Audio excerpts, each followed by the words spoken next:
Baby, me vuelves loca. There's also the blink already finished up from mid from Laurel, so he's going to have to match the tempo that's going to be coming up from this SK. It's not easy for Lorinov, but it might be something he just kind of has to do with this pretty big advantage Spirit has been able to get off of the lanes. It's going to be almost a 5k lead after this tower. Baby, que más. Power in, but there's the jump. Again, the setup's there. The blink reveal from Lal. It's going to catch Lorinov by surprise.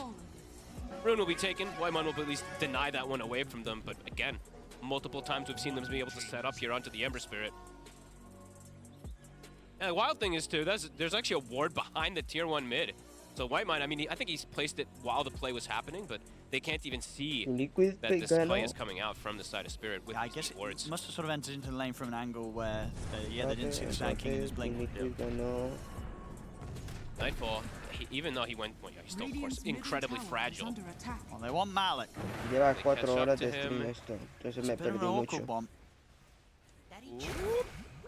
I mean, with these two, they're actually getting flanked on already. We've seen the Tusk and Miposhka. Yeah, Malik could just turn. They might just go for a Nightfall. They're in underneath the tower. The Solar Guardian's there with a backup. Indeed, Nightfall gets caught. 33's TP'd in. They'll get the Doom off. They'll throw it down onto Malik, but the backup comes in from Lal. Jumps forward with the Burrow Strike. They're going to be able to kill off Saxter, kill off Whitemon. Every one of these trades that Tundra finds in, it just goes terribly for them. Another one where they lose 3, they only get 1. The two Spirit supports are playing it, honestly, beautifully. Perfectly together in synergy. Making the moves around, going for these greedy builds, too. For Rue, the phase boots are paying off. Lorinov snipe him. Not quite. I love the way they're playing. Yeah, just the duo that we're seeing them rotate around. All of their rotations are connecting. 3, 1, and 8 on Miposhka, and Rue having probably his best performance I've seen so far. 4-0-9. Pretty phenomenal game for him. Malik has sacrificed himself a bit. I think Pano was talking about that, though, that this sometimes happens with Spirit, with Malik and Rue, that they do have one of them sacrifice themselves for the other. And Malik will be able to catch back up. And he's going to go down the Blade Mail build, which versus SF is quite nice. Yeah, we've seen a lot of different Dawnbreaker builds over the last couple of days, right? Well, we've had like Armlet as the first one. We had like a Vestal Rush. What do we have last? Corrosion. Corrosion into, what was it?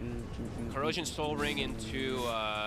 being Crimson first, right? Crimson, that's what it was. Yeah, Crimson, and this game's something different again, so proving to be a very versatile hero. Which I like. Probably just indeed adds on to the fact that this hero, it must be really good right now. If you could pick this hero, go all these different avenues with it. This hero's kind of awesome. Yeah, especially like the other one that we saw doing something similar to this was Pango, right? When we saw Pango flex to offlane, he either goes Vassal, he goes Crimson, he goes Blink, or he goes Diffusal if he's having a good game. I like seeing this variety. And yeah, Malik, he's just going to look to farm to catch back up since he was a little slowed down, and it just refreshes his ulti, so it's going to be back up in 5 seconds. They have a 5k lead, and it's looking difficult for Tundra to make aggressive moves, because every time they want to make aggressive moves, there's these... A ver.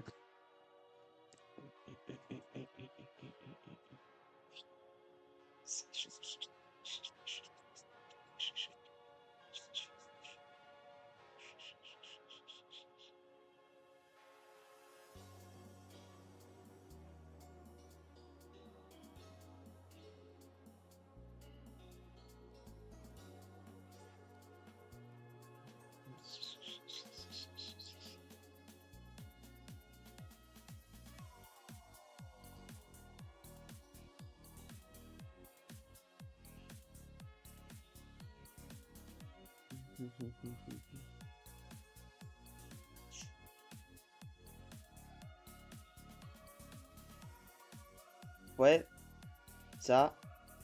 retirado.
Para llamar la atención de ti. Trying to get the skin of your dream for a long time, but can't get it in any way? On our website, you have a unique opportunity to get your favorite knife.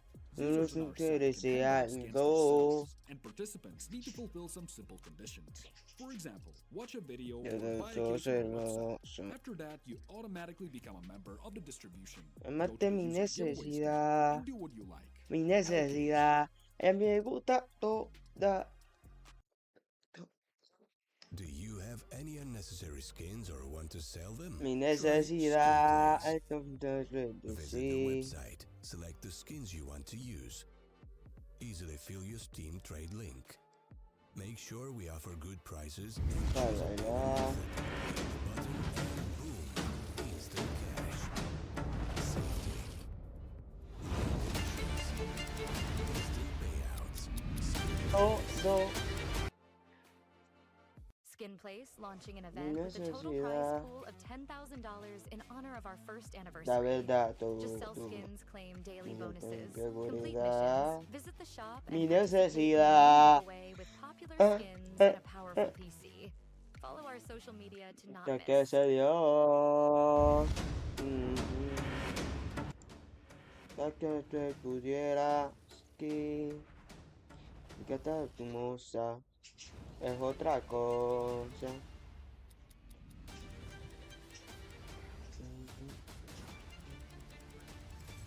Ya te olvidé.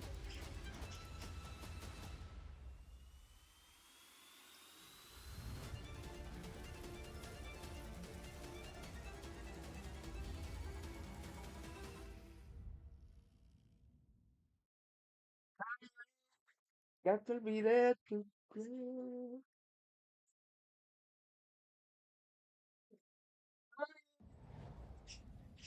Welcome back. Day 2 of the CCT South America Series 4 is going to be upcoming in a matter of moments, and I'm joined by CMD as always. And Charlie, how are you feeling going into today's games? Yeah, feeling good. Really enjoyed yesterday. Saw some interesting results, to say the least. Teams that looked really great on map number 1. Sort of struggling a bit on map number 2, but still bringing things over the line. Yeah, some really interesting outcomes. I think there's a few names that are sort of in that 1-0 record already that we're kind of expecting, or were expecting to at least have a bit of an upper hand. I think Shinden looked really great in general, despite sort of suffering a little bit on map number 2. They still managed to get things over the line. I think that's a sign of a good team. When you're not maybe playing at your best, being able to still bring things here. But Fred, only the first bunch of games have been played. Still got a lot more today. Gonna get to find out the rest of how the sort of initial games are looking. And really amor, pero amor para ti ya no hay. like. So I'm excited to be here. But Fred, these are the games we've got today. Yeah, exactly. Kicking things off with LCL versus Velox, and then we've got MLBR Academy by Tropido Taco. Jogo Eterno against BCO Academy, and then Pain Academy against Be Bold. So I feel like we've got some decent games, we've got some exciting teams, and obviously after today we are going to have the full outcome and I guess you could say result of these round 1 games. Look, I think you look at some of the teams that have already fallen, that have already kind of dropped to that 0-1 record. We've got 90 Academy. I feel like they were a side that maybe would have had a bit of promise.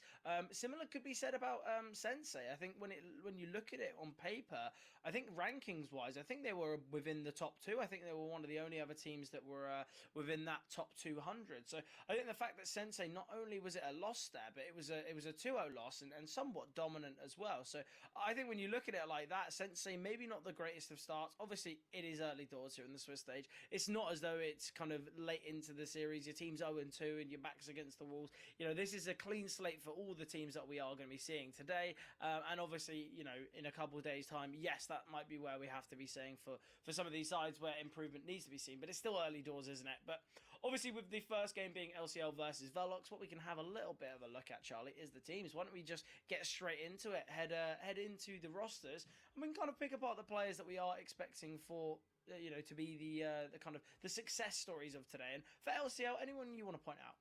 Yeah, I mean, in terms of both these teams, just sort of looking at them on paper, for Velox, we don't actually have a lot of information to go off of whatsoever. We haven't seen them play in ages, Fred. We didn't have the full sort of team to be able to really piece things together. We didn't have a lot of an idea in terms of where they are going to be finishing as a team, but yeah, I think they're going to be an interesting one just to be able to sort of discover what they can produce. LCL on the other sort of side of things, on the other equation, we have seen them play a little bit more recently. They've had some super close games. We saw them play against Shinden not too long ago. That was their last game. 2-1 fashion. Game before that was a best of 5. They lost that in a 3-2. So they are bringing things really close against a lot of sides that are similar sort of rankings to some of the other teams that are in here. Yeah. The main thing is we don't want to see them just bring it close. We want to see if they can bring things over the line and actually be able to step things over when they do really need. Lensi's been looking pretty solid individually. Throughout a lot of his career as well, been looking like a pretty solid player, but mainly on this team, it looks like he's really sort of found a bit more form, a bit more experienced on this roster. We've got a lot of young, talented sort of South American sides. He's probably one of the players who have a little more experience under their belt. But yeah, in general, he is going to be someone I'm looking at to keep a decent bit of an eye on. I think as well, you know, you spoke about young talent. Obviously, you know, it's not as though they're, you know, sub 20 years old, but Hez actually on the AWP has been very impressive recently. Obviously, it's only been, 9 maps played in the last couple months for this side, but I feel like sample size is always what we're going to be talking about, these South American sides. But in these 9 maps, has, you know, got a 1.17 rating, has a really decent firepower rating as well. I feel like Hez has had a lot of impact, and I'm hoping to see a little bit more of the AWP today. I feel like yesterday, there were some flashy moments, but I feel like it was more the rifles that were doing the heavy lifting. But on the flip side, though, for Velox, Charlie will be bringing up that side. And look, I feel like there's some interesting things to point out about this Velox roster, because firstly, I feel like there's a bit of unknown who these final 2 players are. We're expecting Johnny Boy, Tutehen, and MBL, but we have got Max G and Toto as well. So HLTV hopefully will be filling in those blanks, you know, later. But look, I feel like there are so many unknowns about this roster. And for Max G, I want to say this is first time on HLTV. Doesn't have an HLTV page, and I'm not 100% sure about Toto either. No, neither of them have HLTV pages. So this could be a very, very high pressure game. This could be a really, really big match. I mean, I do think it's interesting here because we spoke about how in the South Americas, that were obviously the events we put on, there is a ton of teams that are mainly stacked with super young players, or maybe there's 1 or 2 more seasoned players to sort of nurture the younger guys. Oh, for sure, 100%. This is a team where you do have 3 more seasoned players. You do have some guys who have certainly been around the block a lot more, really, in terms of this sort of South American CS in terms of what we've seen played. I mean, look at someone like Johnny Boy, 32, been playing in teams like this in a number of different regions for years, for a better part of a decade now. And it's a similar story with MBL, with Tutehen. These 3 guys, they are a lot more experienced. and it does feel like they've got these 2 younger talents that they're trying to see if they can get the best out of. So I do actually like the roster on paper. I'm curious what the firepower is going to be looking like. I do think the 2 younger guys are probably going to need to be brought in a little bit more for that, because the other 3 do sort of tend to be a little bit more supportive in nature at times, or a bit more of impact players than sort of just raw firepower alone.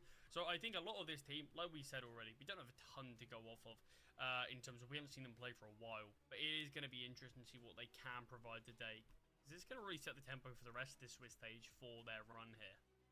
Yeah, most definitely. And obviously something that is going to be a real interesting factor will be the vetoes, won't it? Because we don't really have an idea of where Velox want to head. Not only have they got kind of these 2 unknown talents, but also it's not as though we've seen plenty of sample size or any maps played from this Velox side in the last couple of months. Not to say that LCL are kind of playing all too many officials on HLTV either. So I feel like when we look at the map vetoes, we don't really have the best of ideas on how these teams fare. I guess you could say for LCL, the only thing you'd be feeling somewhat drawn towards is the fact they played Inferno the most. Actually yet to play Anubis on HLTV, and, well, I say that, it's going to be seen now. But yeah, I'm not really too sure about where these vetoes and what it kind of means. I think Inferno, as I said, LCL going to be comfortable about it. This will be their most played map by far after this series. But I think realistically, it's going to come down to the individuals. It's going to come down to who's feeling it on the day. And I think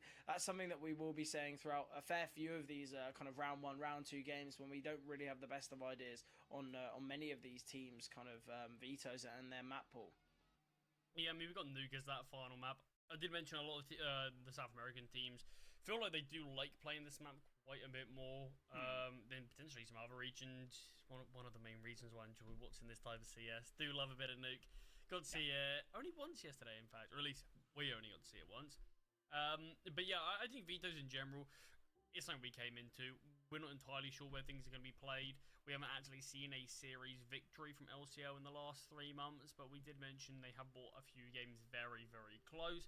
Velox, no sample size to go off of almost for this entire year. They did have a few games earlier on, but yeah, it's been a while from them, and it feels like hopefully behind the scenes they've been working with these 2 new guys a little bit more, and hopefully this is going to be something where there's obviously no point in us speculating how new or how old these 2 newer additions have been to this team, because for all we know, they could have maybe been in this team now for a better part of 6 months potentially. But hopefully that is what we're going to see. Hopefully they have had some decent times to work as this full 5 sort of in the back rooms while we've been watching some of the other South American teams. And we can only hope the Velox are really going to be able to provide something today. Cause I think a lot of people, in just terms of name value alone, are probably going to be leaning slightly towards La Champions League. Yeah, and I think something that you mentioned, look, Nuke's a map that it seems like it's fared quite heavily with these sides. We've seen Nuke play twice, but quite interestingly, Charlie, of the 4 opening round games that we've seen, all of them have been 2-0s, and all of them have been on Inferno. There's been an Inferno game in every single one. A team has looked to pick Inferno in every single match here, which is quite interesting. And we are going to see it, so it is 5 for 5 now. Whether we're going to have 5 for 5 on the 2-0s is the kind of another question. I guess that's something we can kind of be kind of speculating throughout the whole of Anubis and Inferno. But look, I'm hoping we do get to Nuke, because as you said, it seems like a lot of teams really, really love Nuke in this South American region. And I feel like the way in which Nuke played in the games yesterday was so exciting. But look, heading into the action now, map selection. So key for Velox here. Anubis underway. Yeah, seen a number of teams actually dominated on their map selections recently. Velo's going to be desperately hoping not going to be the same story for them here. They are going to be starting on the CT side, of course.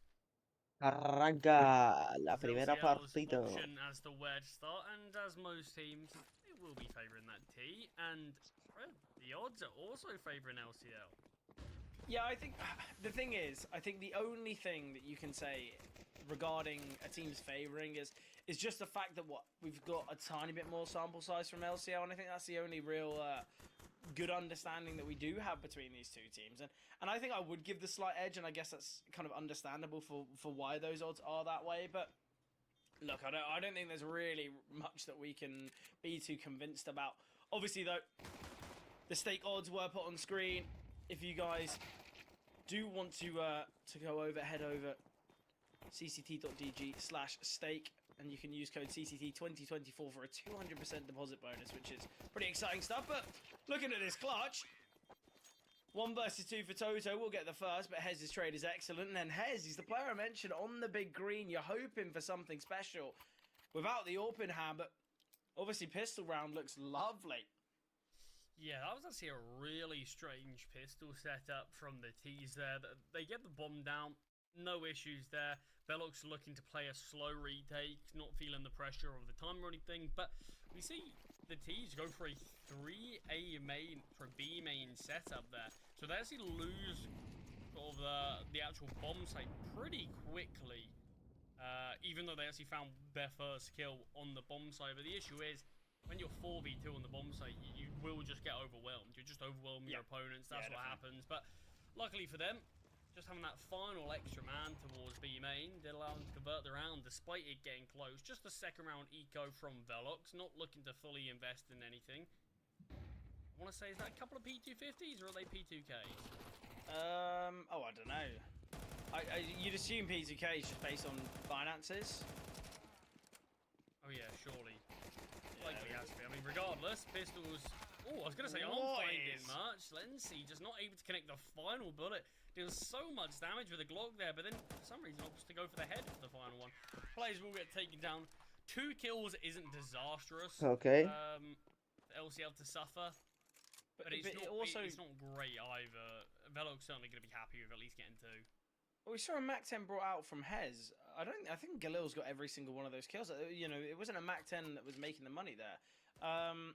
So I think right now, Velox, they get 2 kills. And, you know, they deny the Mac 10, the SMG, building up finances. We do still have 2 Mac 10s in play, so guessing LCL might want to play with a little bit more speed in this one. Yeah, I don't see it have a lot of issues with the Mac 10. I love that we're seeing the fast mid push. This is something it's lovely. Okay, going with the Champions League. Whatever gun he had in hand, he was pushing through smokes, through mollies, and Mac 10 was one of the best weapons for that. I don't think they liked the way that smoke got exploded there, as it looked like they were going to go for a split towards A, but opted against it. They've drawn so many rotations off the B-bomb site. I mean, it's just going to force the CTs to try to retake this here, and you're seeing them attempt to do so. They drop a smoke, but it's just towards camera, so this blocks off their own vision of mid. They don't actually have any ideas of how many players are here, so it does just allow that final player there just to lurk. Well, it's all in response for the temple smoke. You know, we see the temple smoke come down there, drop from I believe Pav, and Velox is just quite happy to smoke themselves off because they know that Pav isn't going to have much impact. Oh, the timings on this utility is going to be excellent. MBL finding Pav, a great pick to find.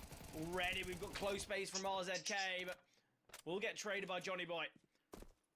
Although the health for Johnny Boy not perfect, they've got the man advantage, and Hez on similar HP. Lenzy falling. It's now all on Dotty, but I don't really expect this round going too comfortably for the T's, especially with Dotty to be facing against 3. Great trade from Toto, and now all on Hez. AK in hand. Getting pre-fired, and 210 will find.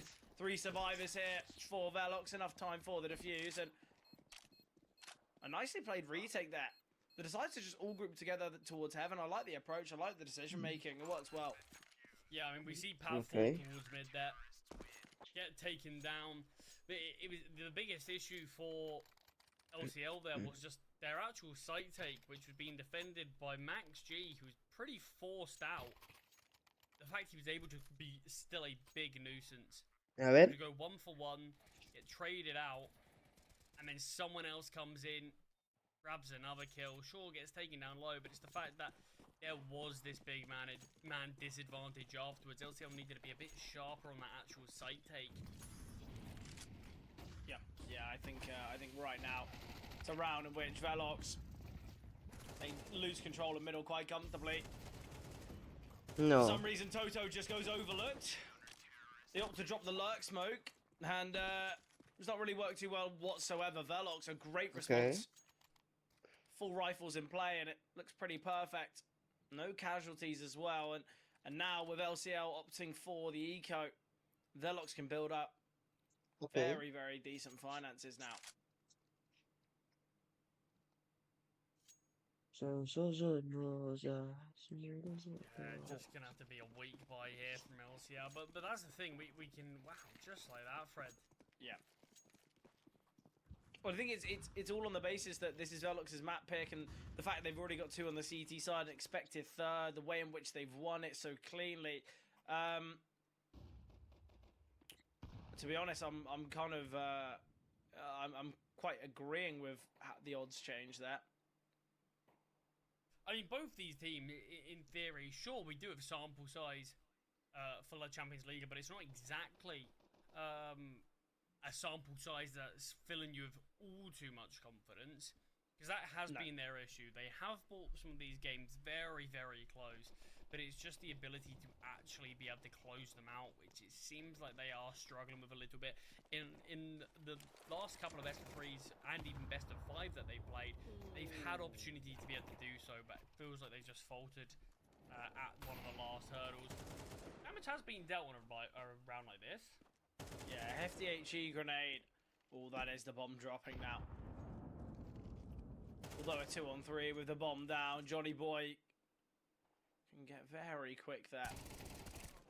Steps heard, isolating one. Nice from Lenzi there. Oh, information on another. And now it's a guessing game. Needs to push in front of the molly, but the tick of the molly will have been heard, and 2 to him. Just going to be pre-firing. 3 casualties, though. Not the greatest of rounds, it has to be said, from Velox. When you take into account that they bested the full buy with 5 survivors, yet they lose 3 players in the process there just against the Glogs. Yeah, I mean, it's a round that they're going to be looking at thinking, yeah, we definitely could have played that one a little bit cleaner. But I'm pretty sure financially they're still looking so strong. I mean, yeah, 210, Toto, got a great amount of money in the reserve, a little bit on Johnny Boy and Max. So despite having a pretty costly round there, they still managed to make things work.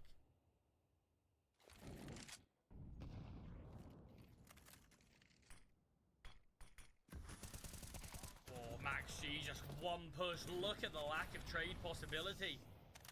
Pushes in, takes her time, and no one close enough, no one holding, just able to walk away. Yeah, I really like it. I think a lot of the time on Anubis, the CT side, we talk that it's a bit of an information game. Whether you're taking control towards E-Box, whether you're progressing a player through B main, I feel like a lot of the time it isn't always done towards A, and I think sometimes that's where you really can catch someone off guard. So great from Max. And now with that man advantage, Velox, they don't actually need to kind of keep this control towards E-Box, but I like the fact that 210 still got another smoke to work with.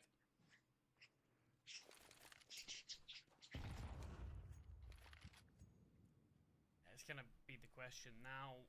What can these do? Disadvantage, Max. Caught out there, trying to jiggle with the smoke in hand, but gets punished himself.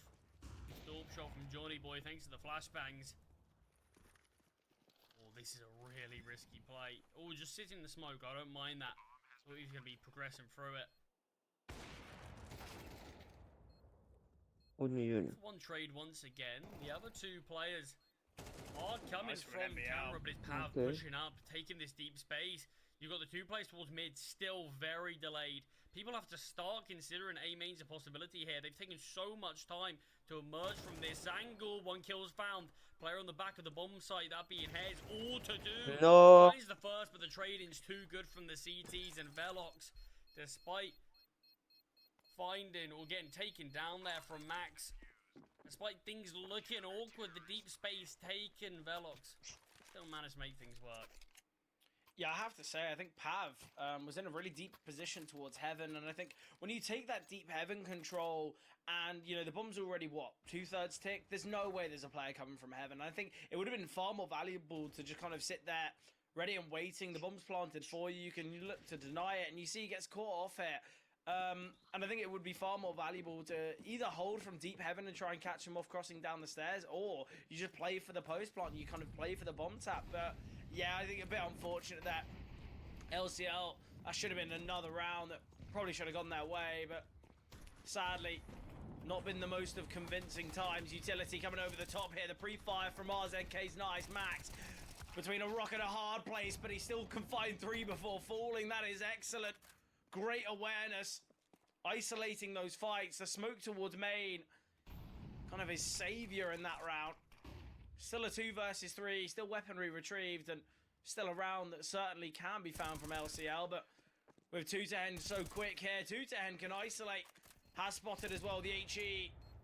Not even needed, as the rifle of Toto will be the one to eliminate. But Velox, it's a 5-2 scoreline, Charlie. And when you take into account that LCL were the ones to win the pistol, were the ones to obviously face off against the Eco afterwards, haven't really shown much since. Velox have been very impressive.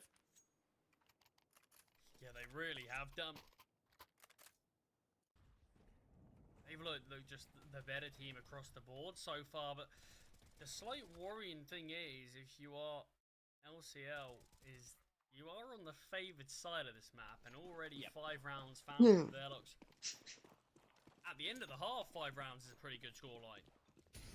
But the fact especially when your opponent's with a pistol. Yeah, you got so many rounds more to go that Velox 6, 7, 8, still a possibility, maybe even more. But I don't think it's like LCL are kind of struggling on Anubis. It's clear that they've got a great idea of what they want to achieve, whether it's a fast mid control or kind of looking for these splits.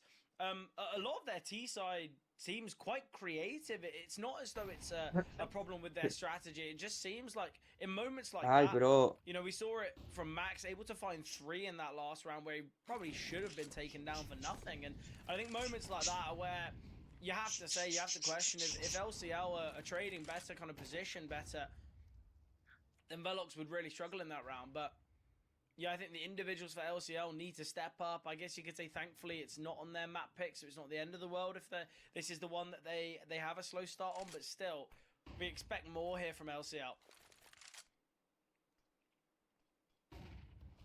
Yeah, I do expect quite a lot more, in fact, but Shit's RZK had a slight chance to actually punish Max there, but not going to be allowed to. Tees once again looking like they want to go towards A. Johnny Boy with a great initial find, and the Tees volleying towards the back of the bomb side. Johnny Boy takes a more advanced angle, finds his second. Max there in support. Final player, that being Heads with the AWP, slipped away back into A main in a 5 versus 1. It feels like his time will be limited. 15 seconds on the clock. The CTs are closing down the angles.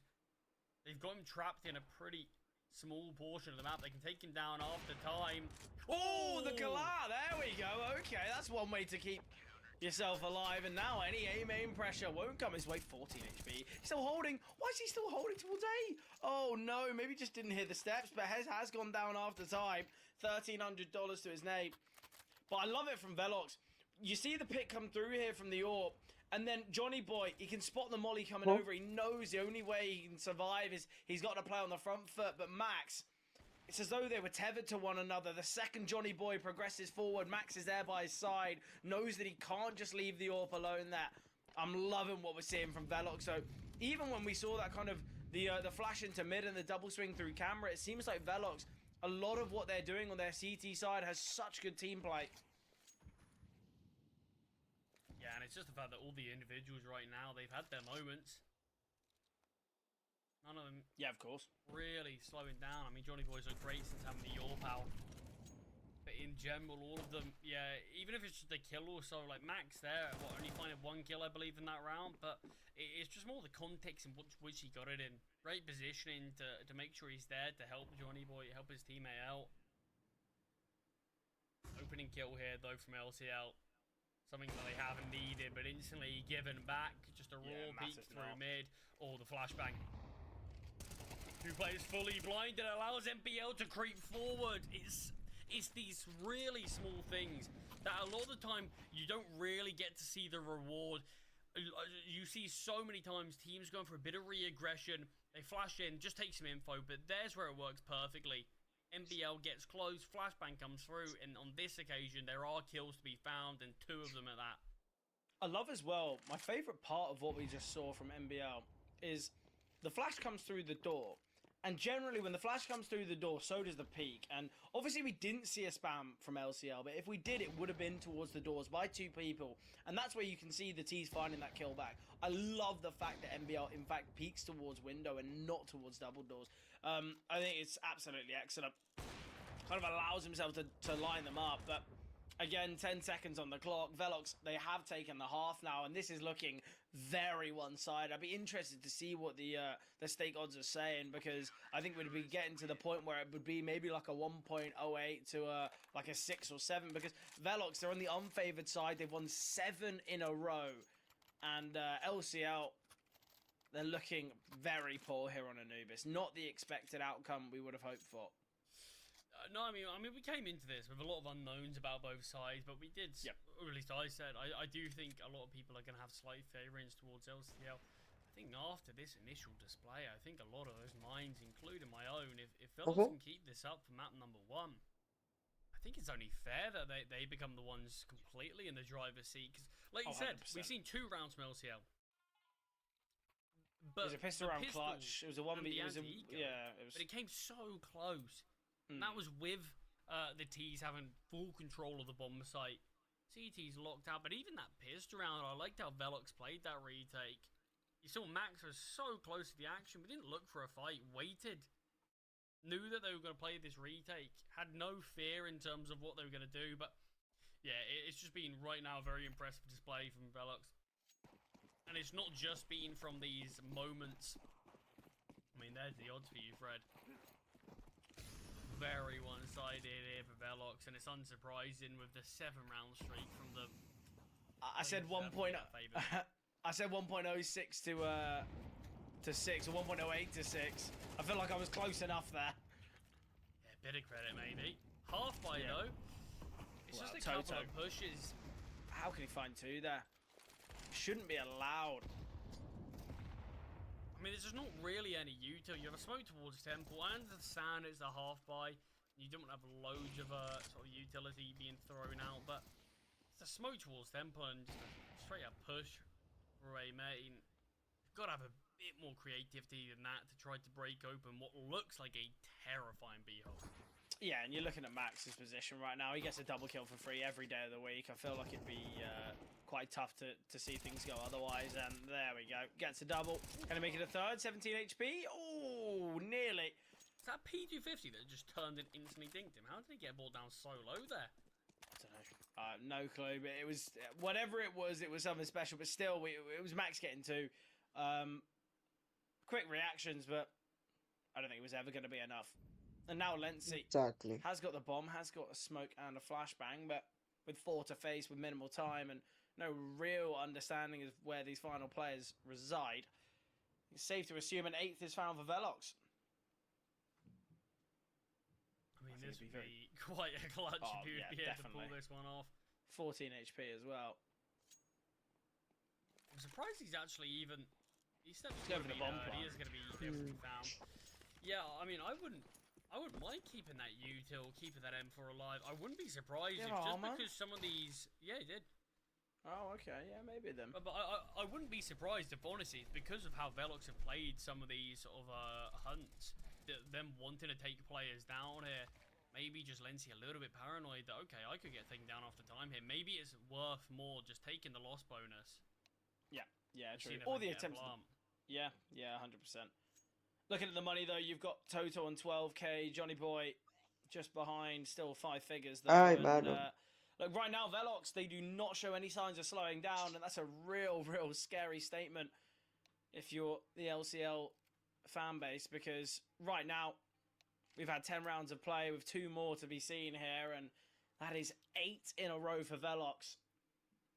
I think this is where we need to see another pause from LCL, and they need to reevaluate, because on the favoured side here of Anubis, this is not the performance you'd expect. You know, if I told you the half's going to end 8-4, or you know, if any team's 8-2 up on the T or on Anubis, you're only going to be expecting it to be the T's. So right now, I think Velox, I think it's a great decision with the map selection of Anubis.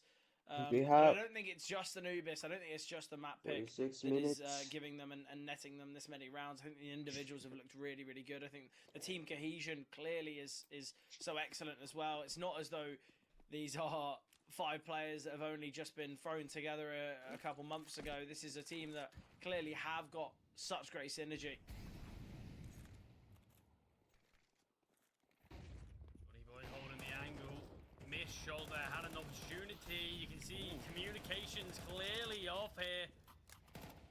Finding a double when he's honestly lucky to even find one. I think Johnny Boy probably should have found that initial kill, but the player towards Pillar, just clearly that info not communicated across. Yeah, it's disappointing. It seems like Velox had a really good idea. They, had a triple B setup. It was just a missed AWP shot that created so many problems. I'm not loving the idea here from Lenzi. We'll find the pick though. Max not prepared for it whatsoever. But LCL, they do get their 3rd round on the board. Even with a 4th though, I feel like this game is going to be so tough for LCL. Yeah, I mean, that's the thing. They're already finding themselves in a really poor situation. I mean, we're criticising Velox in that one round. But I mean, at the end of the day, from what we've seen of CS so far in this map, there is only one round that I can criticise. And that's an impressive feat as it is, because Velox, in general, in these other 10 rounds that they've played, they've looked great.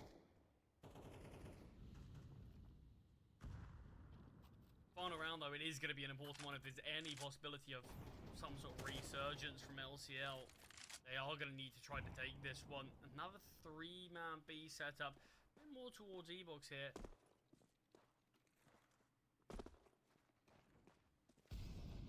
Yeah, double AWP in play. I feel like Anubis is a map that double AWP can be quite strong on, but in fact the second one's wielded towards mid. I don't love that idea. I'd much prefer it kind of playing a bit more towards A main. Because now we've got 2 AWPs on the B bomb side, and I think that's always where things can go a little wrong. I think we saw a game the other day on Mirage where I think they played a double AWP, double AWP, one towards ramp, one towards Palace, but still. Ooh, this is great openers from Lenzi. Seems like Velox have just switched off a little bit. Ooh, it's lovely from Max, yeah. He knows that there's probably a late lurk in middle, and the steps from MBL baits RZK out into the open. Yeah, another smoke towards Temple here. The CTs basically have an option here. Do you just back away and go towards CT, or push away through the smoke? And they are going to be going towards CT. It's the right call to make, just so you don't need to wait this whole thing out. Still U-tilt in play. There could be a molly dropped on the bomb. CTs, I think already they've taken a bit too much time. Yeah, definitely. Especially with the fact they've got no information, they've got no flank. I think, if this was a round that was all conditioned on, a player coming late into the round, progressing through a main, and that was the reason for the delay, then understandably. But, no, it seems like Velox just slowed things down on the retake. And, you're not even going to be fooling anyone that you're going for a save. It's the last round of the half. There's no real need to slow things down. But not the end of the world. Yeah, I mean, great Still, 3k great there half from Lenzi and General in that round. But yeah, like you said, it did feel like Velox maybe switched off just slightly towards the end. Things, at least to me, felt a little too simple for Lenzi to be able to break open that bomb site. Maybe a bit of complacency. Johnny Boy playing a very bold angle, I would say.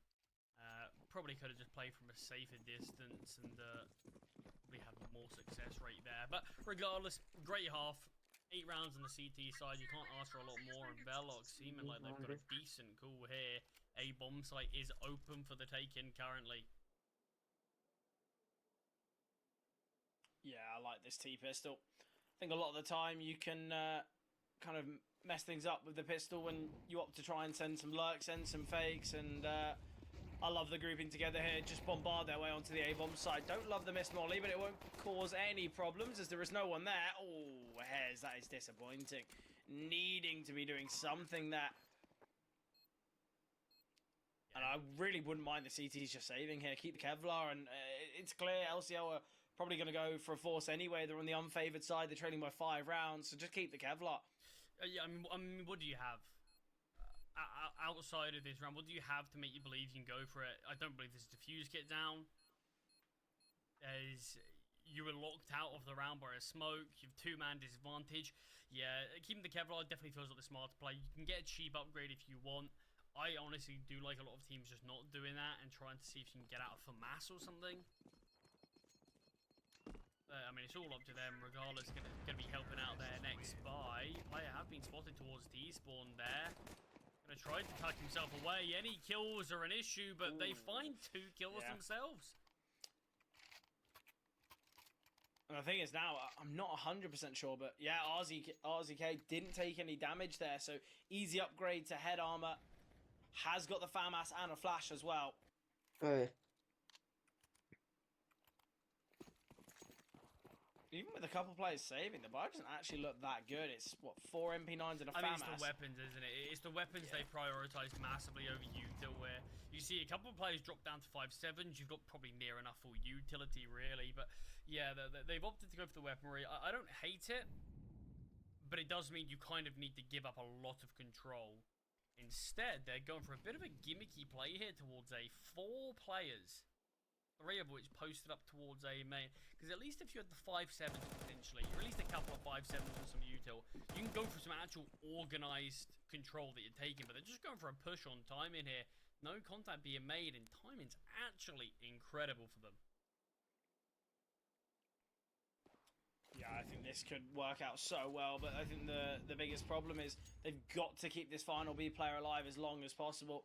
If Lency goes down so easily, okay, yes, they've got the fast flanks, but still, man advantage could be lost, and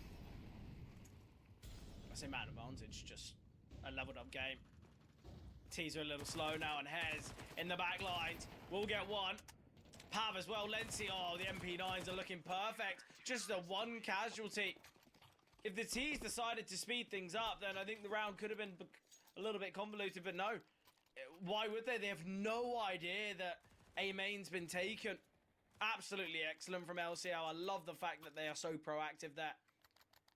And now they force Velox onto weaker weapons. I mean, it's a brilliant call to make that happen. A ver.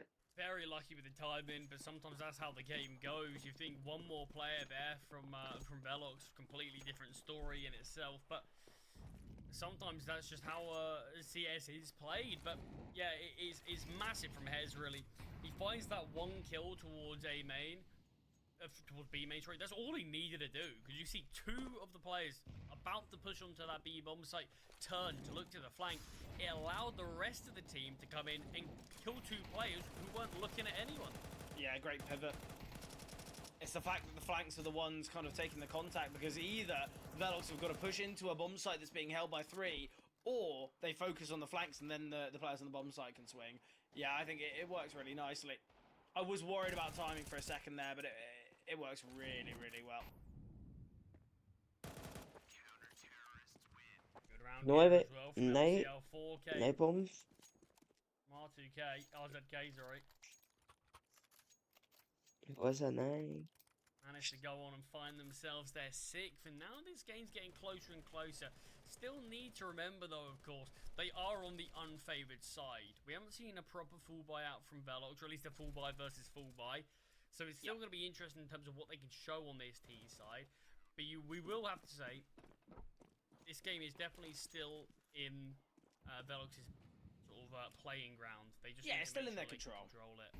Yeah, I think it's an idea of Velox are, what, 4 rounds away from closing things out. They're on the favoured side. They're on their map pick. Realistically, Charlie, a comeback shouldn't really be seen.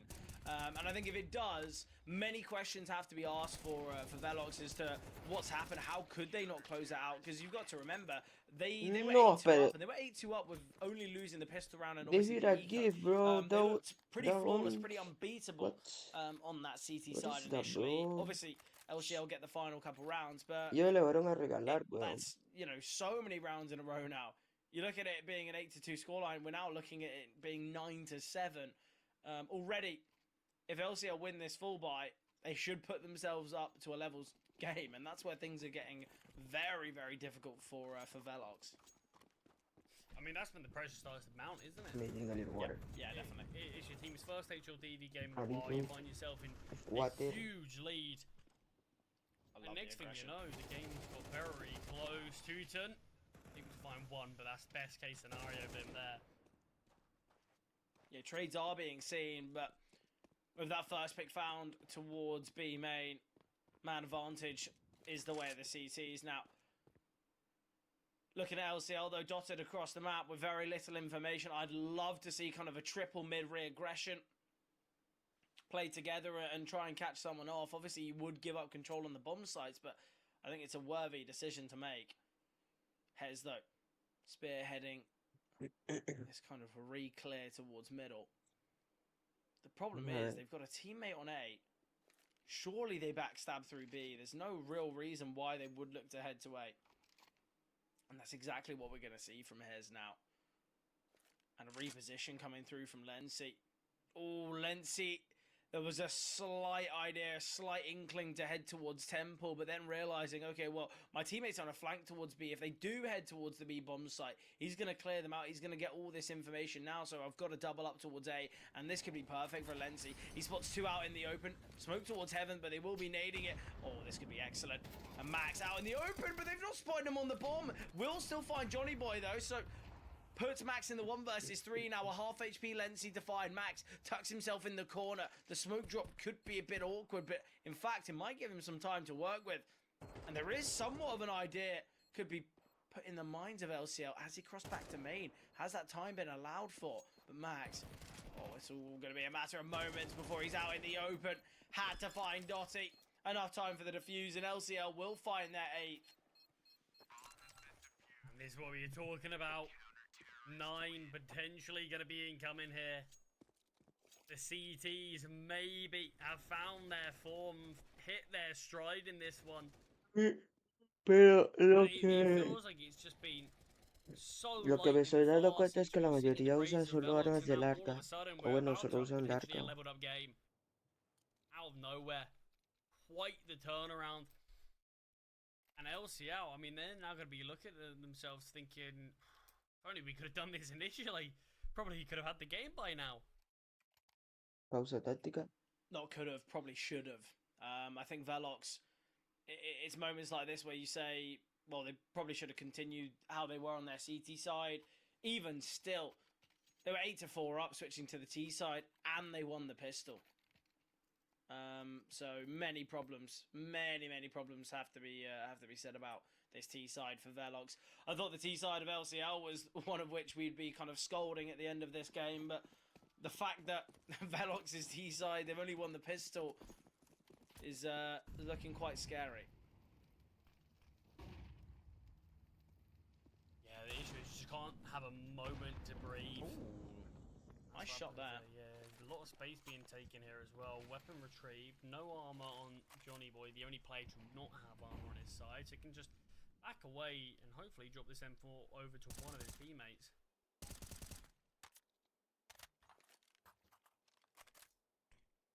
You can see it's caused a decent bit of disorder for the CT side now. Their setup is entirely changed.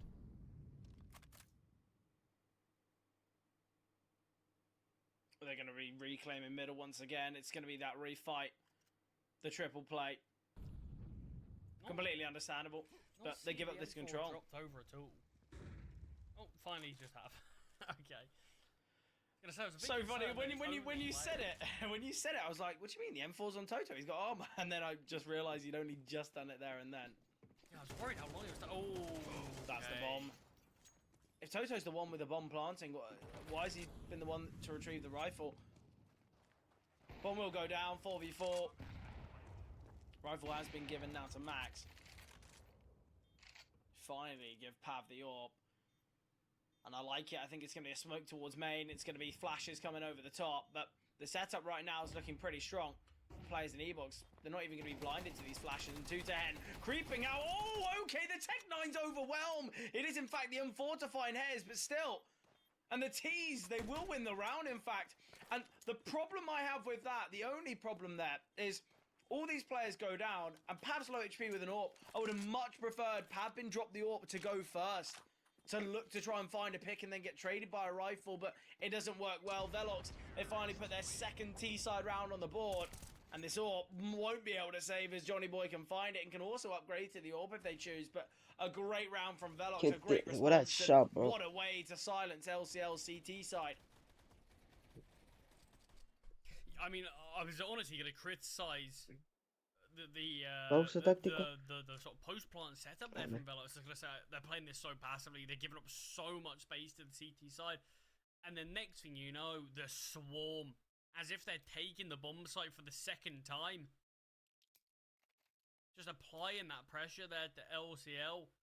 Just completely catching them off. And like you said, the Tech 9 is just absolutely overwhelming. You got the M4 there as a bit of backup. But yeah, double digits hit. It's definitely not a conventional way. But you can't complain about it.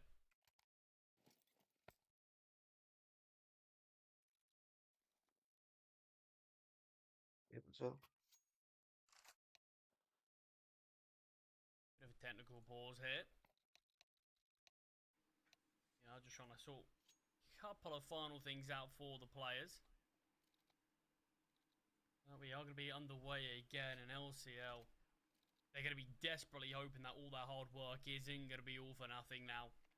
Money is going to be drained if they lose this one. There'll be 1.9k loss bonus. 3 of their players arguably can get a buyout.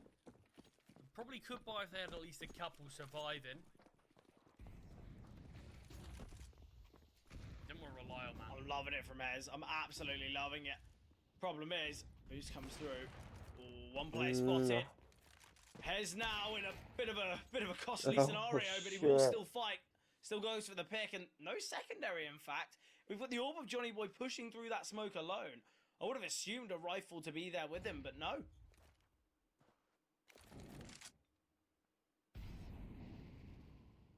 Molly coming through, Hez out in the open, missed shot there. Bit of a freebie onto MBL, or at least a kill that you'd imagine a player of Hez's ability would be acquiring, but MBL lucky to be alive currently, both teams. About perfect util. No smoke grenade, in fact, on LCL, so retake might not be as easy as they'd hoped for. I think this is why they're opting for a little bit more of a double site setup. No reclaiming of middle in this one.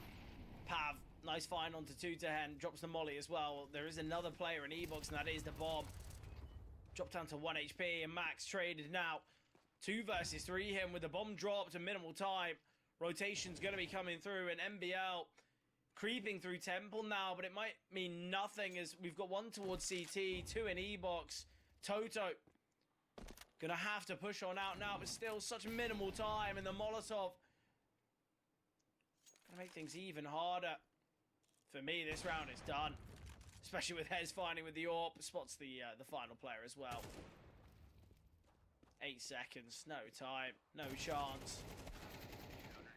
Oh, We'll get traded by Dotty there. He's getting the final 2 there for a second, but even if he did, no chance the round was going to be won unless we see a big fumble from Hez, and I can't imagine that would ever happen. But yeah, a bit unfortunate here to push through the smoke straight into Hez's AWP, not realising that he's there. Understandable, didn't spot him by the smoke, but big round from Hez there regardless to recover despite that missed shot onto MPL. But game's certainly still on. LCL not letting the double digits being found from Velox hold them back at all.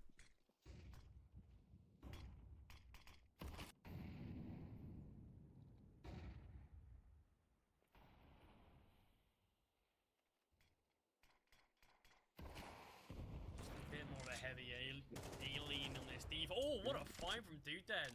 Yeah, nice nade that. Great util damage, finding Pav. Es que cállense los ojos, what the fuck. Might get traded back though. Oh, Hez, missed shot again. We've seen a couple of those recently.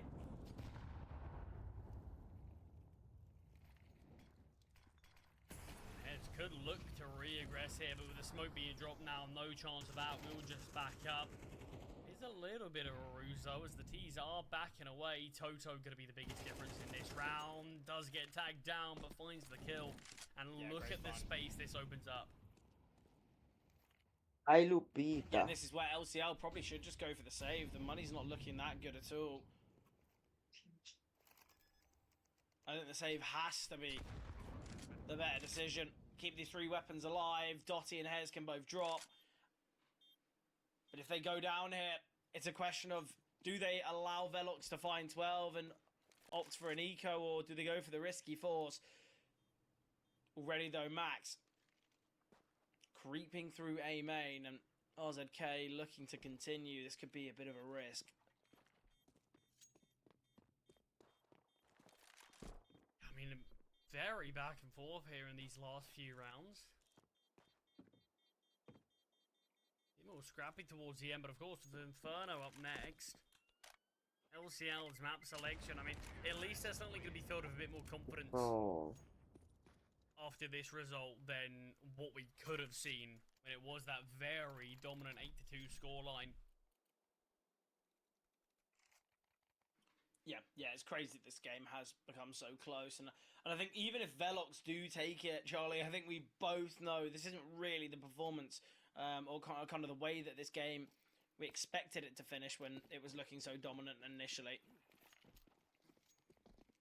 And you could chalk it up maybe to the fact that LCL have warmed into the game, or kind of pressure that Velox are feeling, but still, I think we all know that this game has become a little bit closer than it ever should have done. I guess that's going to be a big positive for LCL when they look to take things on Inferno. Obviously, though, still got more to see on Anubis as well. And I think if LCL can come back and take Anubis and then head to their map pick, that'll be absolutely crazy. Yeah, I mean, that would be such a unreal performance if they would be able to turn this one around. But winning this one feels very important if LCL are to go on to take Anubis. Because giving up 12 to Velox is where you've got no second chances. You have to win 3 in a row there, and not easy to do so. Max is going to be the player spearheading this one towards A. Great opening kill, even better flash though from Johnny Boy. I like the off angle. I think Dai was actually playing a position that would have gone overlooked. My problem there is they've got a molly towards pillar. Instead of throwing one on the kind of the, I guess you could say the emerging part of A main, they throw it far too deep. It allows the tees to peek. But another kill coming through there from 210 towards middle, and it leaves Hez in a very difficult position. Glued towards A main though, and the AWP and the bomb held by Johnny Boy could be found. All going to be about timing here though for Hez. Toto throwing some utility to here towards B. Bomb to be planted now, and surely just a save once again, but Velox going to be finding themselves 12, and I'd love to see a heavy hunt here from Velox. You're looking at the finances, the money's going to be good enough to get an investment in the next anyway. Yeah, LCL, if they lose a couple players, that's where we're seeing the buy very, very poor. Potentially some FAMASs, some MP9s, some lacking in utility, and no AWP for Hez if he gets taken down. So already you're seeing the mini-map. Velox slowly to be suffocating onto LCL's positioning, and it will be NBL to get this information. Spots out that AWP of Hez. Oh, jumping is Max, and he can find a crazy kill there onto Lency. And Velox, they will take all 3 players down, just the 1 casualty in NBL, and now you look at the money, as I said, it's going to be MP9s, maybe FAMASs at best, but they can't even bring that out. Yeah, a bit of magic there from Max, just a jumping headshot, or the jumping kill at least. I mean, insane. Let's have a look at this one again. It's just so silly. It's like, we see it happen, but you know, of course, in the most important round for LCL to save, that's when the kill comes through. Yeah, kill like that, of course, as well. I like this play, an aggressive push. Flashbang comes over the CT. He's taking a lot of space, but he's got a deep fight here with MPL. But in the meantime, Johnny Boy does find one. Lency does get the trade, but it might be too far gone here, Fred. Lency taken down, the molly of Hez. Molly on Hez. He can find the bomb here, but it might just be taken down by NBL, and is. And there it is, Velox. They close out map 1. And look, if you ask me who's going to take it after 10 rounds, I think everyone would be saying Velox, but at least you can say for LCL, they brought it back. They kind of had a little bit more of a convincing showing towards that second half. And I think without it, we'd be heading to Inferno with many questions to ask of LCL. But look, the comeback is vital for them, not only for kind of confidence reasons, but also kind of allows their players to get into the server, into the series. It seemed they were just very slow to start. Obviously, I think Velox have to be praised. Their CT side was excellent. The way in which they played it was pretty perfect, and that's why we did see that kind of 8-2 scoreline. But look, Charlie, thoughts and feelings after Anubis? Yeah, I mean, a 13-9 is going to be a result you take any day. Is it as convincing as it could have been? Of course not. After the initial start we had, but it's great for LCL that they're able to bring themselves back into it, like you said. I think in terms of the actual kills, pretty much Velox everyone la was on primera. par and equal to the Velox players, apart from Dotti, who sadly finished with 5 kills. Everyone else was pretty much there. I mean, I think Haz was maybe actually top of the leaderboard, top of the whole server, in fact. I might be wrong about that, but he was definitely up there with the top highest players on the server. But yeah, I'm obviously not going to blame just a single player for why they ended up going on to lose the game. I think everybody, just the eye test alone, T-side just wasn't good enough. They just didn't show us enough there. Sure, you get a few final rounds towards the end of the half, but at that point, getting 2 rounds from the win in the pistol initially, or getting a couple at the end, it's not a great spot for you to find yourself in. But they did manage to come back on their CT side and just show us a little bit. But yeah, maybe we could have been in a different world if they managed to find 5-6 rounds on that sort of T side. Maybe this could have been a game for LCL, but it's not to be. They're going to be moving over to their map pick, and Fred, this is where they've got to come out the gates instantly, isn't it? You can't have a start like that. Yeah, Inferno's going to be quite an exciting one as well. I feel like Inferno, with it being kind of, we call it the king of the 3 mappers, I feel like maybe not anymore. I feel like a lot of teams seemingly picking it. But look, Inferno, it's a map played, tested by absolutely anyone. It's not as though you're going to have much of a tactical advantage. So it could come down to the individuals. Obviously, for the side of LCL, they've got about 10-15 minutes to, I guess you could say, reset the mental and refocus, as success on Inferno has to be seen to take them to nuke. Otherwise, it will be a 2-0 going the way of Velox. But obviously, that is something that we'll be finding out very shortly after the break.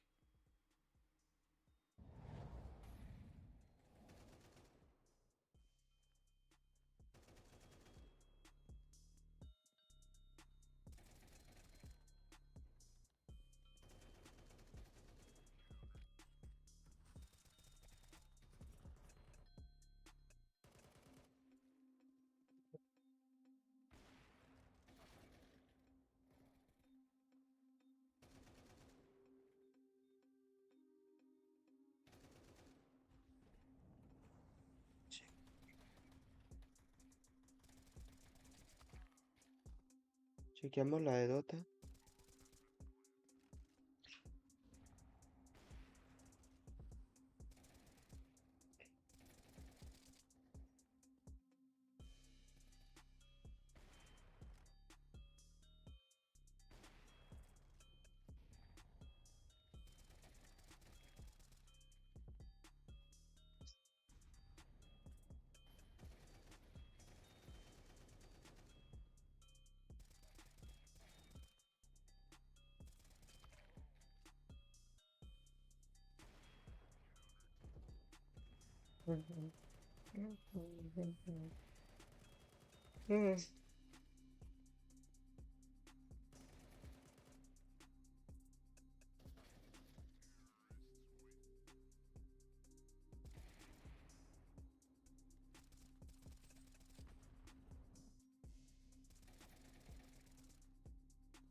For now. Seems like he does anticipate it.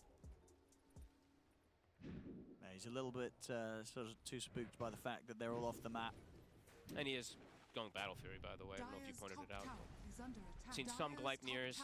I still personally like Gleipnir a little bit more, but as these hardcore carry players, still okay with the Battle Fury sometimes. Even though I don't like the idea, but it's fine. Both teams have been very patient about this. Yeah, they could go for him here. Nightfall gets the jump. I mean, he was just been very ready for this. He knows that they're hunting him. Yep. Whitemon's gonna TP over. Bloodstone is done now on the side of 33. Saxa's gonna start cutting some creep waves. Laurel's actually making the move down for him, but doesn't have anyone else to go for it.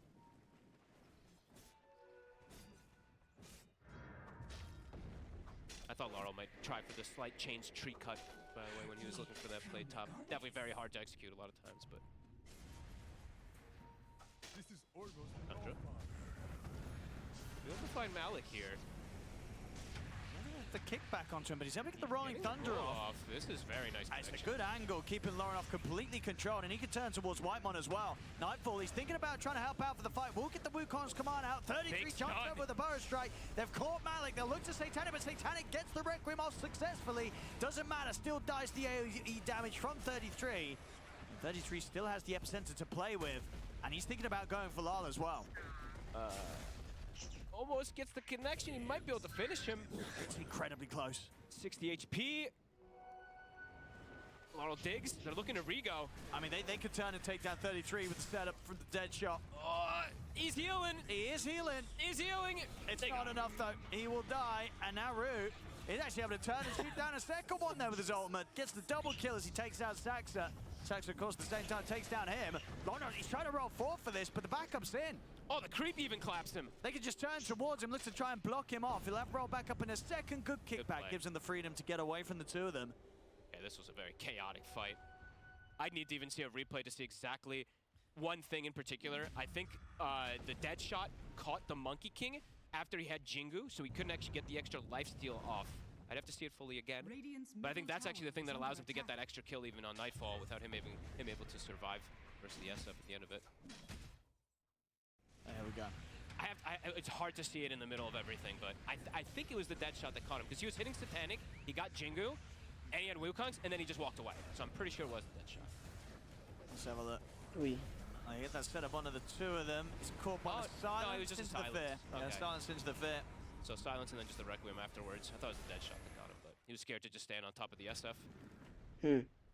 Satanic was getting those stacks going pretty hard when those fights started becoming like that. His damage starts to become pretty ridiculous, even into Wukong's. 9 to 10. Nice and even early game, even though we did see Malik struggling in the off lane. Lornoff who started to struggle a lot in that mid game, so net worth wise. Yeah, that's probably the bigger concern at this point. The even point, yeah. That's for sure. Oh, but the thing is that these two heroes, with low net worth, they still contribute massive to fights, right? Earth Spirit and Pango, probably the two best heroes that when they're behind, they're still going to contribute a lot. Lornoff has the Blade Mail too, which is going to be pretty good, in particular versus the SF.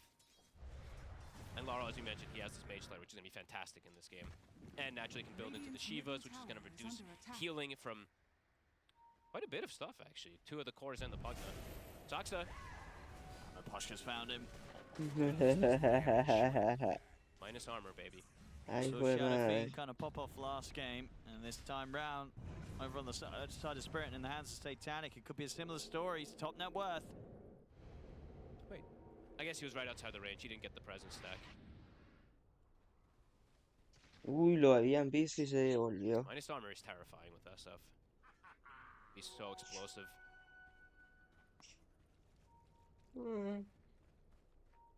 Pero loco. Have to be very careful how they fight into him. Tundra playing for a bit more greed, I would say, with the way that they are itemizing, with the Monkey King going for Battle Fury, with the SK going for his Bloodstone. They're looking to play a bit greedier in particular. But is it going to end up paying off? Because it is this SF who's pretty massively enabled from all that minus armor. And the reduction that we see from Laurel in particular, it's going to be very impactful in this game versus all that magic. Saxa is trying to get this blink so they have that initiator. They did go for the more greedy route on 33. They do see Satanic over here. They're starting to set up for him.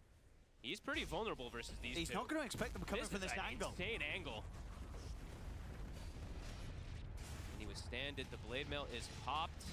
Backup comes in, but indeed he can't succeed against the 3 of them. See if they can find kills in return.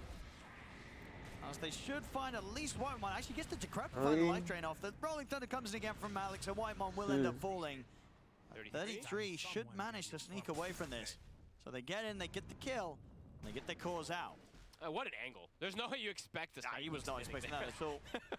And good hold as well for the 33, just Yeah. keeping that burrow strike ready for when he attempts the Requiem. Yeah, you can see it was either the Burrow Strike or the Lornoff Blade Mail was going to be the thing that ends up finishing him off there. They end up just using Blade that stun so they can back out healthy because they're still pretty much full HP, so they could look for another play on these two. They're going to set up bottom for Saksa. I mean, Saksa's just been cutting creep waves trying to finish up that Blink Dagger, which he does have. They want to punish him, but not quite able to. But tricky to catch now, and he has got backup with him. Both Nightfall and Whitemon swinging around to the bottom side. They have a lane ward, though, on the side of Spirits. They saw all 3 heroes. They can set up for this a bit better. They have 3 already, and they have TPs available. Very well may be tempted to make the play here in return.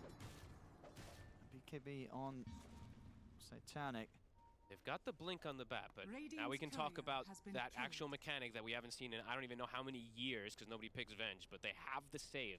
They have the swap versus the lasso. I actually wonder when the last time I saw Venge versus Bat Rider. I think I remember it. Static, heads up Requiem. Yeah, he knew 33 would go straight for the TP play on top of the cliff. Oh, that was sick. What a play. That's just called reading your opponent beautifully. Whitemon puts himself in a pretty dangerous position. I mean, Lara's going to go for it. No. Silence will catch him just in time to stop him getting any sort of catch onto them. Lornoff saving his buddy. Sweeping across. Alex got roll ready, and he's got the pipe. Gonna block a ton of the damage that comes out from Tundra. He does have that blink queued afterwards.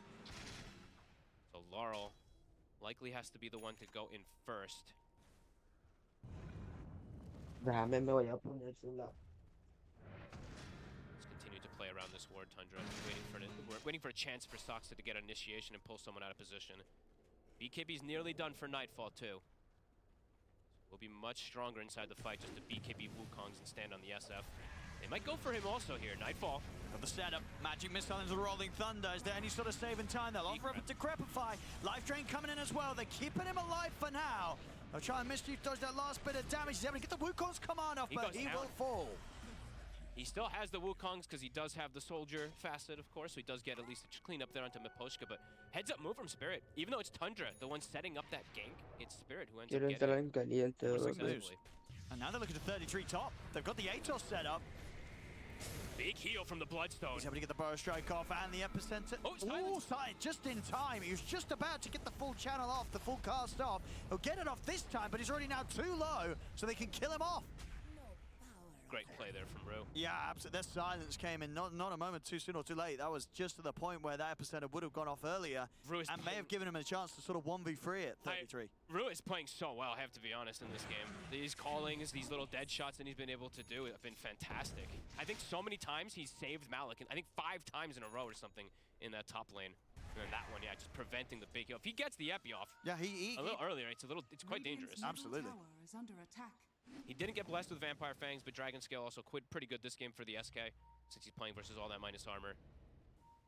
Satanic still has a presence stack. Tundra's still looking to play around this ward that they have on the high ground, but didn't go so well for them. Claim daily bonuses, complete missions, visit the shop, and participate in the main giveaway with popular skins and a powerful PC. Follow our social media to not miss.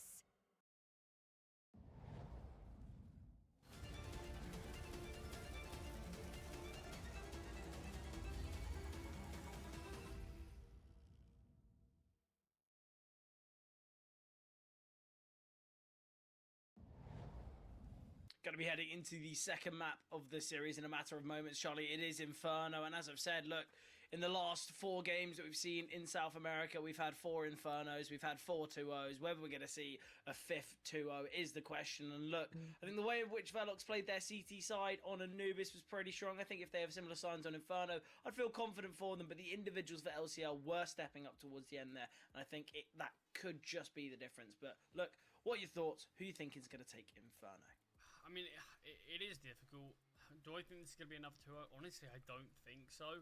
I think just in terms of the sort of resurgence that we saw from LCL, I think there's a very good chance that they're going to be bringing things onto their map pick in a pretty dominant fashion. Not necessarily dominant in terms of the scoreline, but a lot more dominant than what we saw from them initially on Anubis. it felt like they were always trying to sort of be snapping at the heels of Velox and never really in a position where they could go on to take the lead, just due to how poor their first half was, those initial sort of 10 rounds or so, being so underwhelming. But I do think that they start things off strong here, even just on a level playing fields against Velox. I think there's a good chance they can go and take it. I do think it'll be interesting if we do see a 5th 2-0 in a row. Do I think that's possible, though? Certainly is, but do I think it's likely? Probably not. I wouldn't be surprised if we go into a 3rd map here. Yeah, I'm interested to see how things are going to go. Obviously, Charlie, we said it on the during the game. Dotty had a really, really tough one, 5 and 14. Yeah. Obviously, Dotty, hasn't got that much HLTV experience. Just probably over 10, 15 games in total, or maps, sorry, in total, played on HLTV. Obviously, that is the worst rating that Dotty has had, but look, it's going to happen.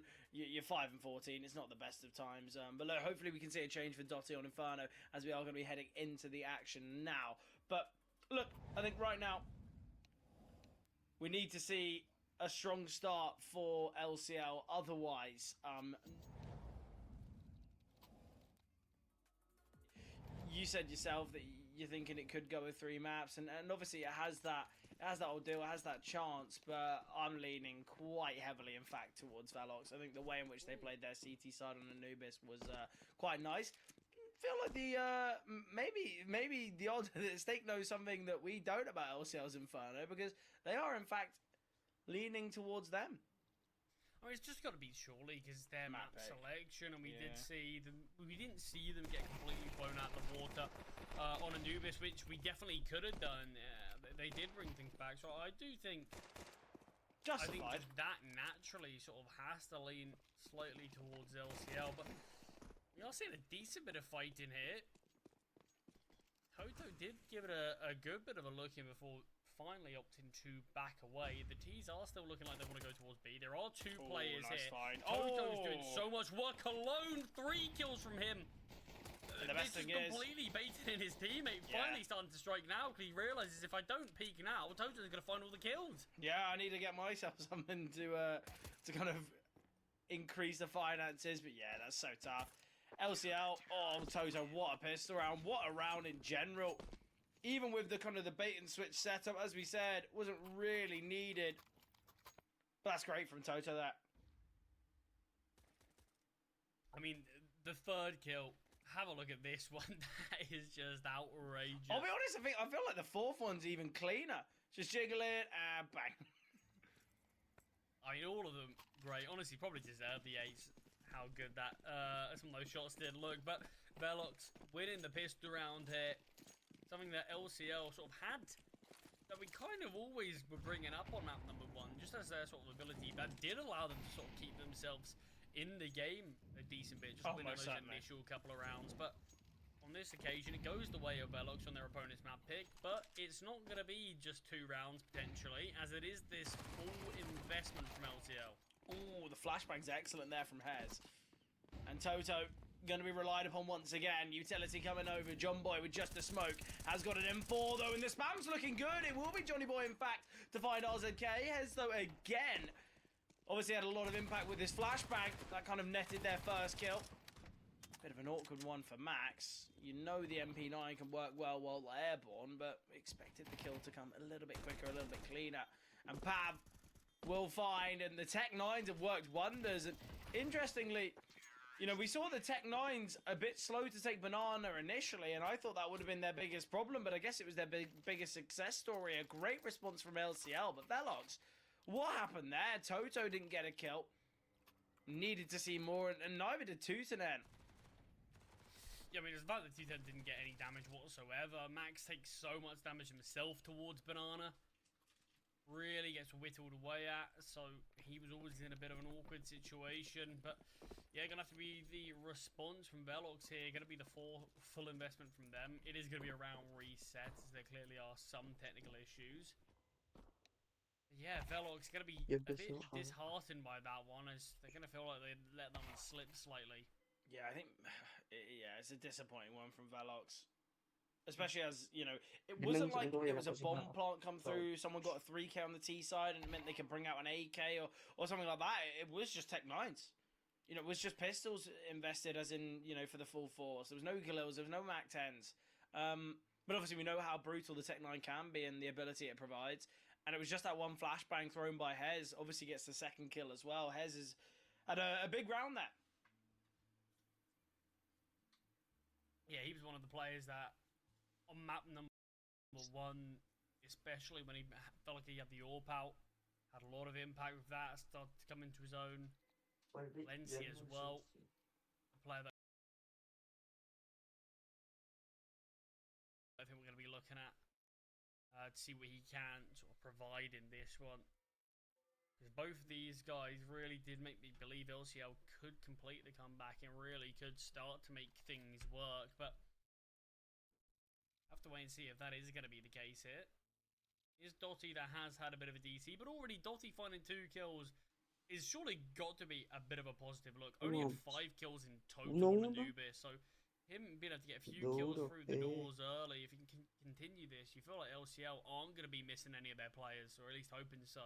Yeah, you definitely hope not.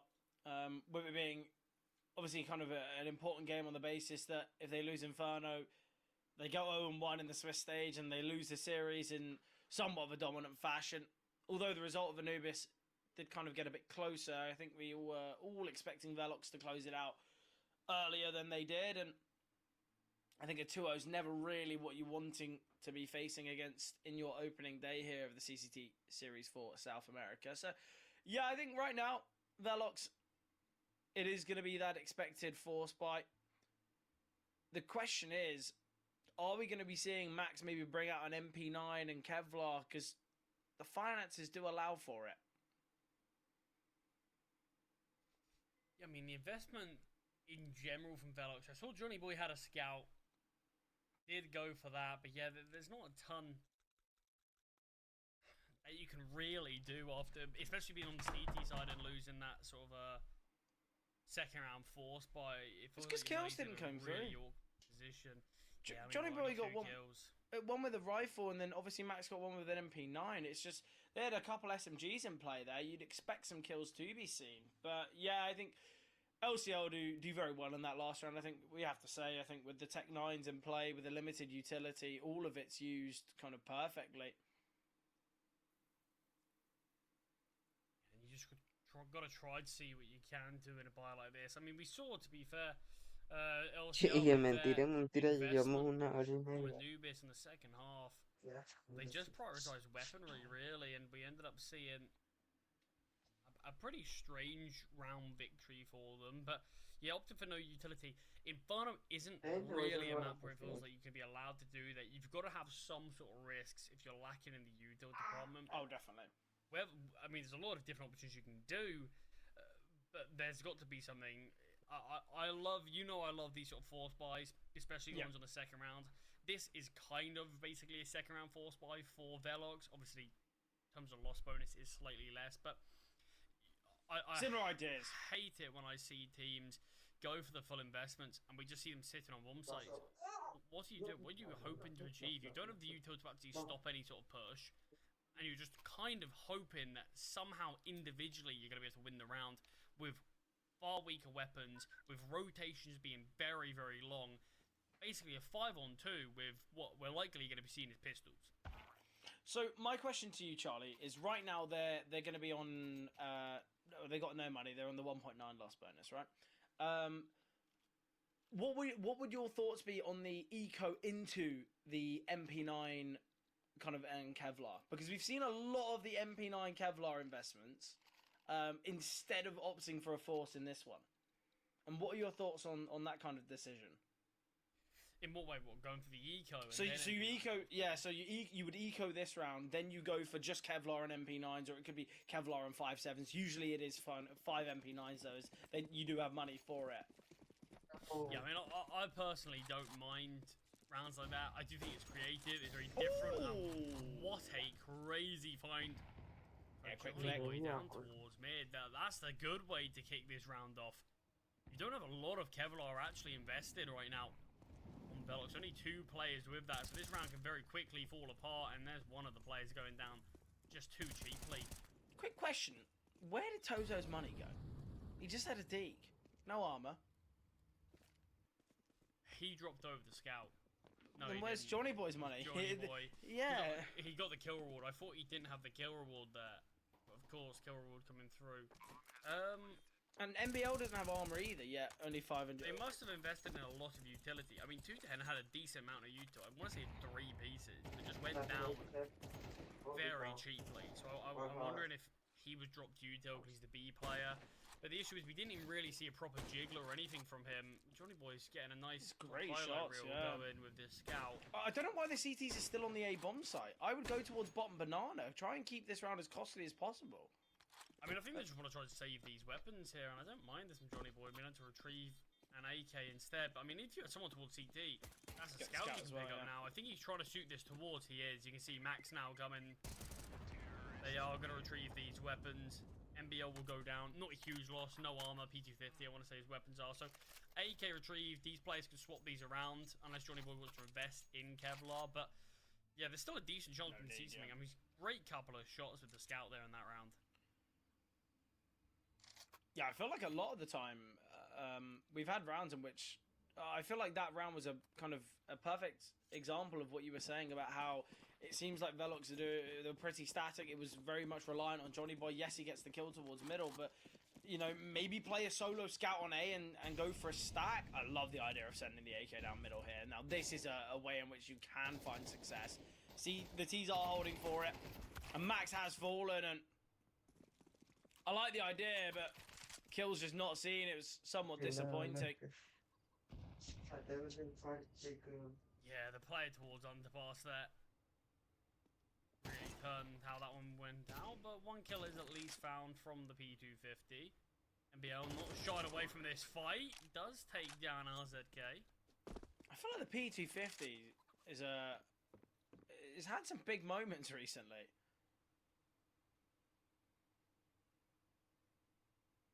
I feel like it's solid weapon.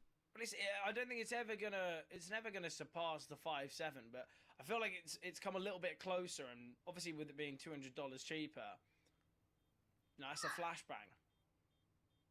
So, yeah, I don't know. Are you still well, you're still on the CZ, aren't you?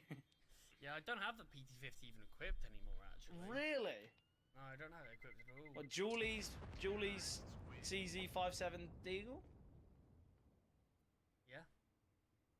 I thought it was going to be R8 revolver or something. No, I wish I could. This Can you is the have thing both? I don't like about the wheel. Can you have the Deag and the R8? I mean, you just mentioned I got the CZ and the 5.7. Why would they deny it for the D? Yeah, true. Honestly, I don't even know. I imagine they do. I imagine it's fine. I'll be surprised if it isn't. Yeah, I just think the PT50, that's the issue.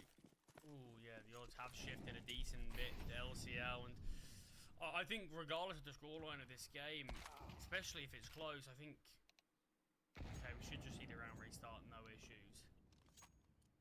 Yeah, no doubt. It's going to be a round restart. We've had a lot about that there. A lot of disconnects recently. Yeah, from in this tech one. issues, both sides actually, I believe as well. So. You gotta say that's going to upset momentum. That's going to be a bit annoying.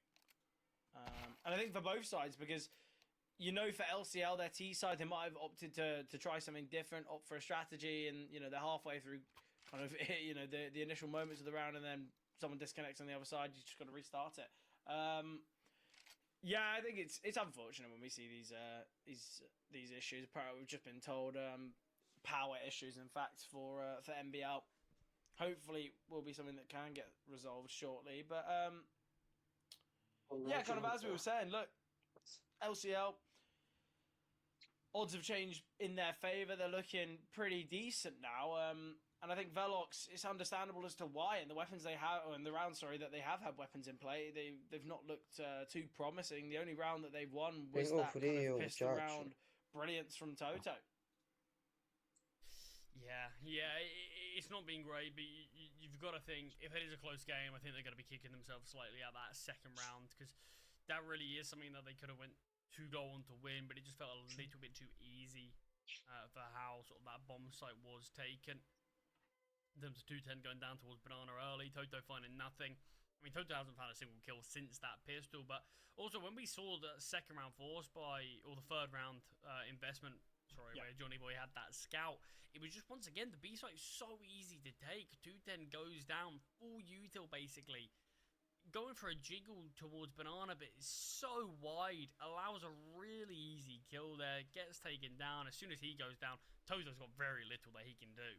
Can't slow down the advance whatsoever, doesn't have any Kevlar, just has a pistol, so he drops as well. But you have to think that started off and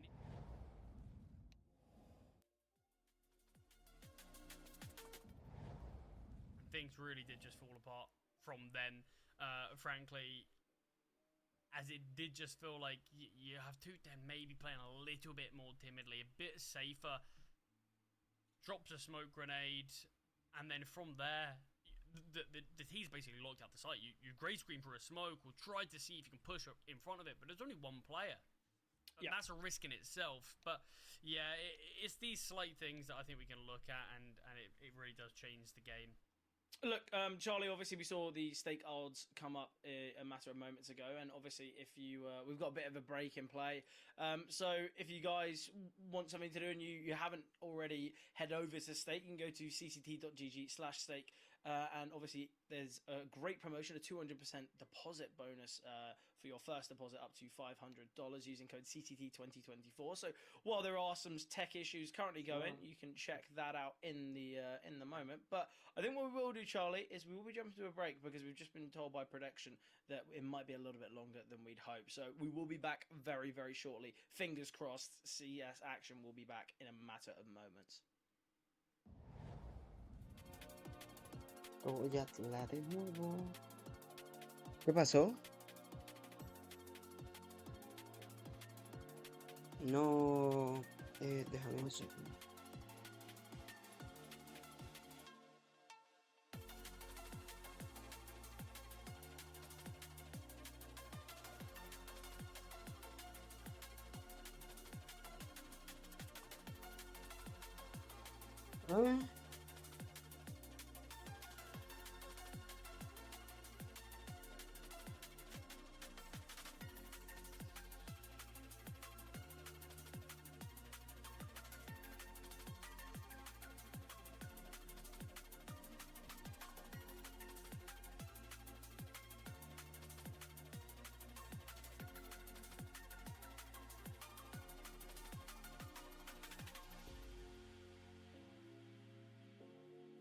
Déjame, voy a comer, ¿vale? Ahora enciendo la cámara. Because I don't like the... No me gusta que quede grabado o cosas así. No me gusta comer en público. Mi papá y mi amiga dicen que hago estúpido, pero... Ok. Entonces, ¿qué?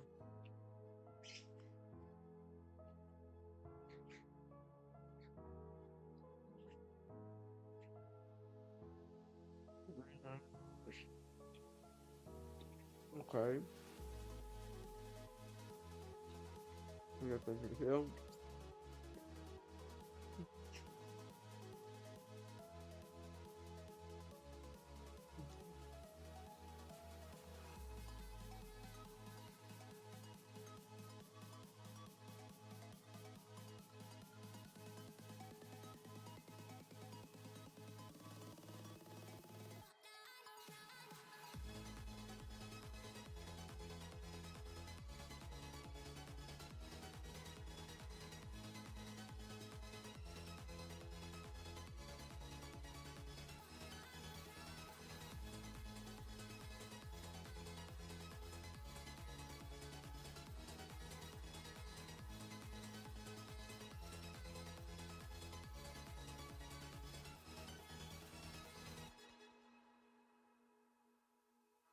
Of all teams. They've been looking like the most dominant team here, debatably next to the Falcons or over Falcons, and they out-macroed them this game.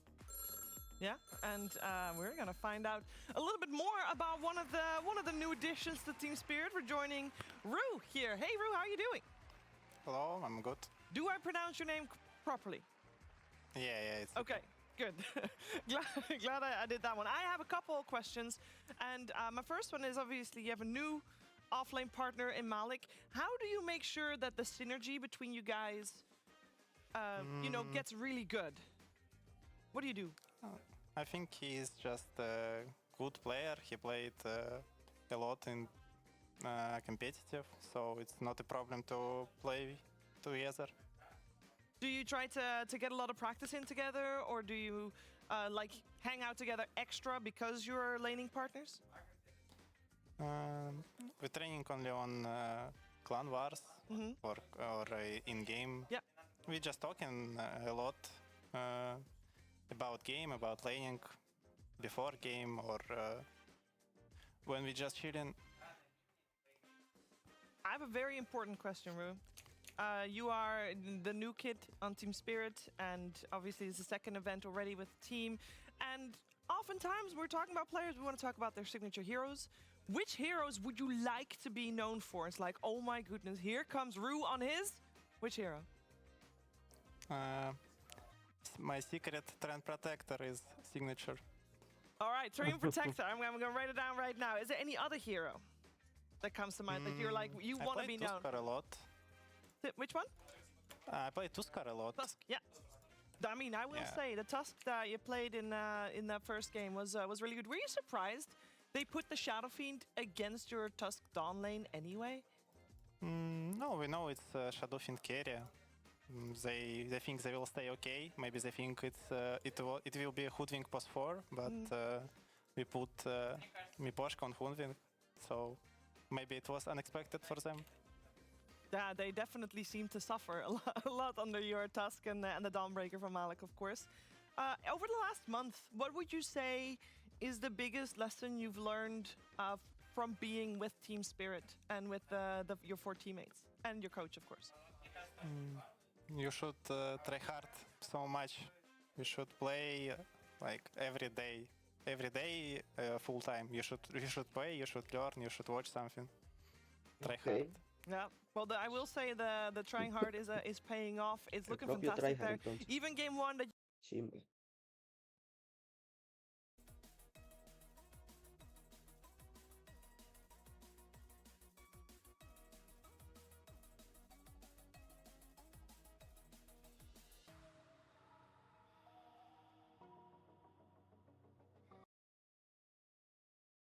In this high ground push. I think here, like, you have we just shouldn't push high ground. Okay, so it's as simple as, if you guys watch this in a replay, do you think the consensus is Miposhka says, guys, why are we going high ground? Let's not do it. Yeah, I think we just should not go high ground. We have a big lead, so we just need to take all map and close our enemies on the base and take more gold. Yeah. So do you remember what led you guys to pushing high ground? Like, did someone make this call and, like, at least in the game it felt good to go? We was feeling strong. I don't remember we have edges or no. I think no. We just feel strong, so Satanic calls we can push, and we just listen him and go. Yeah, okay, that makes sense. And then one follow-up question. What do you feel like is something that you guys have improved on over, like, the last few weeks? Like, I think when you have a new team, maybe there's, like, a lot of voices, or some people aren't talking enough, or like your team fights aren't going so well. What do you feel like is one really nice thing that you guys already improved on?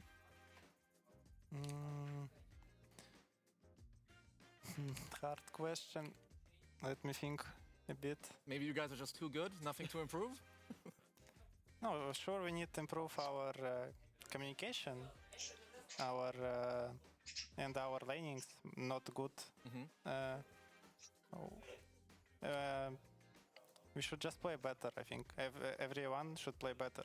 Okay, that sounds good to me. Thank you very much.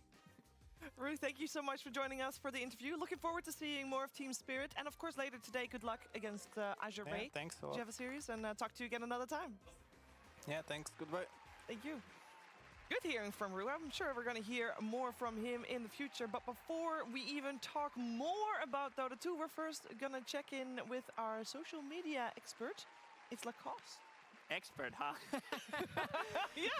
Why Thank not? you. This is my second time, doing this role. That but I'm means gonna you're keep the expert. Absolutely. It's all it takes. 2 times. That's how I played professional Dota. Didn't end too well for me, but I'm gonna keep you updated what's been happening on social media, on Reddit, whatever. And I've found a really funny clip. This is one of the most upvoted Reddit threads that I've seen in a while, and one of the funniest clips. So I think I'm just gonna roll the clip straight away. The coil, the damage! Are you kidding me?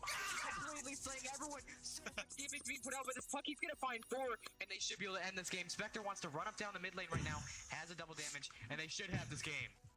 Coil is coming in, and it's gonna be dropped. BKB is there. The coil, the damage! Are you kidding me? Yeah, the guy is casting his own game while playing. This is not a professional caster by any means. He's staying calm while he's dead. There's a full clip on Reddit. You should be able to check it, front page.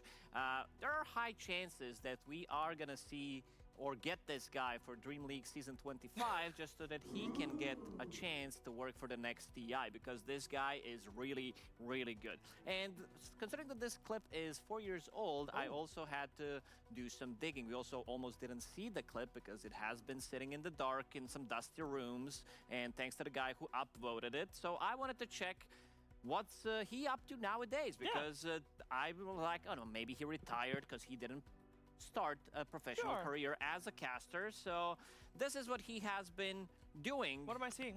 He's actually Divine 3 player, over 11,000 MMR, changed the name so many times, but maybe you're gonna notice something. These are some of his last games. I know the TV is a bit far away, so I could help you out. Yeah, help me out. If something's standing out. He loves to buy a blink dagger on every single hero that he does play. And considering that he's changing his nickname so many times, maybe it's time to stick with the blink dagger enjoyer, because this seems to be working out for him. Very fitting.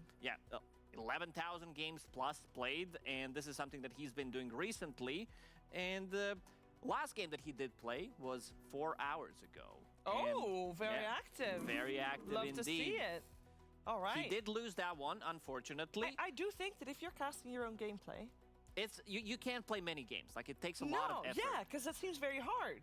Because you gotta do the thing and say the thing, but actually you gotta be, normally you do the things faster than what you can say the thing. So is he playing to his full potential? That's what I'm wondering. I'm wondering if he's casting every single game that he does play. Unfortunately, he did lose that game, and the reason why he lost that game is that no one from guy that is playing in Dream League Season 25 did play on Smurf. He was like, he's getting too much spotlight. This guy's too powerful. Somebody needs to stop him. So no one did humble him. With Axe, great itemization, of course, with the Aghanim Scepter Vanguard. Really love that one. And looking forward to seeing it in professional Dota. But yeah, shout out to that guy. This is one of the funniest things I've seen on Reddit. He has many names. Bazillion names. Blink Dagger Enjoyer. Yeah, that's his new name. We see you. Actually, we hear you. More specifically. Yeah. Yeah. Very good. Hey, a couple days ago you had some sunglasses. You still got those? No, I got rid of those. Gosh darn. Because this would be the perfect time to put them on. Because a lot of people are tuning in right about now. Because they are waiting for our upcoming series. I hope you're ready to bat test in Liquid versus Nigma Galaxy after the break.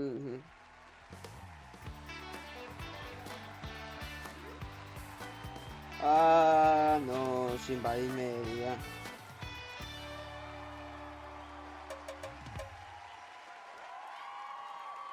Wow.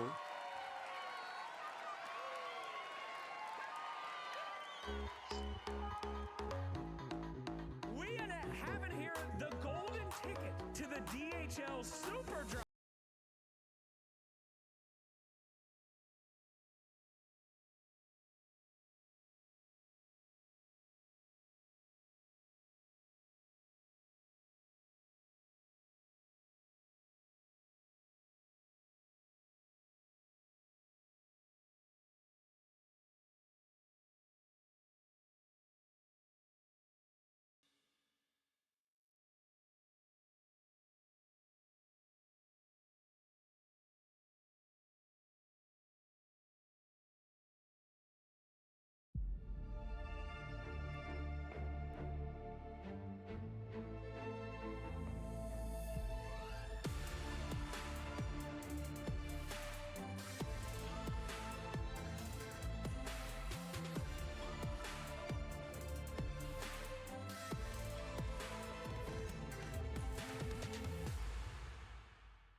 Mano, este man sí que. Uy, no.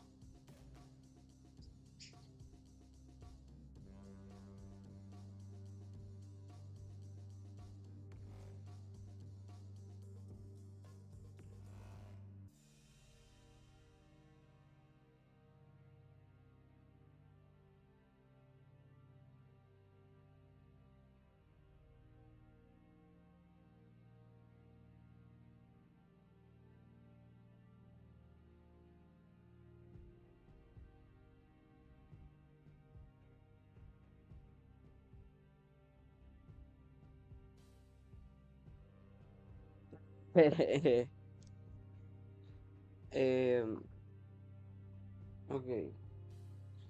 Pero la verdad que no han dicho nada, ¿o sí?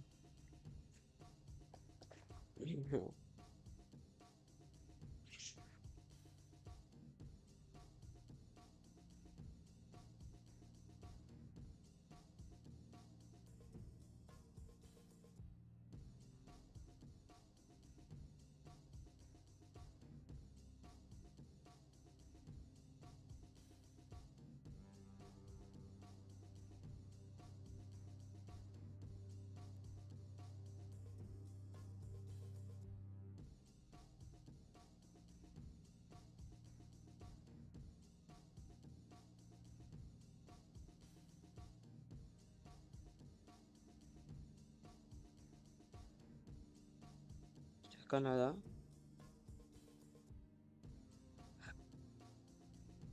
Mm,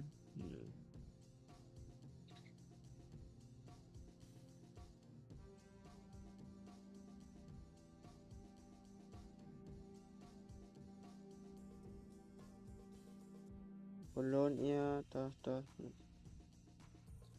¿veis?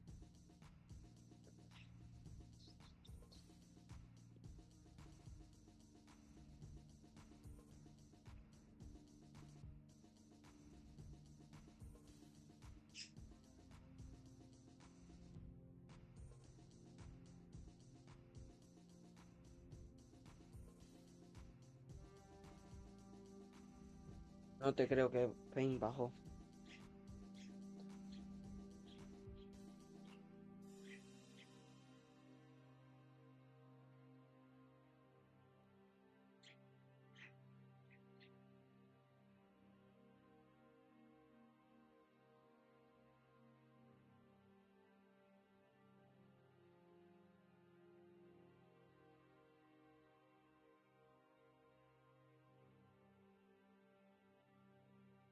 Fluxo bajó 2.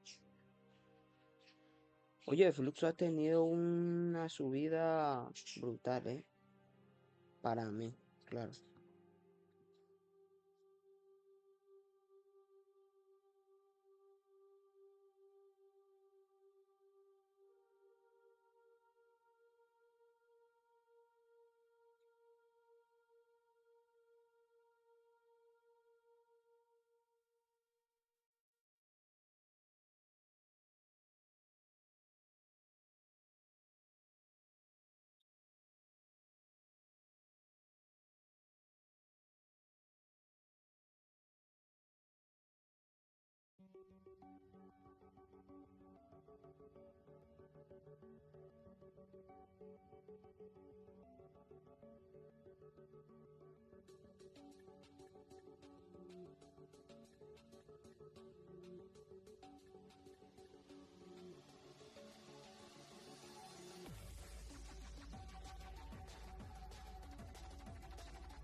¿Ya?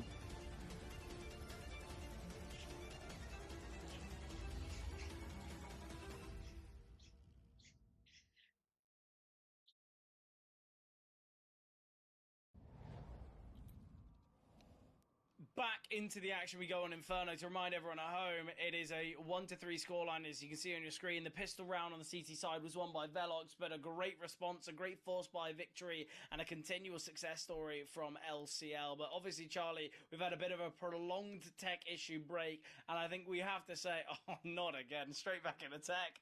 Oh no, we were here, but the round was ticking down for what was 16 seconds, and then we're back in the tech issue once again. Yeah, we've been a few tech issues in this series. Why not add another one? Had a quick round restart. Hopefully that looks like we are maybe going to go back into things, Fred. Yeah. Counter's counting down. Let's not tank our lucky start until we're actually in the round. And even then, no, until damage gets taken. That's when I'll believe a round's going to be seen. Yeah, I have to wait and see here. But it does look like we are going to be going back into things. Round number 5 here feels like a long time coming, but of course Velox 1-0 up in this series so far. Have the possibility to take things to 0, but they are now facing a few struggles on their opponent's map here. Well, these tech issues were in fact on the side of Velox as well, so it has to be said, you know, it's going to be a bit of a difficult one for them because they've just got to sit here and kind of wait for their teammate to finally fix these issues. And Después de esto vamos a ver it's got to be said, el juego it's de never fun Liquid just kind of sitting en there Dota. waiting for what felt like, you know, 20-30 Que no minutes sé por qué se tardaron estos. to get everything sorted. Nice find there from Max. Already Pav has crept in El very problema es que es el nicely. mejor de tres, Pav will weón. spot out one, realizing that it's not Max though, and Max somehow finds that pick. Important trade, but down to the 3-on-3. Feel like we needed to see a little bit more there from Johnny Boy. Bomb to be Max planted keeps now. Things interesting, but I mean, look where Toto is taking so long to actually make his way down to Banana. Finally making steps now. Play for second mid, has peeked out, but Toto finds the kill. And man, advantage for Velox. Final 2 players in the bomb site. There is defuse kits to go around, but Velox still taking their time. Yeah, I like this as well from LCL. In fact, they're looking to take space towards Moto. I'd have actually liked to see them push through that smoke, but now the CTs to make their way through. The flashbang not going to be blinding Hez. He's been spotted, but Lency finds, and a great 2 versus 3 there from Lency and Hez. Victorious again at LCL. It looks really good initially there when Max can find that kill and back away, but realistically we needed to be seeing more there from Johnny Boy, and quite similarly, once this kill comes through, in fact, for Toto onto RZK, we expected a little bit more, but the flashbang's so poor there, and it begs the question why you've opted for a bit of a pop flash. Send it higher. You know, you're more likely to blind players in that way, but yeah, I'm not too sure. Not really too sure what the reasoning for that is, but LCL continue. They get themselves their 4th. It doesn't go great on that retake there, even with the man advantage. Velox not able to make it work, and we've already spoke about before the break, this might be a few rounds that Velox are looking back on and thinking, if only we did this slightly differently. And yeah, definitely. The fact that there's at least 3 rounds I'm looking at now, 3 out of the 4 rounds that LCL have won, I'm thinking Velox should have probably done a lot better.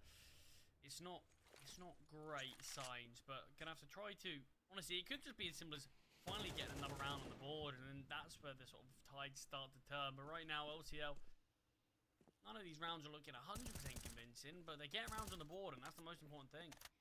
Yeah, I think as well, you're looking at the finances for players like Lency, like Hez. Money's looking really, really good. Obviously, Pav, Dotty, and RZK, it's not perfect, but it's the fact that seemingly Lency and Hez have been in, you know, a couple of these clutches and things have worked pretty well for them. And speaking of Lency, we'll be able to get 1 kill, makes it a 2nd in this round, and I doubt they're ready for another player in pit, but Lency will spot him out. And a very comfortable looking round so far. The real question is, when are we going to see this AWP in play for Velox? Because certainly could be that difference maker. Oh, and even there for Toto, can't connect.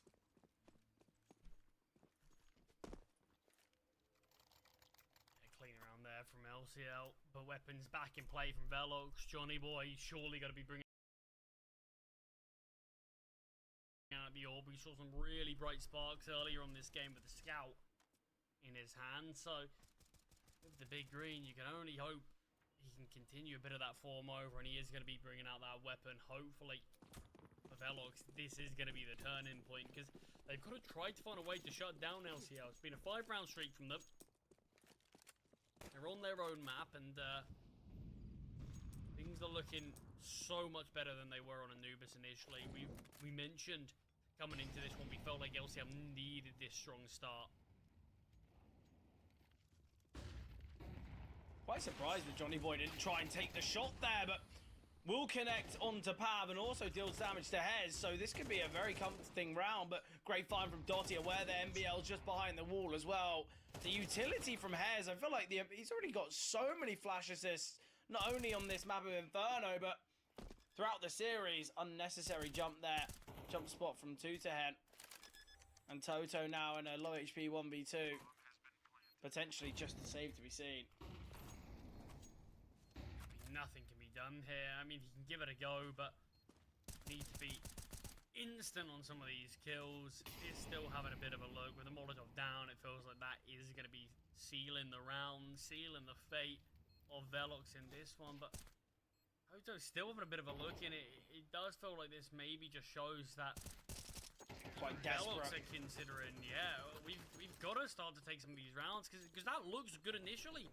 There's a man advantage again from Velox at one point, but we ended up seeing Dottie spot two players on the bomb site, just neither of them swinging off of one another there. Sure, the flashbang helped out initially, but there you spot the first player. Flashbang takes down the second, and the fact we don't see any sort of swing from MBL, who at this point would be unblinded, it just makes it feel just very simple from Dottie. Yeah, real questionable why there is Okay, no let's swing go. there from MBL, but Tutehen yet to get himself a kill. 0-7 currently, and the might continue as he's found by RZK, and again, it's the utility from Hez. It won't have shown for that first, but flash assists will have been seen for both Buah, of them. qué as chimba both se the ve eso CTs cuando blinded cambian de there. armas, pero And look, Hez is 2-2, but I feel like una chimba. plenty of the kills that we've seen have been kind of accredited to the utility here from Hez.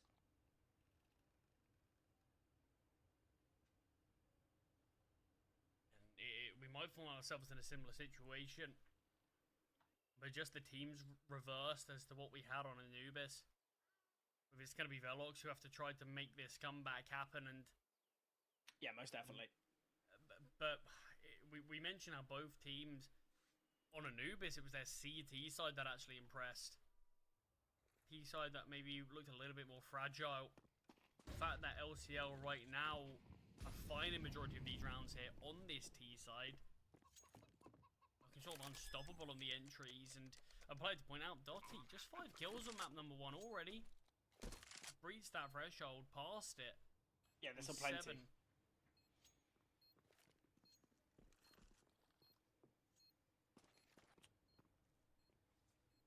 Final 2 players saving. I mean, Johnny Boy's got very little to save. If I was him, I'd probably maybe look if you can just tuck in the corner, get a final kill or something, because it's just the pistol. But there's so much time, and already you've seen Hez the only one on the bomb site here. You're saving a P250, you're not going to be really using it in the next. I guess it could be the sidearm to the AWP, but I would actually really like to see kind of a late tap on the bomb, forcing a player to rotate in, and it's a great way to get a kind of a bit of a free kill, because the bomb was actually planted in the kind of the corner, so a T would have had to swing out into the open, and obviously taken down by the bomb for that, but not opted for it. Have got the AWP in play for both sides now.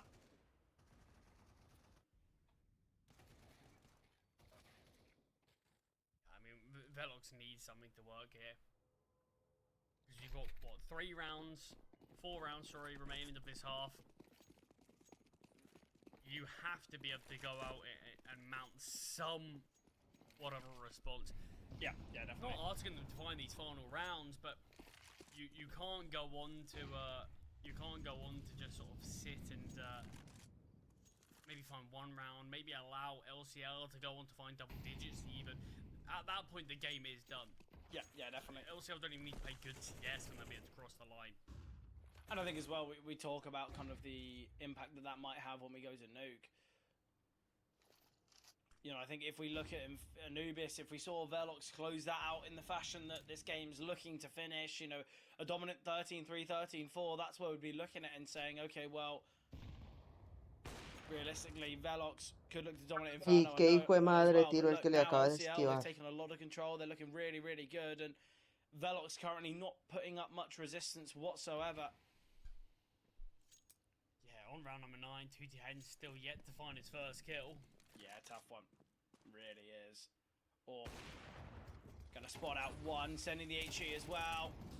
NBL swinging into it, and finally, Velox looks somewhat comfortable. Optifor as well, you'd expect. It does go down, but not the best of sprays from NBL. Rifle has dropped in, Johnny Boy holding, RZK, remaining player on the B-bomb site, found by 210. And not only is it a flawless round for Velox, it's 210's first kill, and finally Velox look somewhat decent here on Inferno. Yeah, something finally goes their way. Let's find towards long, really. The setup was solid. Johnny Boy finds the first. Second player swinging off of him, and NBL presses the issue after finding that long player. Goes for more, takes down the orb. And at that point, round should Great molly and nade. Look at Johnny Boy down to 18 points of health. Yes, posted up towards apartments, but already taken so much damage for it. Nice HE back to Pav. Another nice nade, in fact.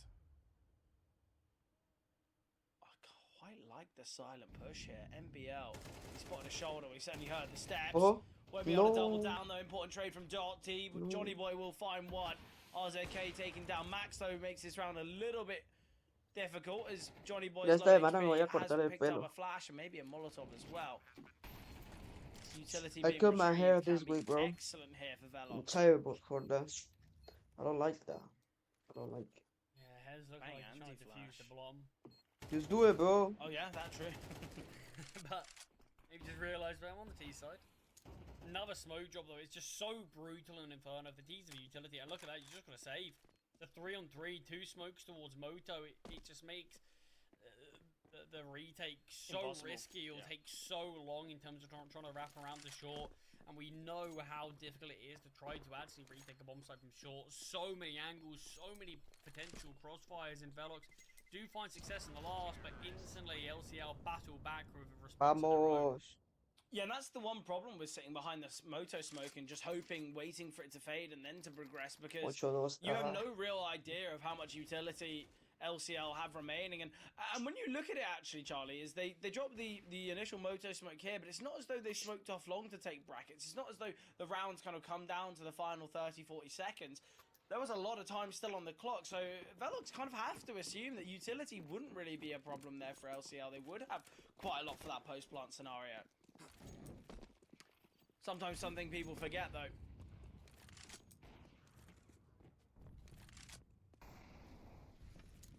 22 rounds remaining, and you'd probably say Velox kind of need to find the final two, and then getting the opening kill is a decent way to do so. Very similar kind of scenario to what we saw LCL with on Anubis. For LCL, though, they did win those final couple rounds, or kind of brought themselves back into the game. Whether Velox can do that, though, is the question. Nice find from Johnny Boy. NBL finding one while flying. Takes down Pab, but Lenzy's trade is excellent. Johnny Boy so quick, not only to pick up that AK, but also to maneuver his way into apartments. And now the game plan for Max is just survive as long as possible. Well, we see a knife kill. Not messing about here. Johnny Boy not realising his final opponent is in mini-pit, but eventually gets that intel. Lenzy, 1 versus 4, gone 1v3. Utility coming his way, but he dodges the flash. But Johnny Boy, doesn't matter. We'll find him, and Velox can get themselves their third. Enough money to just keep the AKs, but Toto's brought out another AWP, maybe forgetting that it is the final round.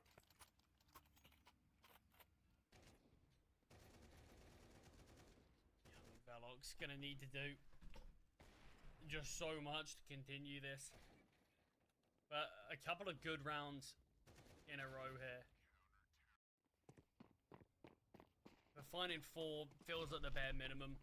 Winning pistol round feels like the next step. And then we got a real game on our hands once again. Great utility usage down here towards Banana. Just softening these players up, tagging them lower and lower.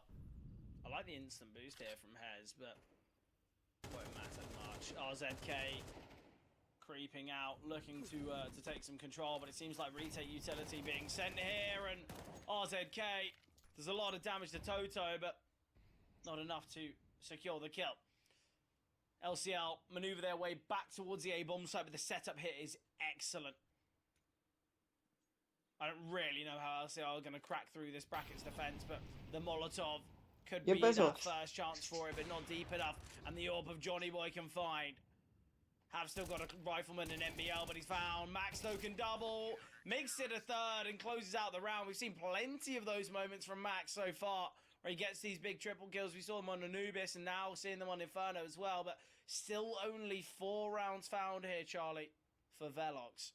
Yeah, I mean, it's not an excellent first half by them by any means, but it could be enough for them to make a response happen. And I think that's the sort of thing that you have to look at. The context of how this game's gone. There's been a lot of rounds that I personally do think they probably, not necessarily could have won, but definitely could have battled a bit harder and made them pretty close. It's just sort of one player made a slight different decision here or there. But the champion, rounds, we if they can win lose this piss at round will. top, you're very quickly potentially I looking don't know at what I'm 6. saying.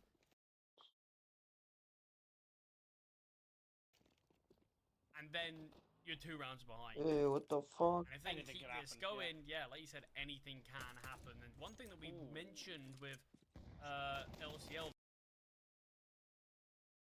they struggled to close out games. Finding these first 2 kills was a good start, but now look at that. Things have changed.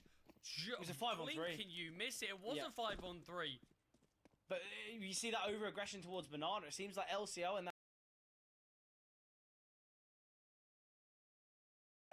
that moment, the only thought is, well, we've won the round. Let's just swing. Let's close this one out.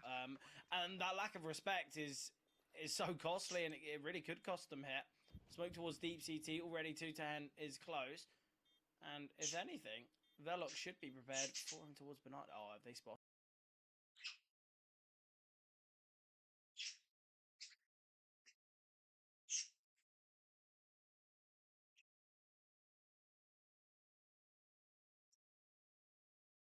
We good, we good, we good.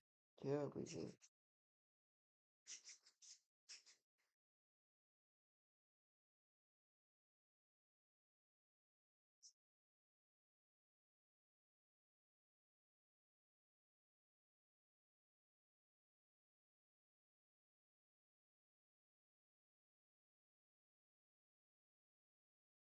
Ah.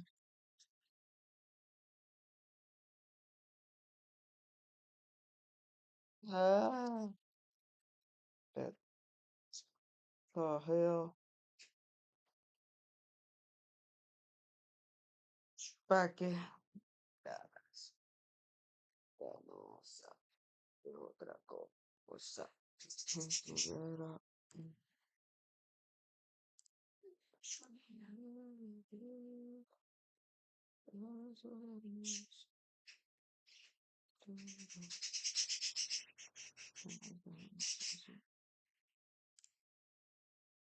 Fresh. Pero fresh, ¿eh?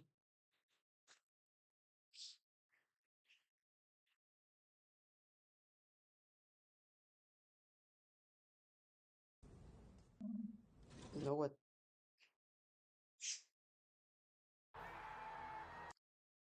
¿Cómo va esto?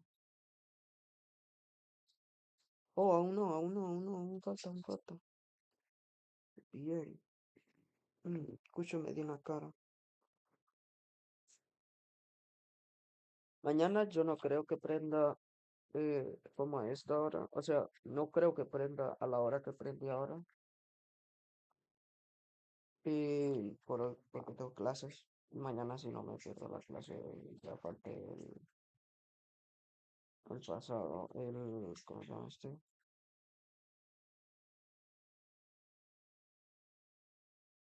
Ya falté ayer a clases y no quiero faltar más. No es que no pueda, sino que no quiero faltar más. La mayoría de cosas se están poniendo en su lugar a ciertos tiempos pero ¿cómo se llama? Aún no estoy como listo para independizarme de esto, o sea, tipo, enfocarme solo en esto, ¿sabes? Yeah, sort of nature of esports. Yeah, it happens. Yeah, I mean, both teams actually having quite a few tech issues.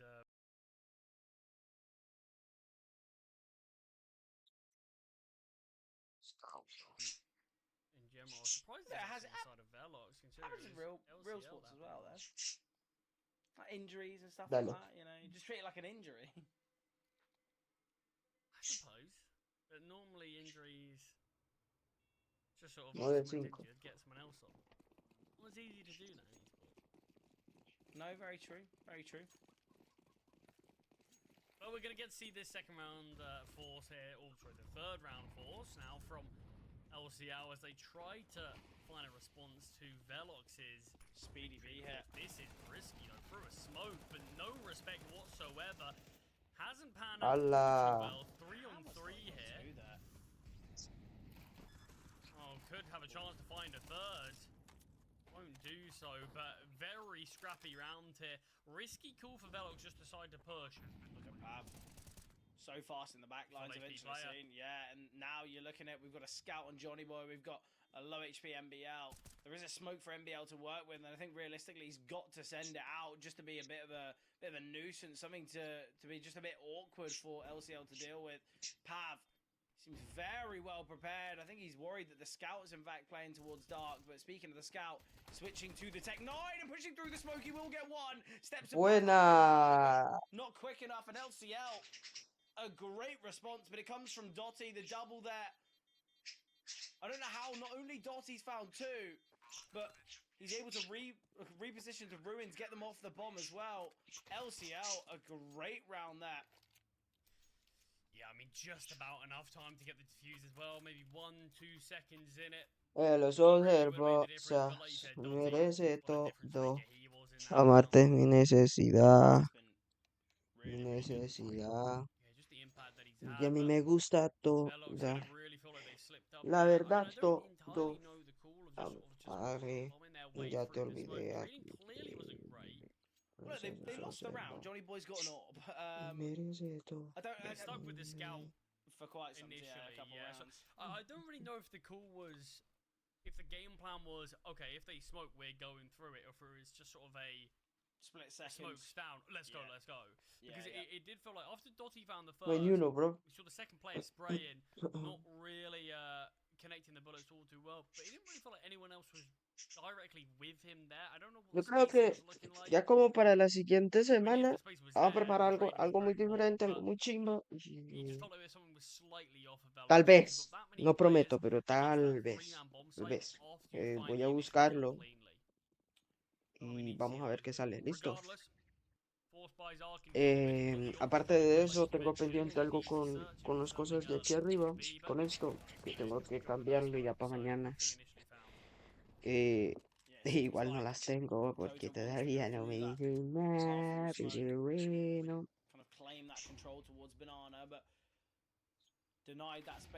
Bro, yo quería... Puta madre, déjame pregunto. I'm liking the idea, I'm liking the setup. Johnny Boy boosted above, holding with a big green.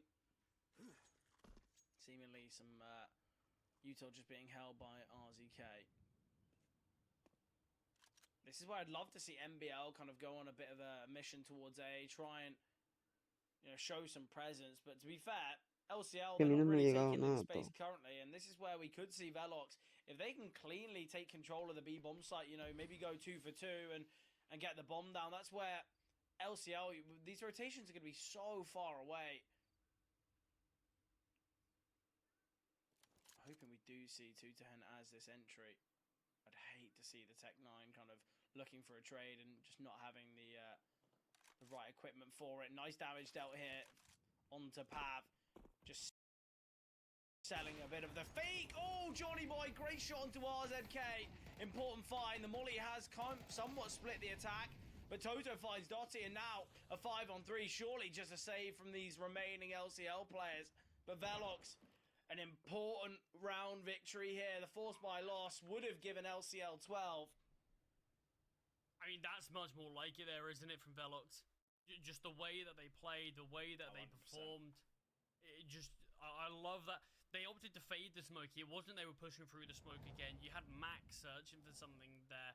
You had Johnny Boy's AWP getting ready there, who ended up being the entry. It wasn't necessarily intended to be, but it was just a fast hit off of that opening kill. Really magical. Yeah, it seems as though whether that's I don't know if that's a server crash or. Carlos probably production. going to be jumping into a little bit of a break. Yeah. I think what we'll do is we'll go to a break. Hopefully, the server will be back and players will be back and everything will be sorted in a matter of moments.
I like the attitude. Let's see which one will end up being victorious in our game number 1 with Cap and Scent.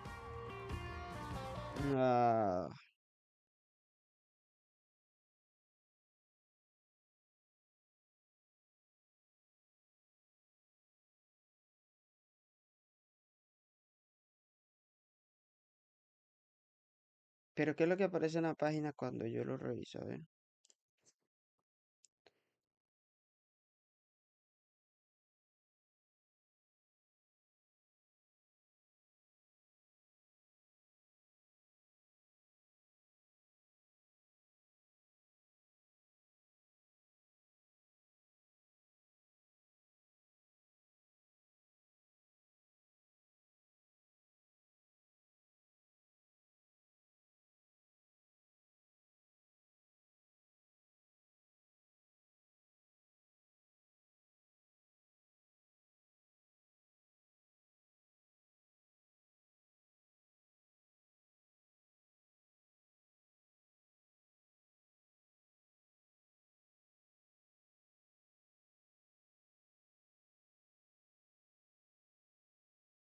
Ah,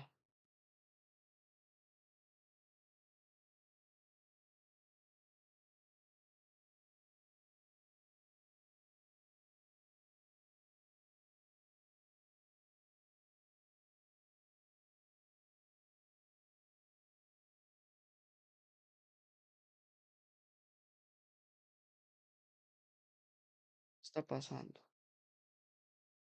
Kill them that easily with like poking and prodding. It's more about hard committing and then taking them down. As speaking of taking down, Noob will take down the first wave with Primal Beast, a classic play that I believe at this point only this hero can make this play. In the past, you could technically do it with Ion Shell on 2 heroes, but then you don't get level 2. But yeah, Noob will just not play the lane. And he takes the courier, and he goes for another wave. And there is not a damn thing Insania can do about it because he's got learning curves, so he doesn't even have a spell to throw at him. Because he's Elgo Magi! He really did that. I love that sound. I love this hero. Why? I don't.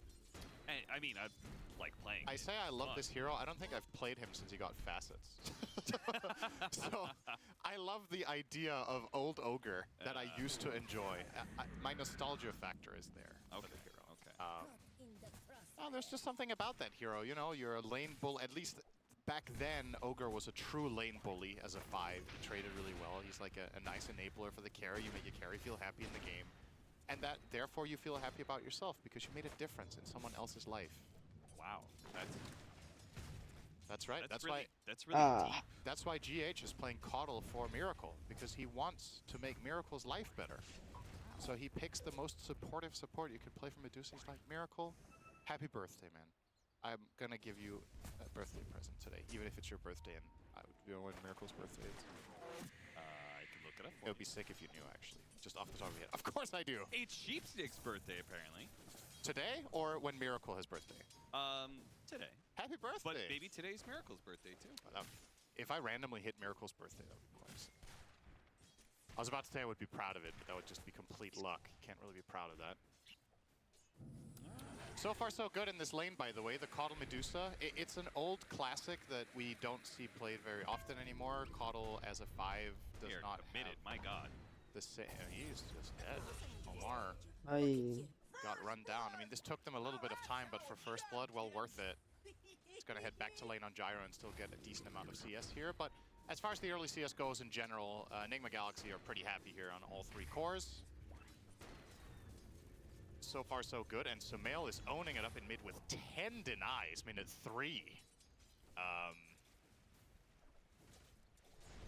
Dendi is watching this lane and he's like, this is... I might just go pro again.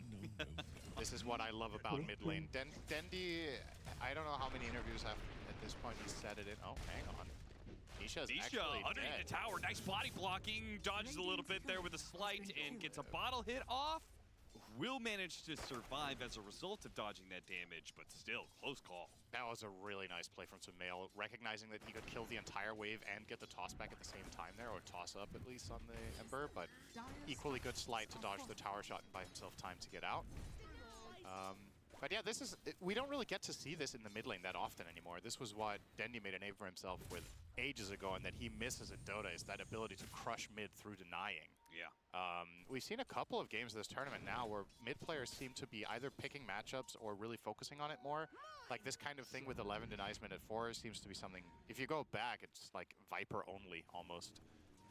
But some heroes are able to do it if the matchup's good enough and if you play it well. And that should mean that Sumail will out-level Nisha quite significantly in mid, and that's kind of important too. Because that matchup, Tiny can kill Ember as soon as Flame Guard is down. Nope. Getting real aggressive here. This Bushwhack turns into Mickey, just turning on all the damage back into Noob and Omar's face. It's actually a little bit of an awkward lane duo. The Hoodwink Primal, because Primal's going to trample down the tree and he also breaks it with Onslaught, right? So you gotta be a little bit careful with your movements. But you have the really nice setup once you get the ultimate. Oh yeah. Then you grab somebody and then they get shot. Yep. But first you're gonna die. Second kill for Liquid coming out of their safe lane. So they're doing very well there. Yeah. Mickey has both kills, so he's very rich this game. I had assumed that the off lane for Liquid would do very well as well. Beastmaster and Muerta sounds pretty good, but it does look like the Dusa is free farming still. So if you think about it just from strict theory, what are they gonna do to Dusa with this lane? Every time you poke her, she gets healed by Caudle. So, like, these two heroes together, in this kind of isolated scenario where Caudle is away from Dusa and they get to catch her out in the jungle, this is where they can do some serious damage. But in any instance up until this point when GH is near, it's just not really going to happen. Yeah, you saw his HP just shoot back up thanks to that mana. Omar does get dove here. Underneath the tower, though, Insania, as tanky as the Ogre Magi is, not good enough to stand up to that kind of damage. So, both supports in side lanes do end up going down. But yeah, requires Boxy to do what he was doing, right? Which was shove GH out of lane, and then they can try and get a 1v2 against the Deuce. Could be possible. Yeah, I mean, the response that we've seen from Velox has been very similar to LCL right now. In terms of what we've seen from them on map number 1. They bought things close. Got the game not far off one another, but just weren't able to get things over the line. Velox are in a very similar situation now. They've just got to try to continue. We can see Money, it's not in a good position for LCL. But MP9's in play for Mass as well. They win this round, you've got to think that's going to be 8 on the board, and then we're really in a conversation for Velox potentially taking this one 2-0. Yeah, most definitely. Loving the aggression from Pav though, and the utility's good, and it's Hez again with the flash assist.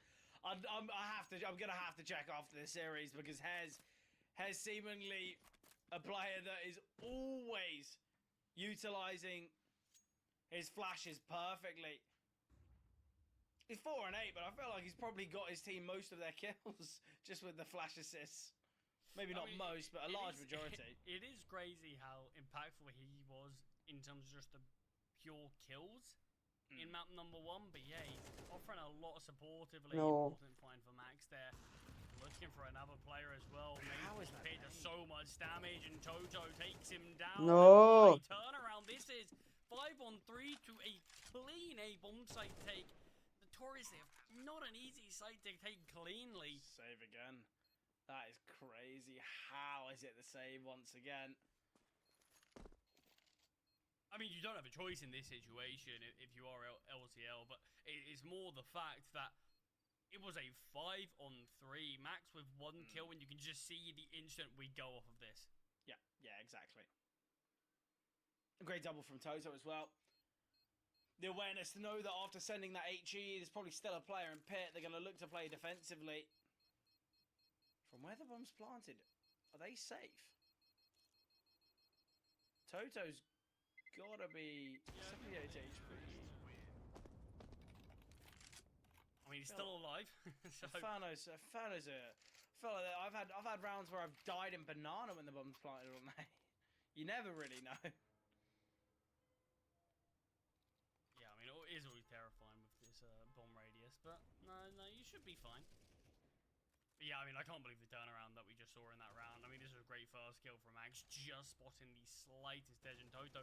Look at the lack of respect there. It's just the things you've got to do on A site. You just have to gamble. I'm going to not clear this angle. You just can't clear everything. And that's what he does. Leaves the site open. Clears towards pit. Y entonces... Opening kill here. RZK falls. One of the saved weapons taken out of this round. And now it's all on Dotty's MP9.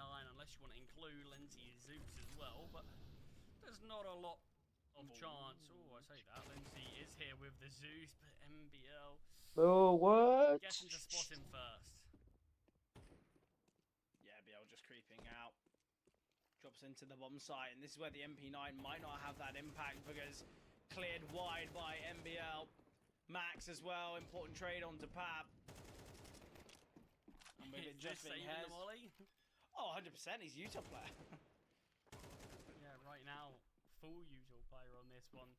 Sadly, it's obviously limiting kills a little bit. But I mean, it definitely feels like he supplied his team with a lot of kills. But yeah, not bringing us too much in terms of the fragging department that we saw on map number 1, but it is going to be that 8-10 scoreline. Velox bringing this one closer and closer. Yeah, you've got to say, Toto, Johnny Boy stepped up massively here. You know, Toto was the one to start this Inferno off so nicely, that 4K on the pistol. And Toto's continuing. Obviously, we want one of those players that we said that there's kind of a lot of unknowns and not really all too much to go off of, but Toto's played very well so far in this series. Yeah, this was a 7-2 scoreline for the Champions League. So, I mean, almost an identical scoreline to what Velox had, just 1 round difference, really. Yeah. In terms of Anubis, but yeah, I mean, game's getting closer, and money's still not in the perfect spot for the CT side. Now, don't get me wrong, they can get a buyout, but obviously it's Inferno. It's not... this is the map that will require the best utility. Yeah. You kind of do want everyone full utility. You want HE grenades, you want Molotovs, but this bite isn't gonna really allow for that. I think as well, you've got to as a B player on Inferno, I feel like you've got to take a hit on weaponry over utility. I think 9 times out of 10, you're going to be getting kills. You're going to be kind of taking banana with util alone. You could opt to bring out an M4 over a FAMAS, but to me, you drop down to the FAMAS, and that will allow you to bring out a nade and a molly. It will allow you to bring out the damaging utility, and I think that's the most important part of being a B player. With the right util, you're either getting an opening kill, you're forcing them to use a smoke, or you're taking banana. They're the 3 outcomes that happen with good banana utility, and so far the util's not looking great. Dotty will take the hit. Pav, in fact, has dropped a flash. Yeah, it's interesting. Dotty could get out of FAMAS if he wanted, but he for the MP9. Maybe looking to get him a bit more aggressive. Also, the FAMAS is... It's a gun that we all... I we all actually know. like the FAMAS. I mean, I rarely buy it. But recently, at least, the gun's been doing decent for me. I don't know if it's just a couple of lucky games of it, but I feel like the FAMAS is getting a lot of shade that it lot doesn't of deserve. stick. Oh, it gets stick at all levels. I feel like it's... The Galil gets way too much. I I'm think... the only person in the world who has the opinion that the Galil's worse than the FAMAS, but... See, it's weird. I used to hate them both. Whereas I found... kind of do still. there's a newfound love for the Galil. Head's barely alive there. Está abajo, huevón. So close to spotting out Tutanen. There's 3 players waiting for this smoke to fade, and as it does, Lenzi surely forced back now. Hez creeping out will find, and the shots from Lenzi as well would have been heard. So 4-on-4 down to a 4 versus 3. Yeah, I mean, the setup towards A can be very strong here for the CTs, but Hez is extremely low. The drop would have been heard. Yeah, that could be a problem. I like the positioning from ours. Dime que no le vio la cabeza, ¿en serio? Fact has just backed away. Going to be playing from CT now. Minimal time. Drip smoke thrown here. If anything, this kind of gives Lenzi an avenue to work with. I think this smoke could be a real problem. MBL sending out an HE. Oh, RZK steps have been hurt. Lenzi will fall. Rotations need to be seen, but they need to deal with Hez on the back of the bomb site. Limited time. Will be able to find one. 6 seconds on the clock. Bomb plant going to be impossible. Surely denied through the smoke, and Dotty will find. Big round for LCL. Big round for Hez as well. Not only keeping himself alive for so long, but also getting 2 picks. Yeah, a little too slow there from Velox. I liked MBL's 7-3 va ganando Team Liquid.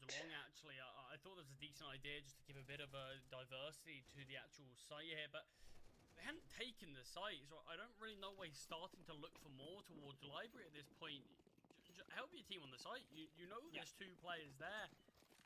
It felt like they needed a additional play, and I think if MBL was there, you get that site, you get the bomb down, whether it's going to be that 1v1 at the end, it doesn't matter, because at least you put yourself in a position where you can have a 1v1.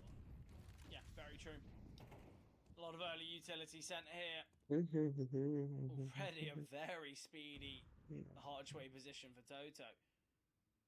Toto gonna find Pav. Ooh, a bit awkward, but will still find.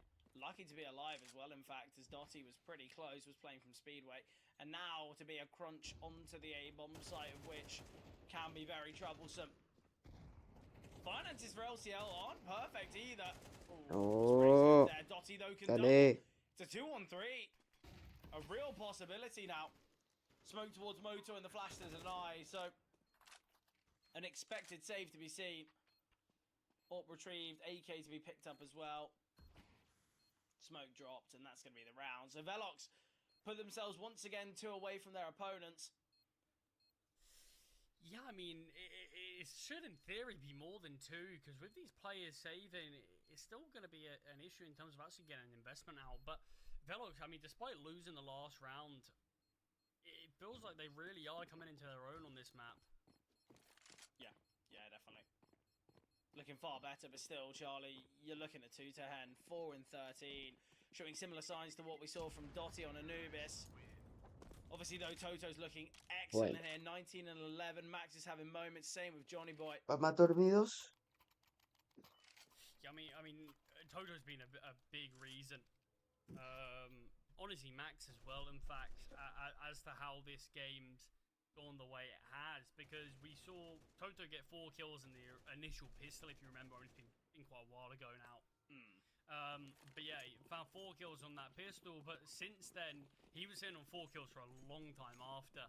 Yeah, quite a while. Max was only on 4 kills after around 10 or so rounds, but both these players stepping up a lot and have allowed Velox to really find an inkling boost. Yeah, it's red like a book, and Hez finds Johnny Boy. And we saw there was a fair bit of util damage as well there. They've got the opener, but Lenzi's positioning. This is just the half buy, remember, Charlie? No te creo. They've opted for the half instead of investing around the weapons, which is Es completely otra understandable cosa. because they kind of get Es 2 otra bites of it. cosa. We need to see Hez providing Merece on the big green. amarte Ozzy mi as well on the 80k. necesidad. He's got to do pretty well as well. I wouldn't want to leave that up towards Banana. Throwing out the map might be the better decision. 2 to Hen. Nice find there. Drops the smoke. Se ve muy chimba como hacen los cambios ahí, weón. BL sent both of them. One towards Arch, one towards Me Library. gusta lo que veo. And now it's going to be this crunch on the A-bomb side, denying any rotations in. They will take their time and go through long though, and Dotty spamming with the 5-7. Great find from 2 to Hen. Second kill of the round, 6 in total of Inferno, and Hez now just tasked with saving the AWP. Ya plantada. I'm not 100% convinced that LCL can close this out. I feel like there's definitely a lot of doubts because it's going to be a full investment in the next. If they lose, it goes 11 to 11. Then they would have to eco. The lead could be taken from Velox. LCL, this is a scary moment for them. I mean, we do need to look. LCL haven't just completely disappeared. They have still been finding rounds on their CT side. They've just been in isolation and a bit inconsistent. Hair surely goes down here. And that's a tough one. Bullets will do it. Yeah, it makes things a bit trickier here in terms of get what they're going to be able to do in the next. But I do think there's still the chance that Ooh, LCL timeout. pull around out of nowhere, find themselves 12. Bueno I acá. think overtime is certainly a good 9-4. chance of that being the case now. But yeah, with Hez going down, obviously that's the AWP being taken away as well. Util once again a bit limited. Got an MP9 on RZK. Just a 1 defuse kit. And as you said, Util not perfect either. Not the best of investments, the most promising of buys to ensure success. Johnny Boy lining up the flashbangs there, but realizing, okay, well, Banana not really under the control of the CT, so don't have to burn all too many flashes. Will be lining one up though. Bit of a pop flash. Send his team for a peek towards CT. Smoke and Molly coming through though. Still a player on the boost. And speaking of boosts already, we have got one towards balcony as well. Yeah, full bracket control from LCL. Not playing aggressively here, but no presence from Velox whatsoever. See, my biggest problem is right now LCL, they've used a lot of utility. Yes, they've got brackets control. I'd really like to see someone kind of take a bit of a risk, maybe try and push in apartments, Estoy try and durmiendo, take loco. some control. Because right now, Velox, if they take the B-bombs, 11 ya. rotations, okay, yes, they can try and make their way down middle, and it's not going to be super slow, but I think in the same regard, it's still going to be a 5 versus 2 on the B-bomb site. I don't really know how this CT defense is going to come through. There's 30 seconds remaining. They've dropped the smoke down now towards top middle, and now a rotation to be seen here from Pav. Great find from Dotty. Will double down as well. No trade seen. Eventually MBL finds. It's a 2 for 2, but Pav through the smoke will find. And now, real possibilities, especially with the missed shot from Johnny Boy. It's all on 2 to 10. 1 versus 3 now. Molotov towards default, but the reposition on the plot is excellent. 2 to 10. Will go down to Lenzi and a great retake there. Disappointing. But Charlie, the question we have to ask is Velox. They spend 15 to 20 to 30 seconds just lining up utility. Why is there a delay? If anything, it works against them. Yeah, just take a little bit too long in terms of their actual execute towards the bomb site, but like I mentioned, LCL, they can Gana still esta la find these Champions y ya rounds, está. but we do have to say, Pero si la gana la otra. one round being won here from Velox, it's going to make money in a really Bueno, precarious bueno. situation from the CT side. This kind of has to be where the CT's going to take it, because if they fall here, I think overtime's coming. Yeah, maybe. I think that round though for Velox is a kind of a clear too many cooks in the kitchen. We saw, what, 3, maybe even 4 people lining up utility. Obviously we see 2 entering into pool, but not the right pathing. And when there's mollies down all across the bomb site, should be somewhat evident of the positions there of the LCL players. But yeah, it's a disappointing site execute. And I think sometimes we look at some of the successful A-hits here from Velox. It's not come off the back of utility. It's come off the back of individuals getting good entries. No. And we might see something here. Dotty blinds himself with his own flash, but can still find Max. Important from 2 to Hen to finding Hez as well, as it gives them the advantage. And as promised, Charlie, a loss in this round could be so costly for the finances for LCL. And that's something we might be seeing as Dotty falls on B. Obviously, we have already got Pav rotating into Ruins. Needs to find Toto cleanly. Has spotted the leg, and the fight will come through. Dink onto Johnny Boy, but a 1 versus 3 for Lenzi. Surely just a save. And we are going to be seeing that 11th found now by Velox. Yeah, and overtime feels destined here. The save DK is actually going to be really big.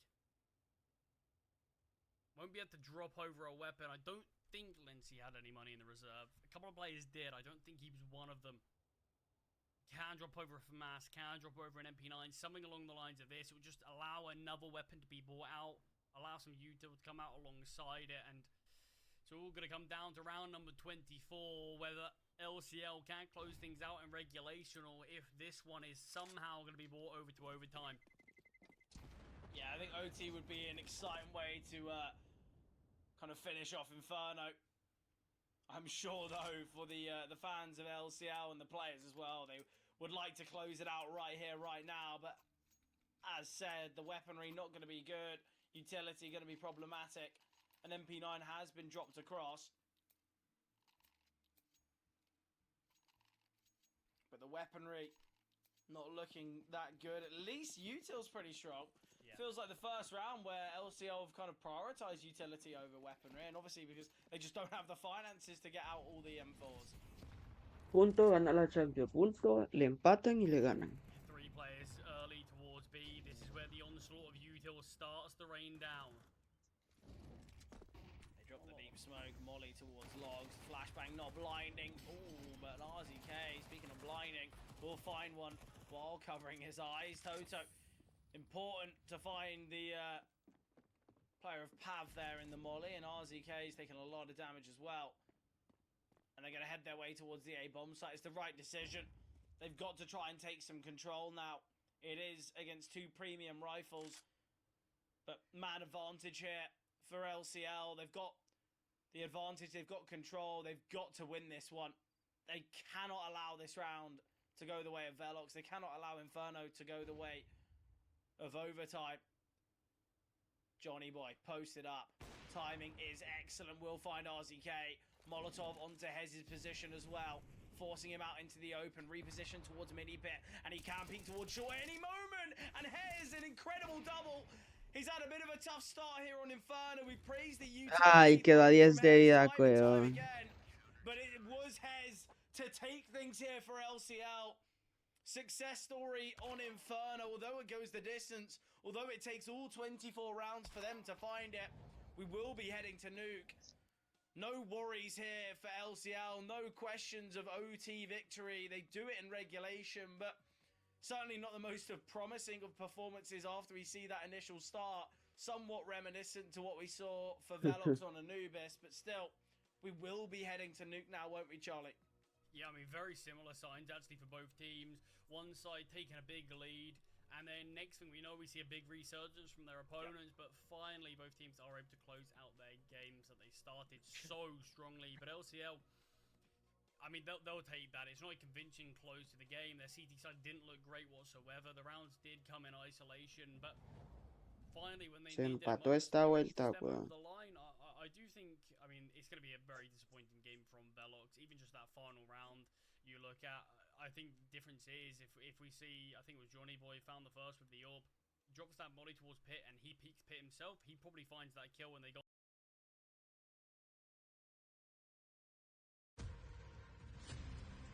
The nature of our enemy is unclear now. What do you want us to do about it?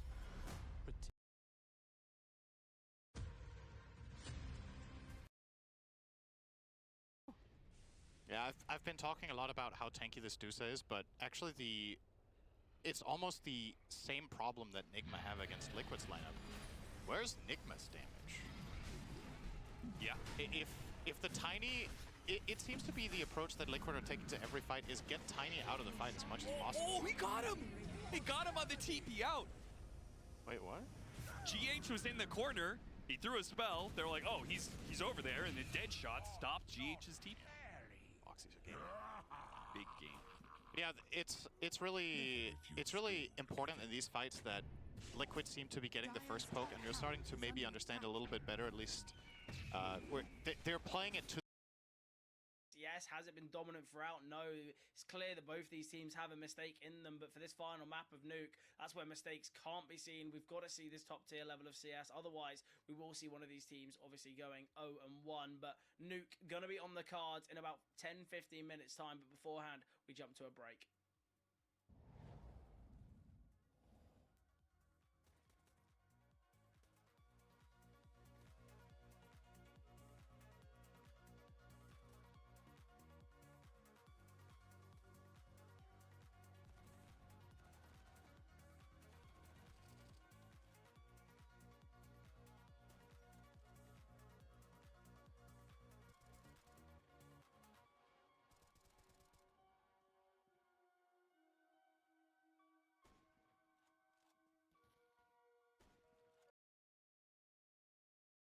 ¿Cuánto?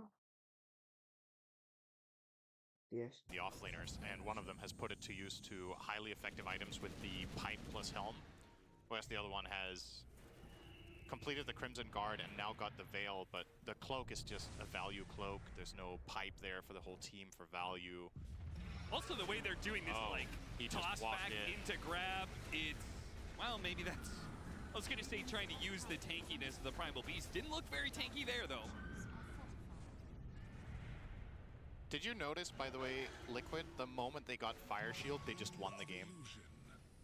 Yeah, that's called a coincidence. That shard, just insane. It did block a lot of that one Acorn shot that one time. It did. Maybe Hoodwink died from 3 fireballs. You know what? I'll give it to you. Okay, maybe it's B tier because it makes Ogre Magi's feel a little bit more useful than just being a Bloodlust bot. Now they're a Bloodlust and Fire Shield bot. Hell yeah. We've converted another one. Uh-oh. Oh, this is awkward. Miracle. Very awkward. He got the Stone Gaze on him. TB out. He'll make it. Okay. Saberlight was closing. Oh, he didn't have Roar. Okay, so that was actually never going to happen. Oh, now he's got a Blast, so he's an Aura bot, too. Insane. You're just a hater. That is true. Well, let me tell you this. If Avery was here, he would also be saying he loves Ogre. Because it's one of his favorite heroes. Is it? I think so. He likes a lot of the melee 5s, so yeah, probably right about that. Bushwhack, Gorgon's Grasp. How are they going to poke Liquid down enough they can commit to a fight? Because last one they didn't kill a single hero, and now there's an Aegis on the enemy carry and a Daedalus, which they didn't have to fight against last time. Trying for the toss back. Got him into the tier 4s. Once again, an alley-oop into the grab, but the dunk is not good enough. They kill the gyrocopter, but everybody else looks pretty healthy. On the second life of the gyrocopter, what are they going to do? They have to back away to the fountain, reset, and give up a second lane to barracks. Yeah, Nisha went into the 4 heroes in the backline, put Mage Slayer on all of them, and got them to half health on his own. Look at him just charging forward. Yep. Go ahead. Do something about it. Gleipnir on 3, holding him at bay as that second lane of barracks is finally going to crumble. He is creating back to the fountain again. Ridiculous amounts of space on the Ember. It's kind of funny how, I don't know if you were on board with it, but I didn't think Ember was the greatest pick in this game. The panel didn't seem to think it was the greatest pick necessarily either, but I think the way these last 3 or 4 fights have gone has shown exactly what the point was. Yes. Now, a lot of the time when you pick a hero and you have a specific idea in mind and you're a world-class team, you can reach that condition and you can unlock the hero and do exactly that. This is the type of game where if something had gone wrong, you would have been like, man, Ember just wasn't it. But the fights have just looked so clean and they've executed the strategy very well, and Nisha is, for me, easily the MVP of this game. She's literally ruining every fight for Enigma. I mean, Nigma's entire setup for winning the early part of the game is all magic damage. a maxed out Flame Guard, Mage Slayer, Ember Spirit with Fire Shield. Not going to die with Fire Shield. Oh, there's the protect roar you against the physical damage, of course. This one ain't good. Well, yeah, not so much, but neither is Noob's initiation. And now he's going to be the one to be punished for it. His No. Lightyear continues to hold all these heroes back in the same spot.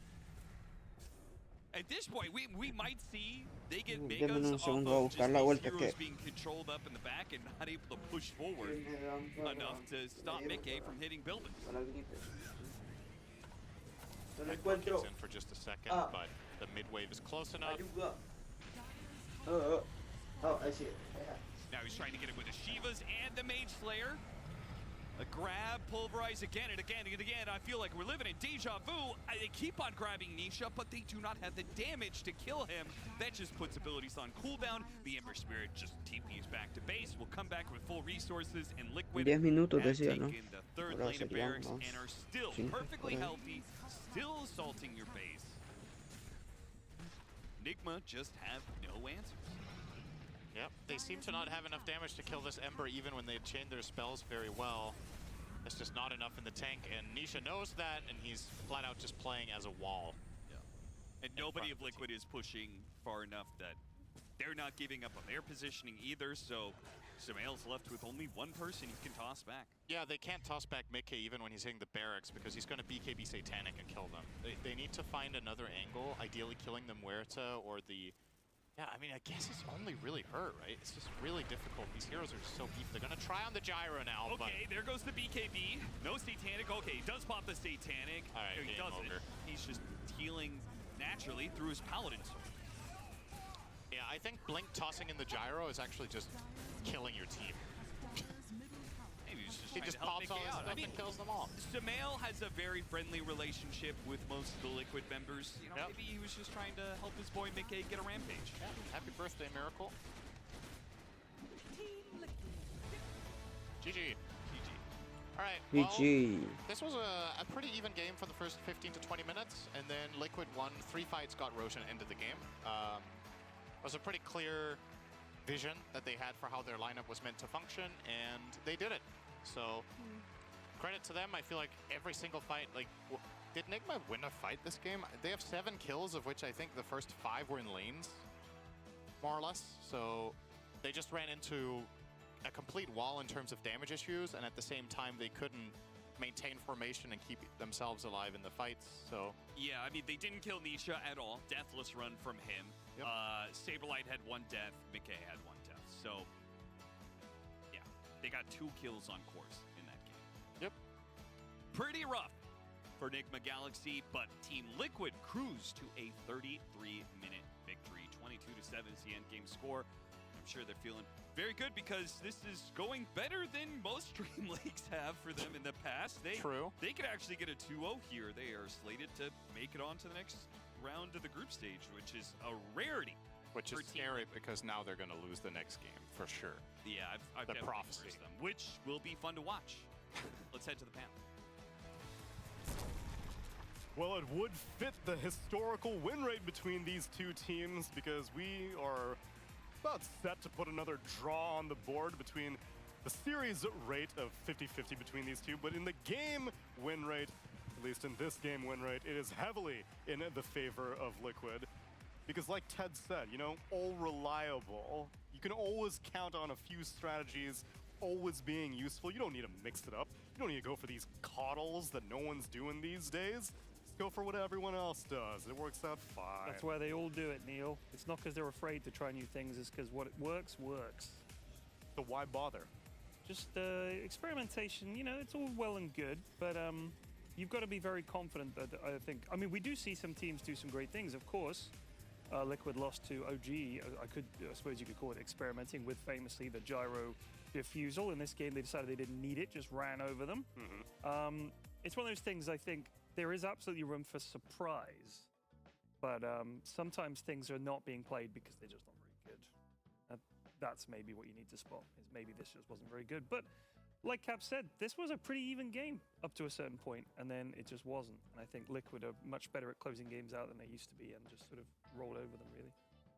They are very good at closing games out. Liquid are a team that, love to end early. They love that 20-minute timing. That's why they play things like this Beastmaster, and the game played out the way that they wanted it to, right? Like, they collapse on a lane bottom, they win that fight, they take a little bit of the map, they take Roche, and they end. And at that point, I think that Nigma were in a position to not have it go that way had they not taken the fight to them in that bottom lane.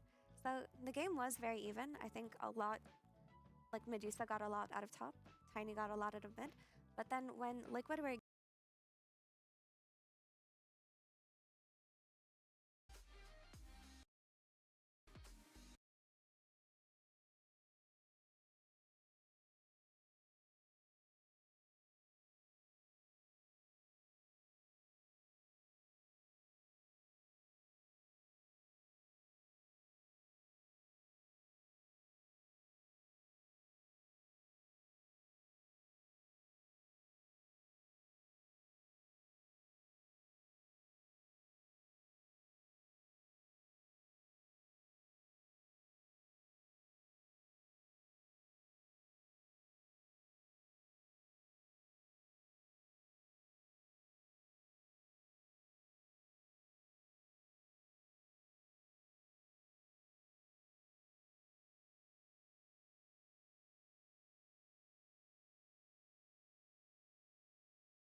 going into the gyro.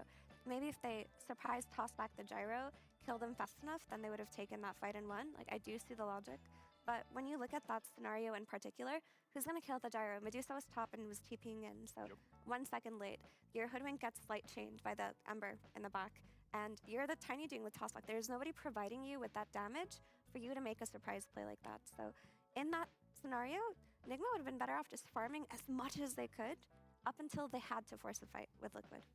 Especially because if you're going for the Coddle Medusa, your goal is probably to make Medusa as unkillable of a beast as imaginable, which is going to take time no matter what.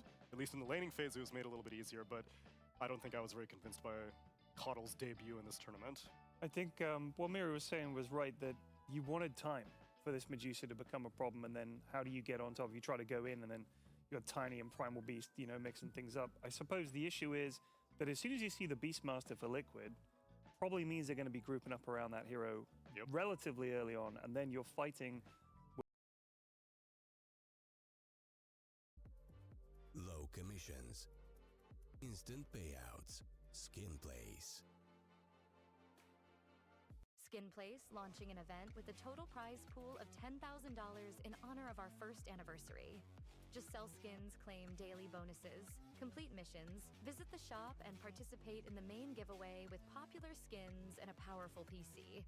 Follow our social media to not miss.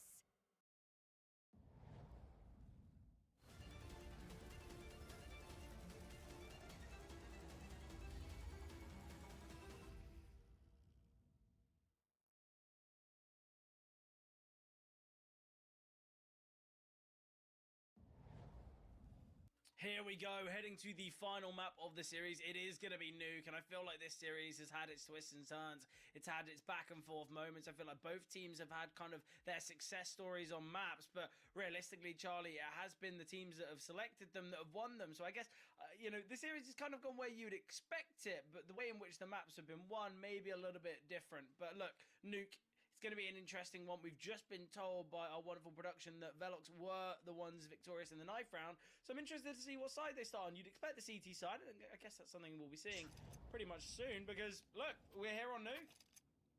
Yeah, going straight into things here. We have seen LCL actually play this map not too long ago. A couple of weeks ago, in fact. Was against Shinden, who obviously we know are here in the CCT South America as well. Shinden looked good on the record, yeah. It was a 13-11 loss from LCL, so a very close game, in fact. It's how a lot of LCL's games have gone recently. Odds, I'm interested about what they're saying. They are favouring LCL as well, in fact. But we know how quickly they can shift, because both these teams right now don't look like they're playing in perfect form. I think both of those maps really show that form is something that both these teams form is need to work. temporary. Yeah. And not as in they're looking good for a week or so. It's half a half a map. They look good for half a map and then they're gone. Speaking of gone, RZK's head has just been blown off by the Jewelies of NBL. Hez falls to the same fate. And Dotty, best of luck. 1v4 pistol. Let's see how it starts. Well, needed to get an instant kill there, but the crunch, too clinical, too clean, and Velox start things off quite nicely here on Nuke with a pistol victory. But Charlie, look, the bomb's gone down. We've seen what I believe you said it's 3 out of the last 4 pistol rounds have been forced buys. Are we going to see 4 for 5? Yeah, it'd be interesting if that is going to be the case. I have been enjoying these second round force buys. Oh, and we're seeing armor. Yeah, we're seeing the buy come through. I'd actually like Hez to go without armor. Because you're going for the scout, probably going to be playing something like Silo, maybe towards outside. Keep the money for the AWP. Yeah, but I mean, scout breaking into a bomb site doesn't sound completely convincing. So, I mean, it just gives you the opportunity to get a kill, maybe swap a weapon.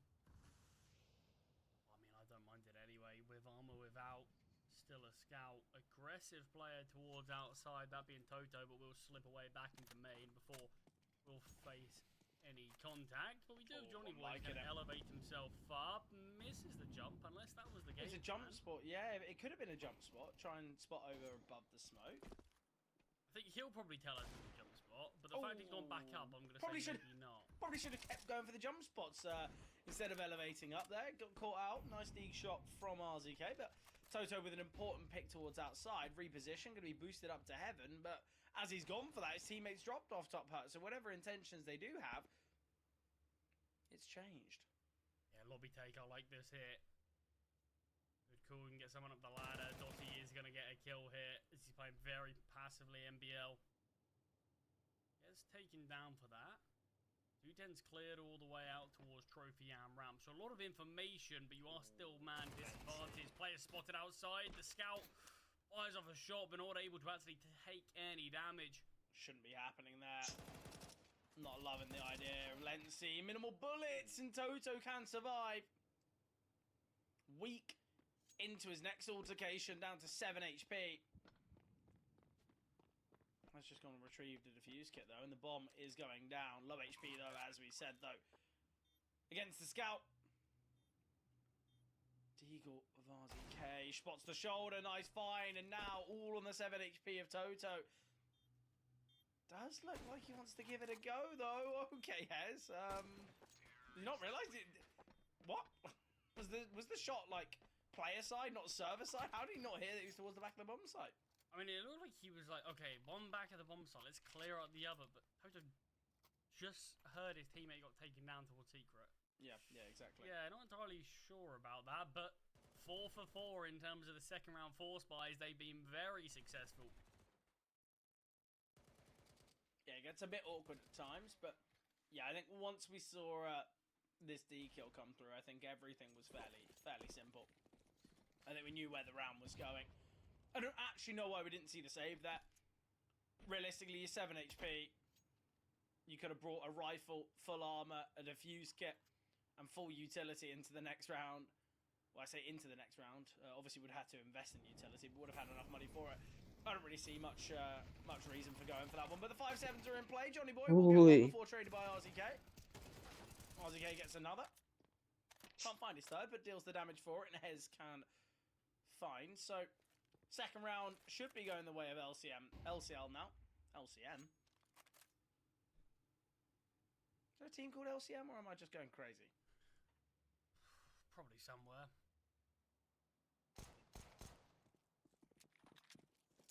And 2-on-2 here. These are getting interesting. I mean, fair play if you know a team called LCM. I have just looked. There is one. It was a French team that played 3 games. It wasn't a team. It's Sensei's players called LCM. I was having a look at all the CCT rosters, and I think that must be where I got the confused. This team was from 7 years ago, so fair enough there. But Velox, they will go on to actually win. How have they won this round? Yeah, madness. I mean, 210. He had a really difficult time on map number 2. Here, though, 4 kills already. I mean, don't forget, it was over 10 rounds since he found his first kill. So, yeah, I mean, very similar to what we mentioned about Dotty on map number 1, who was struggling a lot there. Who's going to have the kind of the silent game? Dotty on map 1, 210 on map 2. So far, it's looking like it's Lency. Pav as well, 0-3. Pav could take up. I mean, either of them really could have it. But yeah, it's weird. We've had someone sort of completely disappear, at least on one of these maps. Hopefully, it's not going to be the case. It's the final map here. Both teams got to be playing at their best. I'm liking the speed we're seeing here from Hez, though. Instantly towards back red and instantly into his death as Toto rips him out of the server with the M4 headshot. Yeah, the reinvestment here from LCL. Already they've lost live. How is that nade not connected onto RZK? Boost towards back red. Elevates Pav up. He's got the AWP in hand. So much info. 3 players spotted. 3 players known of. The steps being heard of. One more towards garage, though. Surely it's being held by Johnny Boy, but not permanently. Oh, they've got Lency trapped here, though. The thing is, they've got Lency trapped, but they've got 2 players for Velox having to hold him. Elsewhere, it should be a 3 versus 3. But it's all about what the other teams can accomplish. But Johnny Boy will fight. Takes down the AWP of Pav, and the Galil tapping away, needing to do more. And Velox, such an important kind of reforce from them. The victory, so vital. The bomb has been planted. 1 versus 5 for Dotty. We'll get his first. It's been chipped away at, though, slightly. And you can see Velox now being very smart about this. Information gained. MBLs. MP9 will find.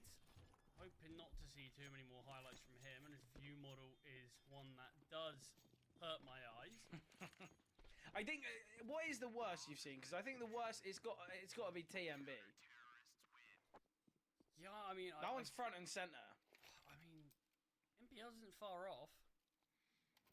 No. Like it kind of gives off the aura that you're trying to aim down the sight. Yeah, yeah. Do you think CS will ever have an aim down sight? Obviously, we've got a couple weapons with the Krieg and the Org, and obviously both the AWP and the Scout, but... What's that, like a partnership between Call of Duty and CS? Aim down sight, that's not a Call of Duty thing. That's a lot of FPSs have that. Yeah, but we're not just another FPS. We have the FPS. I love how you're saying we. You and the CS devs there. Oh, actually, yeah. Don't put me in association with the CS devs. I feel like that's bad for my reputation there. But 210 gets information of the player down toward Ben, but no kill found. Flashbang really awkward in terms of how it lands. 210 not blinded whatsoever, but a nice idea to try to get one of the pistols sent in. See if you can get a cheeky kill with that single piece of util. Not going to be happening though. The bomb is down here towards the lower side. There are also 2 CTs very close by. Easy for them to be close by. Can you actually deny the bomb though? That's going to be the question.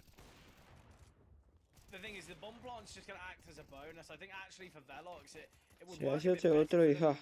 You know, obviously they don't want to allow the bomb to go down, but it's better for them to keep all the weaponry alive because it's going to be investment anyway in the next for LCL. It's obviously a fair few pistols were invested, but you're looking at everyone's going to have AKs, they're going to have utility. Okay, maybe they might be missing 1 or 2 pieces, but it's not going to be the biggest of problems. I think it's far more valuable to keep everyone alive and kind of ensure round victory than look to throw things away. But no, Johnny Boy, nice double there with the AWP.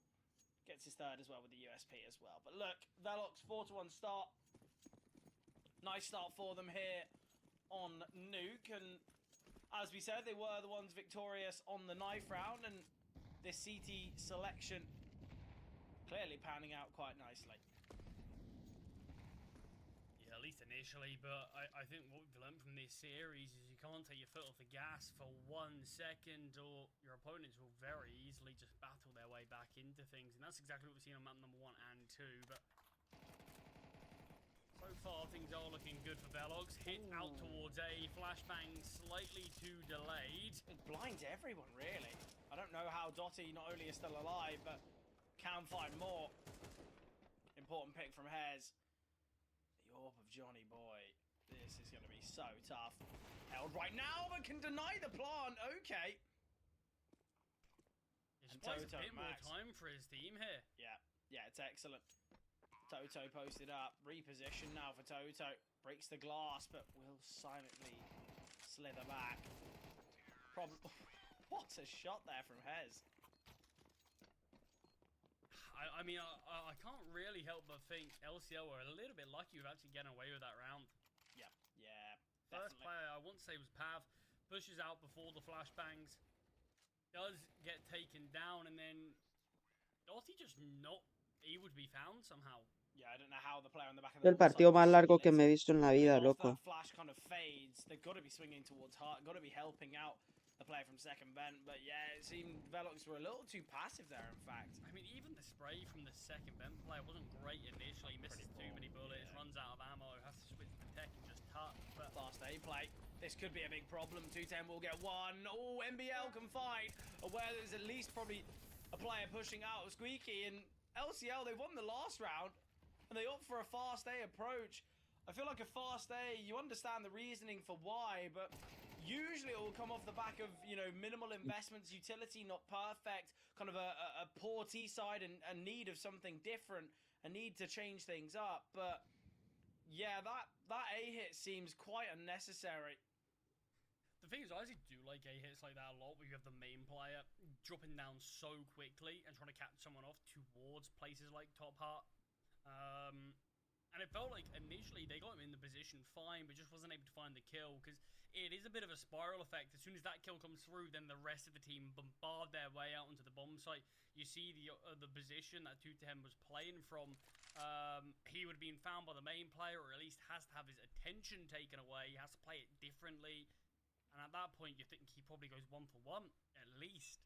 At best, even. I think as yeah, well. It all crumbles. It's the fact that the T's just weren't ready to get that trade. 210 is so prepared for Hez creeping down here, but the lack of HP, he's not going to be able to achieve much. 1 versus 4 for Hez. Can't even get the bomb out. Unfortunate stuff there, but Velox continue. Velox, 5-2 scoreline now. Things are looking very positive, but obviously we know Nuke can be so CT-sided. You know, the half could end 9-3, and I think we'd still be saying that, you know, it's still not said and done. It's still not over. Yeah, I mean, it feels like we would have had to forget about number 1 and 2 to say that.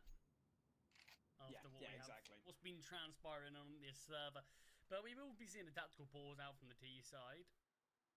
It is this partial investment. Not too bad a looking buy, really. It definitely feels like one of the maps where you can get away with a bit of a push, a bit of a cheeky play. Just with these weapons and sort of walk away with a decent bit of successes.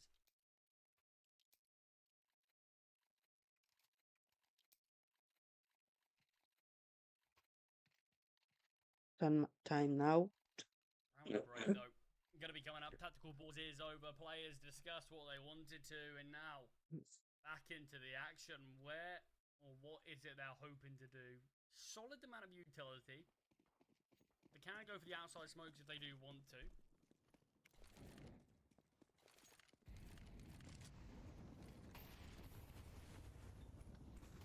Okay, So they're looking to get fast here towards A, and this is the type of weaponry you want with it. How is 210 still alive here? He's close towards Hart, and he's not been dealt with.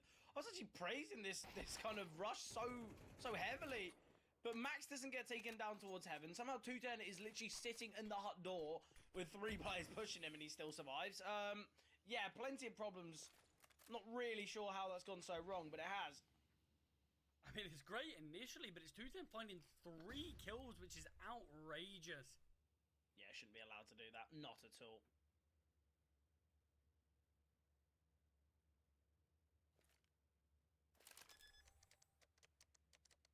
One will be allowed to be planted. RZK does still have a chance of this. There is a low HP max, but RZK's creeping his way into Hart. I mean, Boy's not being quiet, but that is information given up. Utel out in the hands of 1 player. Toto needed to get the trade, and he will do so without taking any damage. So, bomb will be defused, and Velox will find their 6th. Velox, they are really looking to continue this streak. Obviously, we've seen it time and time again on all maps that teams are looking pretty promising at moments, but it can so quickly slip away. This is looking quite convincing, though, from Velox on the basis that I feel like their retakes are being played quite nicely here. I feel like Velox had some issues quite clearly on their the CT side of Inferno. Brought things back just towards the end, but yeah, I feel like CT sides have been a bit odd. On Inferno, Velox seemingly fumbled. On Anubis, they were very, very strong. I think they've kind of gone back to things here on Nuke, but it doesn't seem as though siding is what's helped them out so much. I mean, Velox has been playing a great game. Wow, the spray almost finds two. Toto does get punished, though. Still advantage, and a big one, not just in terms of kills. Valencia being 24 points of health. Gotta think he's going to be limited in what he can achieve. That he's will back away, not opt to go towards outside anymore.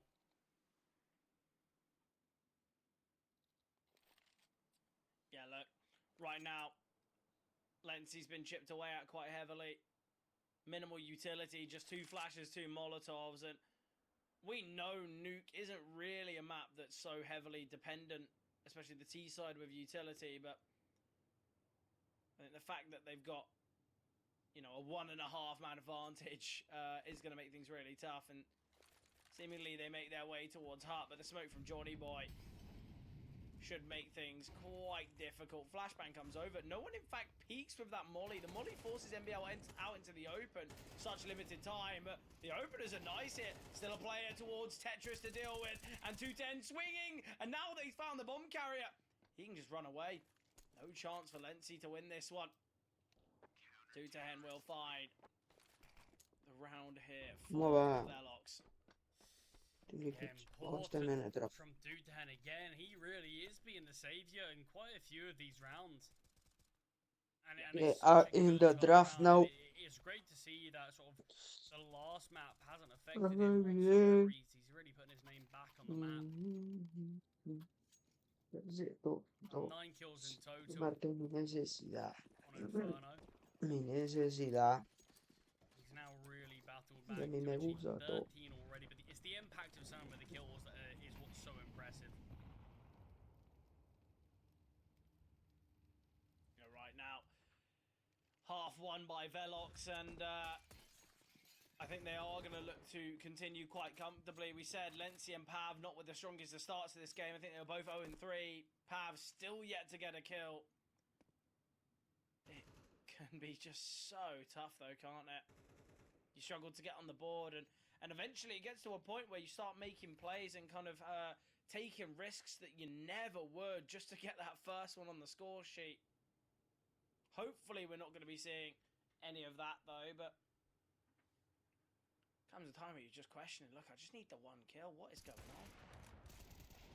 Nice finds though here. The ramp setup's excellent. I quite like the idea from Johnny Boy there. Kind of pre-firing off the peak and then backing away. He didn't really want to wait for his opponents to regroup and trade him. Yeah, Velox, Fred. We're going to be finding Velox be in the exact same situation that they were all the way back on Anubis, 8-2 up. Yeah, things are looking very, very positive.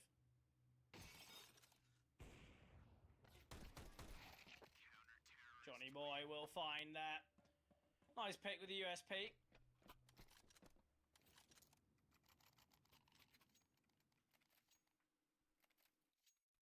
Only a couple of rounds left. We said all the way back on map number 1 that when LCL were in this position, they kind of had to find these final 2 rounds. It is Nuke, it is a CT-sided map, but still, 2 rounds on the T side isn't great.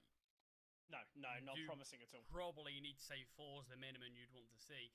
Anything less is where you start to get the panic alarms going off a little bit, and the Champions League, they're not going to want to find themselves in this position after they did make a really valiant comeback on map number 1. they did close out map number 2 after a pretty great start.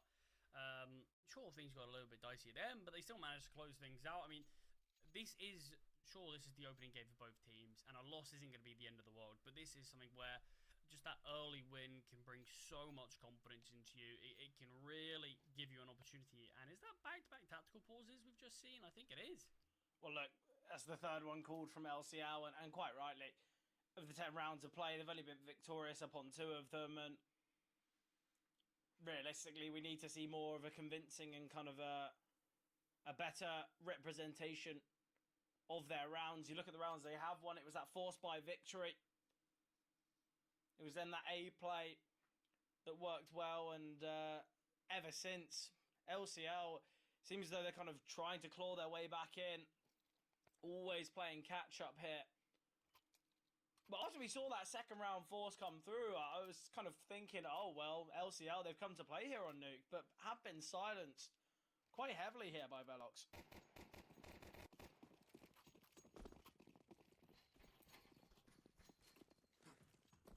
This is such a big round. LCL, they need to find success here. We've got an MP9 in play on MBL. That is a decision.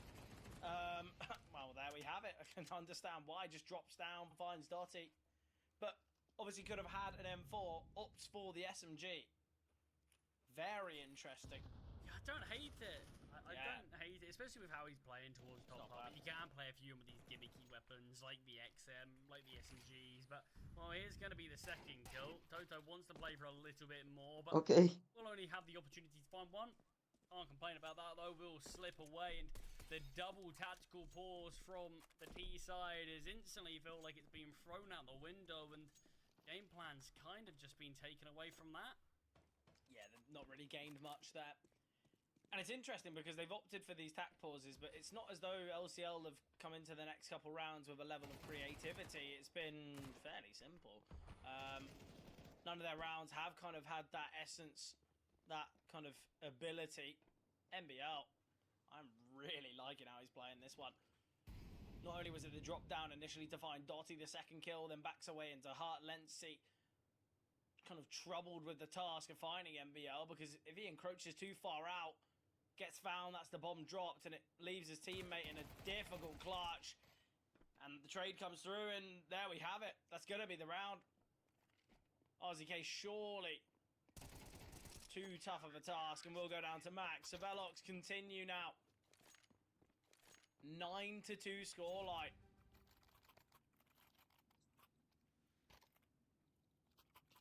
Yeah, final round of the half here. This goes the way of Velox. I think we probably could even go as far saying as this one might be wrapped up. She's winning this game, bro. I honestly might have here. Yeah.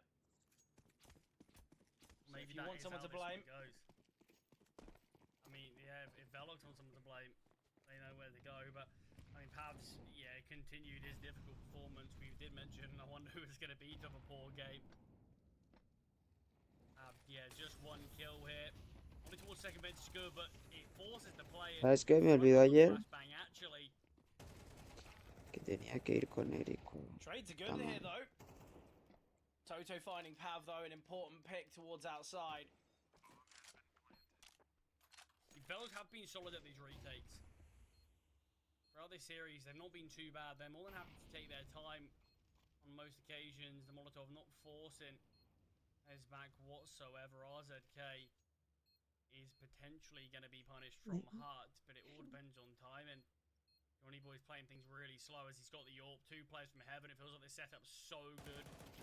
LCL to be able to handle this one because of it, but Johnny Boy finally does emerge and will go on to get the trade.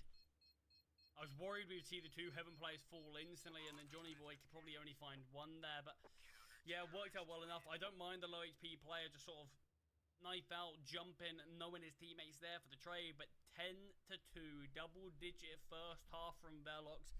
Talk about that knife round win being important. Yeah, knife round win. A lot of the time, when you look at maps like maybe your Ancients of the world, or Infernos, where siding seemingly more team dependent than map dependent, but here on Nuke, we know how vital it can be, and the fact that it's that 10-2 half, the fact that pistol round can change absolutely everything, just goes to show that Velox okay, yeah, they might not have gone into this series realizing how vital that knife round would be, but I think if they do close this in, if they do close it out quite comfortably and kind of deny LCL having much of a CT side to work with, I think we will be talking about that knife round. But look, in that last round, we saw a team ace. I feel like Velox, it has been, obviously we've seen Tutehen and Toto have big moments, but it's not to say that we haven't had a bit of a team performance here on Nuke. I feel like everyone really has kind of had their moments and kind of had time in the limelight here on Nuke. Yeah, for the side of LCL, yes, Hez is playing okay, RZK as well, but Pav 1 and 12, we need to be seeing more. 0.08 KD, it's disappointing, to say the least. I mean, the knife round, I do, don't get me wrong, I don't think it necessarily changes the impact of the game, but I do think the fact that Velox is such a good CT side, and I'm not saying LCL wouldn't if they start on this ¿Cómo CT, va, but I just think Liquid? the confidence you have being in a position where you are 1-1. 10-2 up now, it feels like it's just enough to get over the line. It feels like you'll now be in that position and you'll be able to manage, or not even muster, literally just get it over the line. It feels like that should be where we're at, but it will start with the pistol round. Yeah, it seems as though we do have these continual technical issues once again. And from going off what we've had previous, Charlie, I think it might be safe to say we'll jump to a break and fingers crossed it won't take all too long, but hopefully we'll be back in the action on this second pistol round very, very shortly.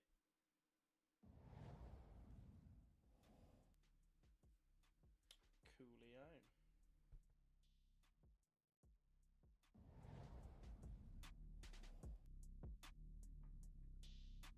Se toma por culo, hombre. I was like, once they get level 6 and No you estoy listed perdiendo no el juego de ultimates, I was like, Liquid, huh? juego Oh, ni... they're combined level 6. They're both level 3. Ah, No right. sé. Sorry, I just Yeah, played 6 Tetris, levels so in this my game. mind is I'm thinking 2 steps ahead, you know? I'm like combining.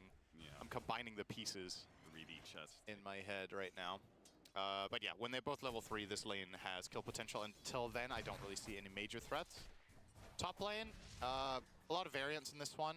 If Ench gets the right creeps and you get some good aggression early on and TA gets to snowball a little bit, she can get very fearsome. Otherwise, generally speaking, this is the kind of lane that Sanking will do at least okay in. There's, alright, they don't even need rebound, it appears. Oh, never mind, they do.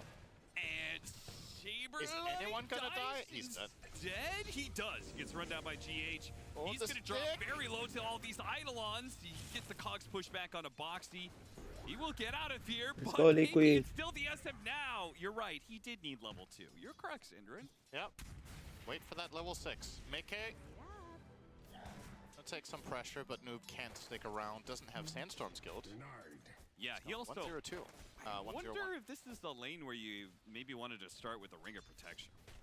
Right, because Sanking does not have the best armor situation, and TA, this is kind of what TA's MO is at the start of the lane. They're going to melt hit you over and over again. Yeah, or alternatively, if that's your concern, start with Sandstorm earlier than level 3, right? Then, if you had to skill Burrow Strike level 1 to try to survive the rune fight and try to snag that, that's one thing, but he went for Stinger here instead of Sandstorm, where if you Sandstorm and you have the Sentry, which they do right now in the lane, you could probably just, with the Sandshroud talent, or Facet, just sit there. Yeah, he's just getting shredded, man.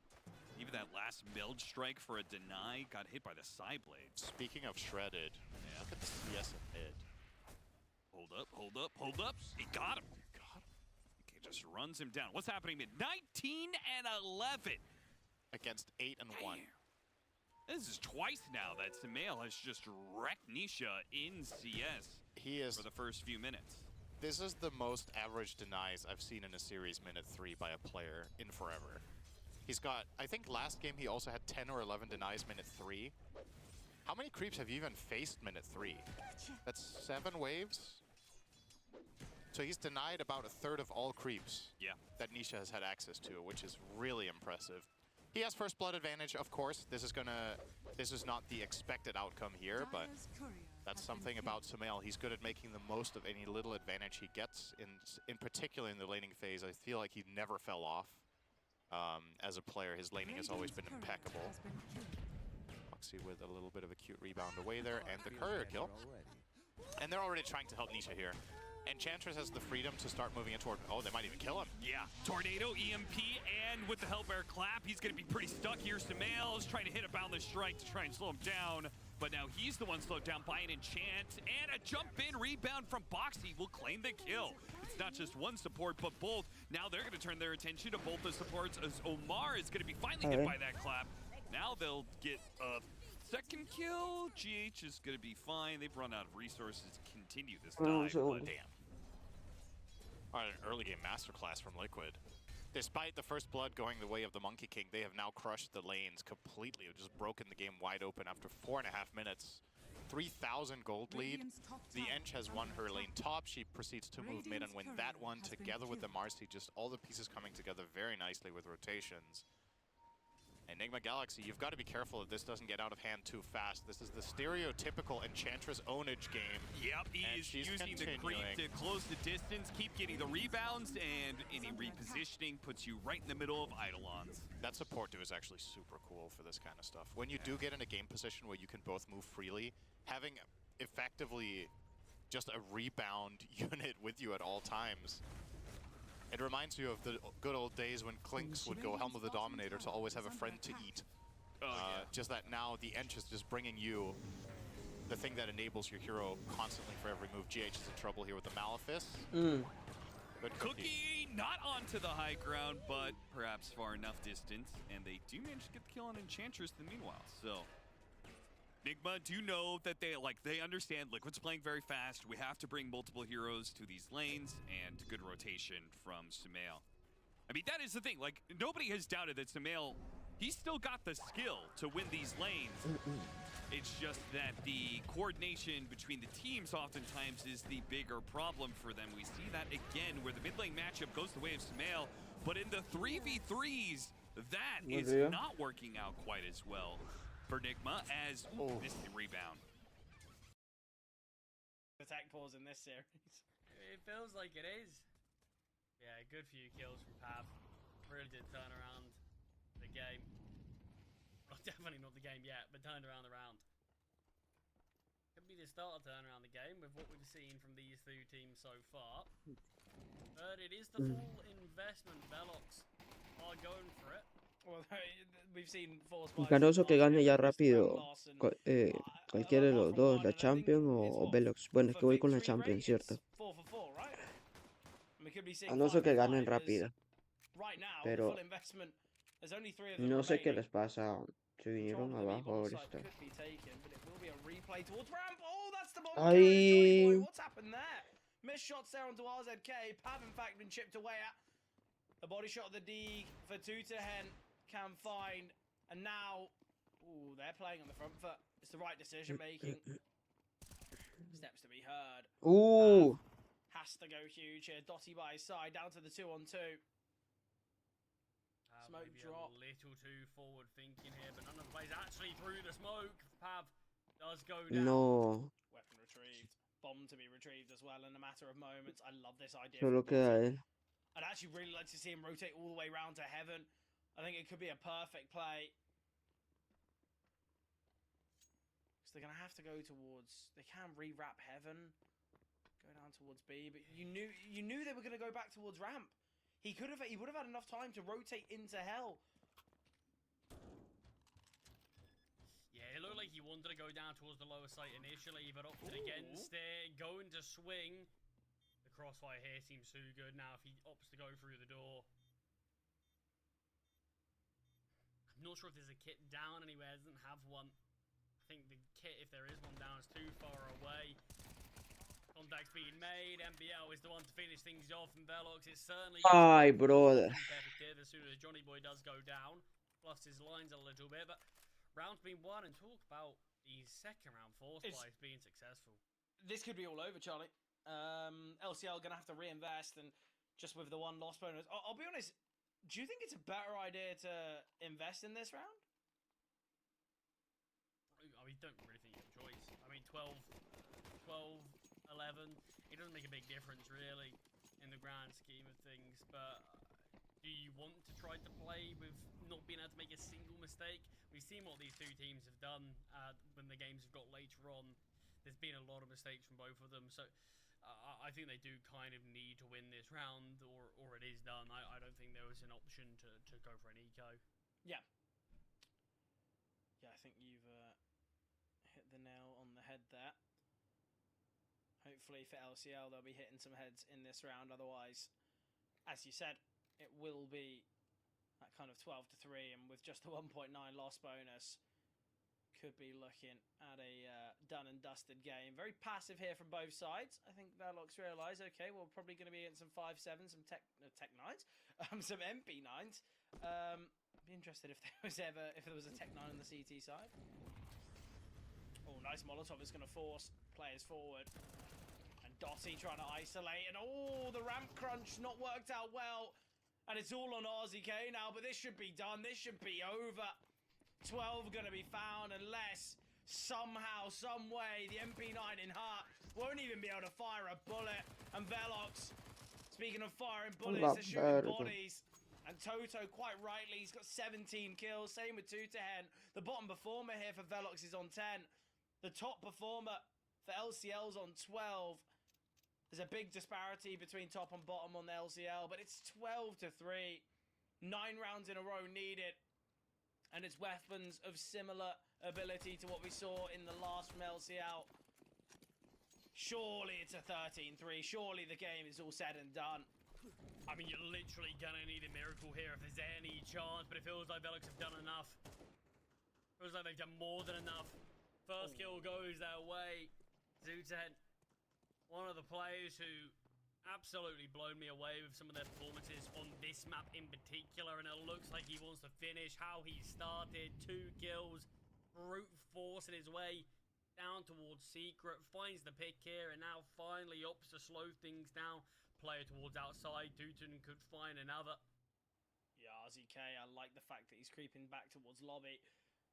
I think the flank is their only way for success, but they're going to maneuver their way towards outside, and the dig shot's okay. What the? How's he got that second there? Needs to get the third, with 210 finding Dotty as well. It puts La palabrita, the worst, bro. What you mean? Together. A deagle, all that stands in their way. HE grenade sent. Very minimal damage dealt. Miss Molotov. Heads though found by MBL. And Velox, they will close Nuke out in a 13-3 fashion. We've seen these halves before. We've seen these dominant showings. But always there's been a comeback. Always there's been a team trying to kind of slither their way back in, but not here on Nuke. Velox, a very impressive performance here as they close out the series in this 2-1 fashion. And they get themselves 1-0 now in the Swiss stage. For Charlie, thoughts and feelings after that one? Yeah, I mean, we mentioned how big that 1-0 Bueno. Just had the confidence going into this Swiss stage, really kicking off your opening game here. Oh yeah, and I mean, what a weird game it was, really. It felt like the way history would repeat itself with the second map on Inferno, with the comeback being made there. I thought we might be seeing a similar thing with dominant start, but bueno, muchachos. No jale. Ahí está. To really talk about with this roster. They hadn't played, I want to say, since Results. March, around that time. Long time ago, yeah. It's been a very long time, but I mean, Es que yo sabía que iba a ganar aquella, pero no ganó, weón. Nah. ¿A qué hora ve el otro? A las 2:30, en media hora, weón.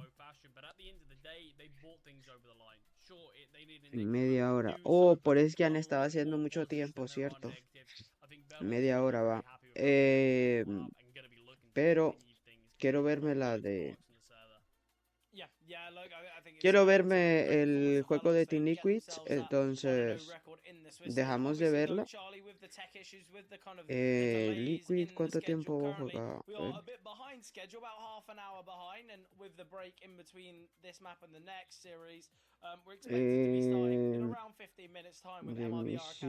Dota.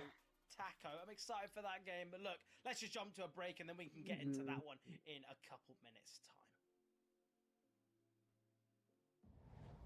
Matches. Tired of boring case openings? Do you always get only cheap skins? The Hellcase website has tons of options to upgrade your inventory. It's up to you to participate in giveaways, events, or compete with other players in opening cases. ¿Quién era el otro que venía? Your world of expensive skins. Después de eso, Do ¿quién you era? have any unnecessary skins or want to sell them? Try Skin Place. Visit the website, select the skins you want to use. Easily fill your Steam trade link. Ok, bueno. Después viene mi VR. Como para verla, bro.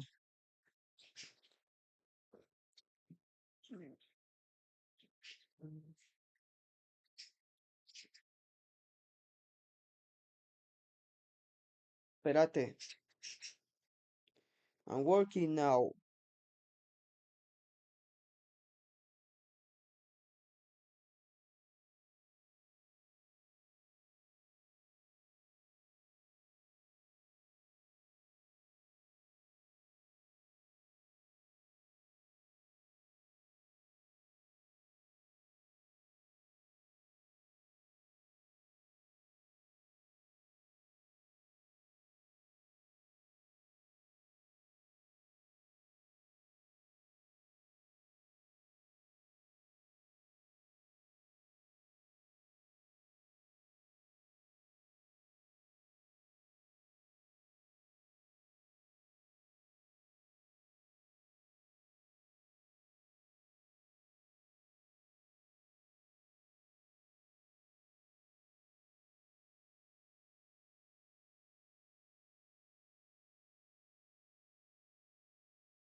Split up.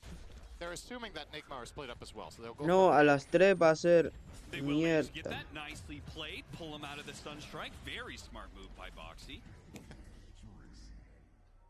They find a kill. It's good enough. Déjame chequeo. Well, Miracle got that gigantic wave that was pushing in bottom. So, I mean, maybe they could just, they have to constantly huddle around Miracle. Is it possible Van a that dar this el de game Team that Falcons, the Shadow weón. Fiend can turn by himself? Because they're El de just funneling all the Falcon In some ways, he Palancia. is taxing the other 4 members of Nigma. No. This is not a game that Shadow Fiend will handle on its own. They need Nah, Monkey pero to be brought into the game at some point. Because the TA el matchup de just isn't good Falcons, enough qué pereza. for SF.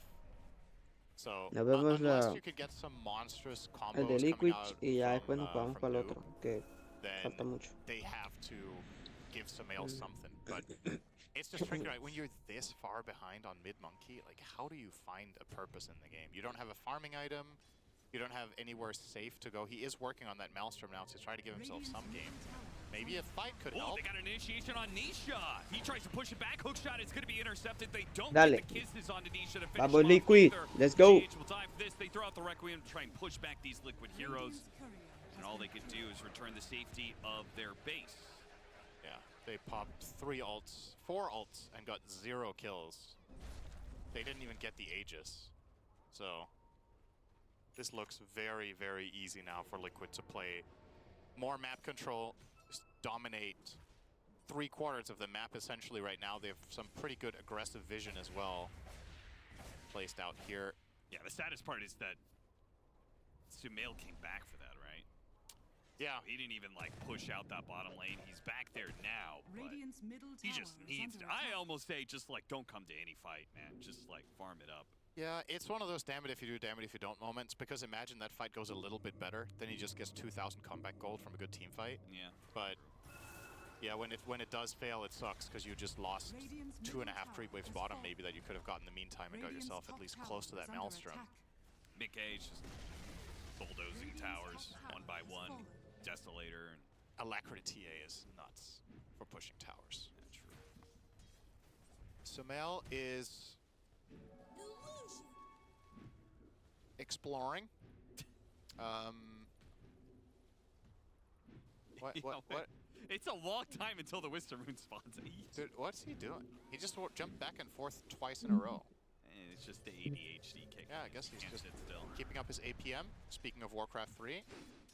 Foxy. Oh, Nisha's there. Oh, no. You didn't want to go for that one. That one was a bait. Nisha was setting it up. Maybe Sumail Oh, he still didn't get the gets ice out. wall.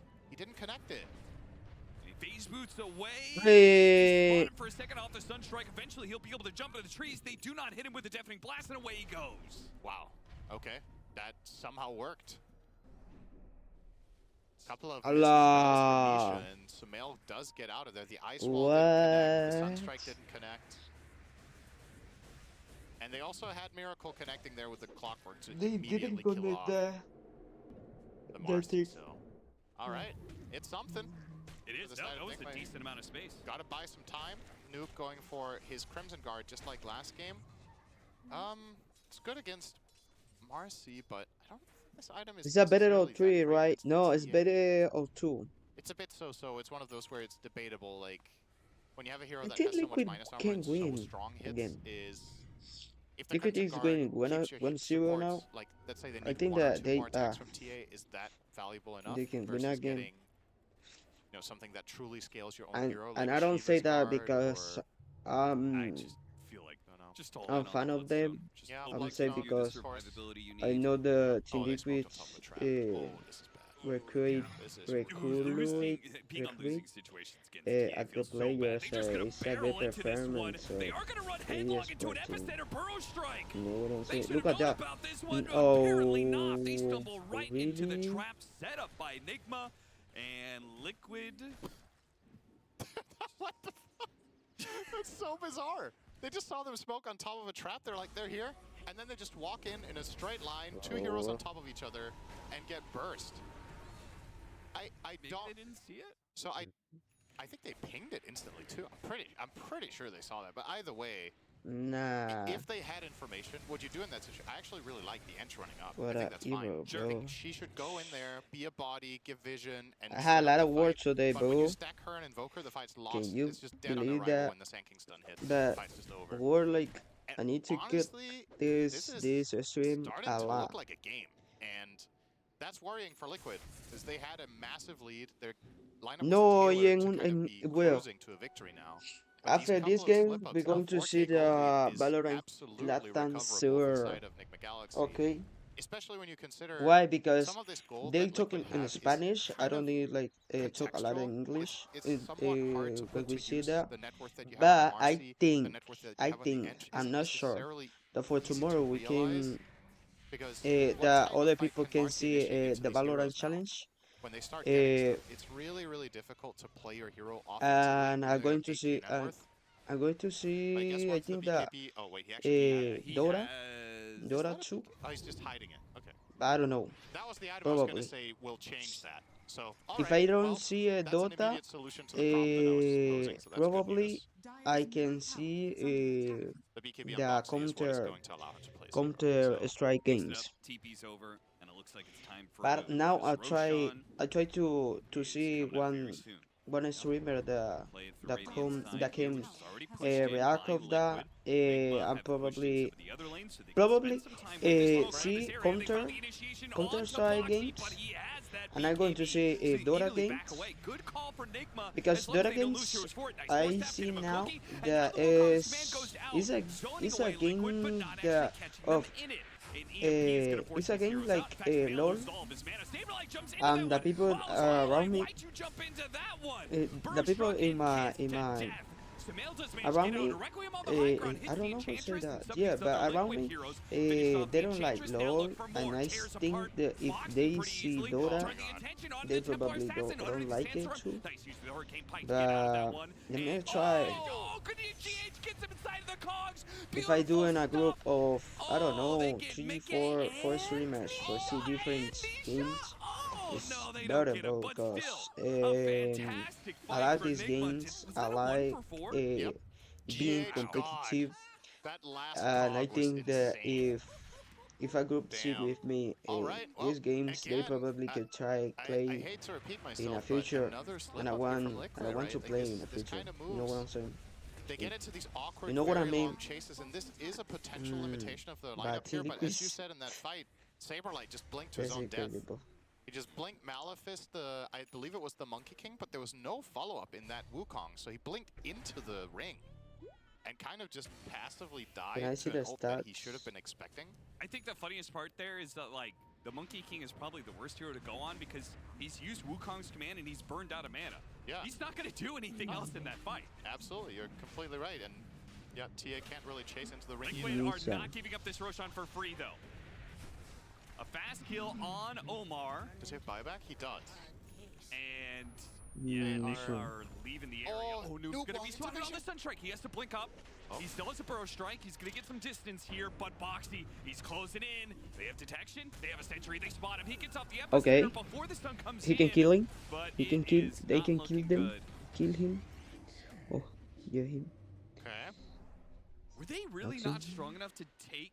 They went to push the tower first, didn't they? That did not seem Okay. No. That was a little Window bit shelling. of Window shelling. Let's go. half-assed Window roaching. shelling.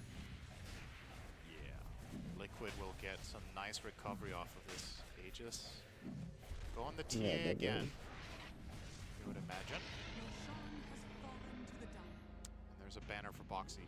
I kind of don't think Liquid can push high ground at all with this one, to be honest. I think it's way too difficult for the lineup to just knock on the front door, so they need to use this Aegis to try to find a play on the map. I think Sumail maybe saw that. It is Nisha, right? That was close, at least. He might have seen an Eidolon. With the Arcane Rune, I'm sure he would love to try and get a Wukong's command pick off here. Especially during this Aegis window when you probably don't want to fight Liquid in a 5-man force. And we didn't mention this item, but it's actually super important that Monkey King has shard this game. Nisha. Oh, yeah. This gives him a guaranteed disengage from the TA and from getting Malefist. It gives him a potential escape plan when he gets Tornado EMP'd. So a couple of these things that are coming Enigma Galaxy's way here in the last few minutes could really bring the game fully back. I still don't... I can't say I really dislike Liquid's position in the game, because I still think, you know, they have good map control, they have Aegis now, and everything is all right, but this is definitely Plan B territory already. This was not where they wanted to be, but they're only one fight away from just completely obliterating the enemy base with this TA Deso plus Alacrity. But they're gonna get jumped. Once again, jumping Boxy, but this time around he gets away. Pavis helps him out quite a lot, and Sumail has jumped in. Bad situation to be in. Surrounded by heroes, Burrow Strike away from Noob. They will manage to get to their high ground. We'll see if Liquid feels like a simple one hero pickoff and an Aegis is enough for them to go high ground. That was a very odd engagement from the... Did he make a mistake with the Boundless? Did he boundless himself in, or... I'm just wondering how he ended up in that situation, because they still have Hookshot. Right? They still have At the epicenter with the Requiem, the chaining of disables on Mickey takes away the Aegis, but and a hookshot actually comes in to stop the black hole. A good combination from Nigma, and now Mickey comes back on his second life. He got off the refraction. They didn't get any sort of instant disable, so Liquid will be able to retreat, but a high ground hold for Nigma Galaxy. I think that was the perfect illustration of what I was saying with how hard it is for them to high ground. That was with a dead monkey, and they still couldn't do it. The TA has to go and hit the tower, and she's just gonna get epi-burrowed and take a couple of SF right clicks, and that's Aegis down. And then they have to reset the fight and get out. It's really difficult to high ground against the Radiant lineup if you don't have an inherent save. Like, imagine you had a Shadow Demon or a even though Decrepify wouldn't have been good there, just having Life Drain, like literally anything that could have saved potentially the TA's first life, and if you can make them use spells, reset the fight, and then go again. Oh, Boxy! Oh, Wait, so... Very nice. Sumail has recovered his game. It was awful, and now it's kind of bad, which is a major improvement. True. He's still 5th on net worth, which you don't want to be on Monkey King mid, but now that you have the Gleipnir, you're unlocking your hero to actually find plays on the map, such as that one. So...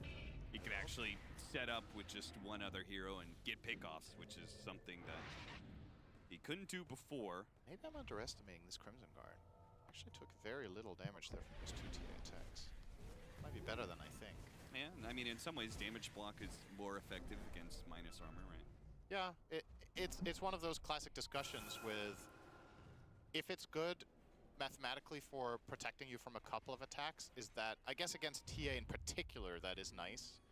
It's like, if a hero has overwhelming physical damage and you block some of it, are you going to block enough? Do you know what I mean? Yeah.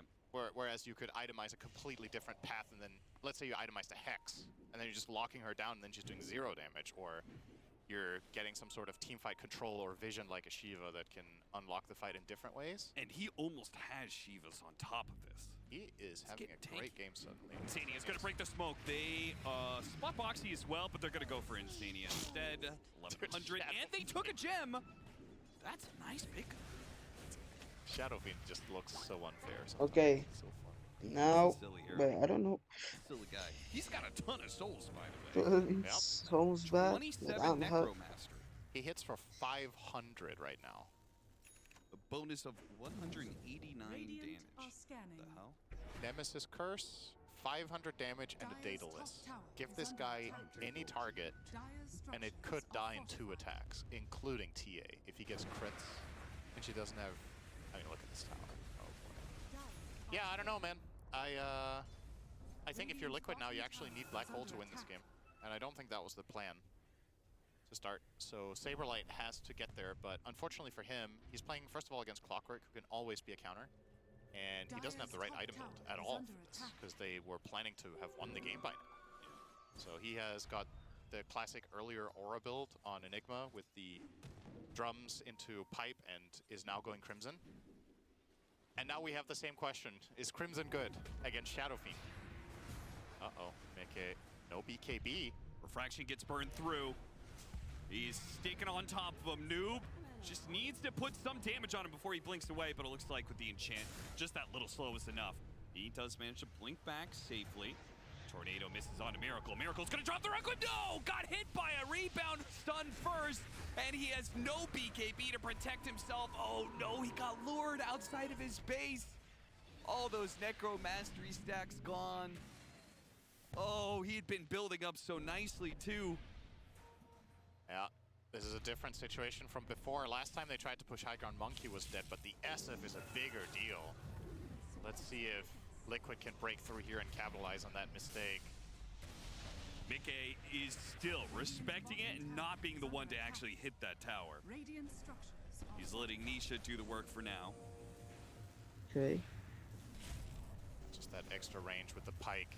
Stands in a much safer position. Has BKB as well if he does get initiated on. Saberlight Malphus. The dust.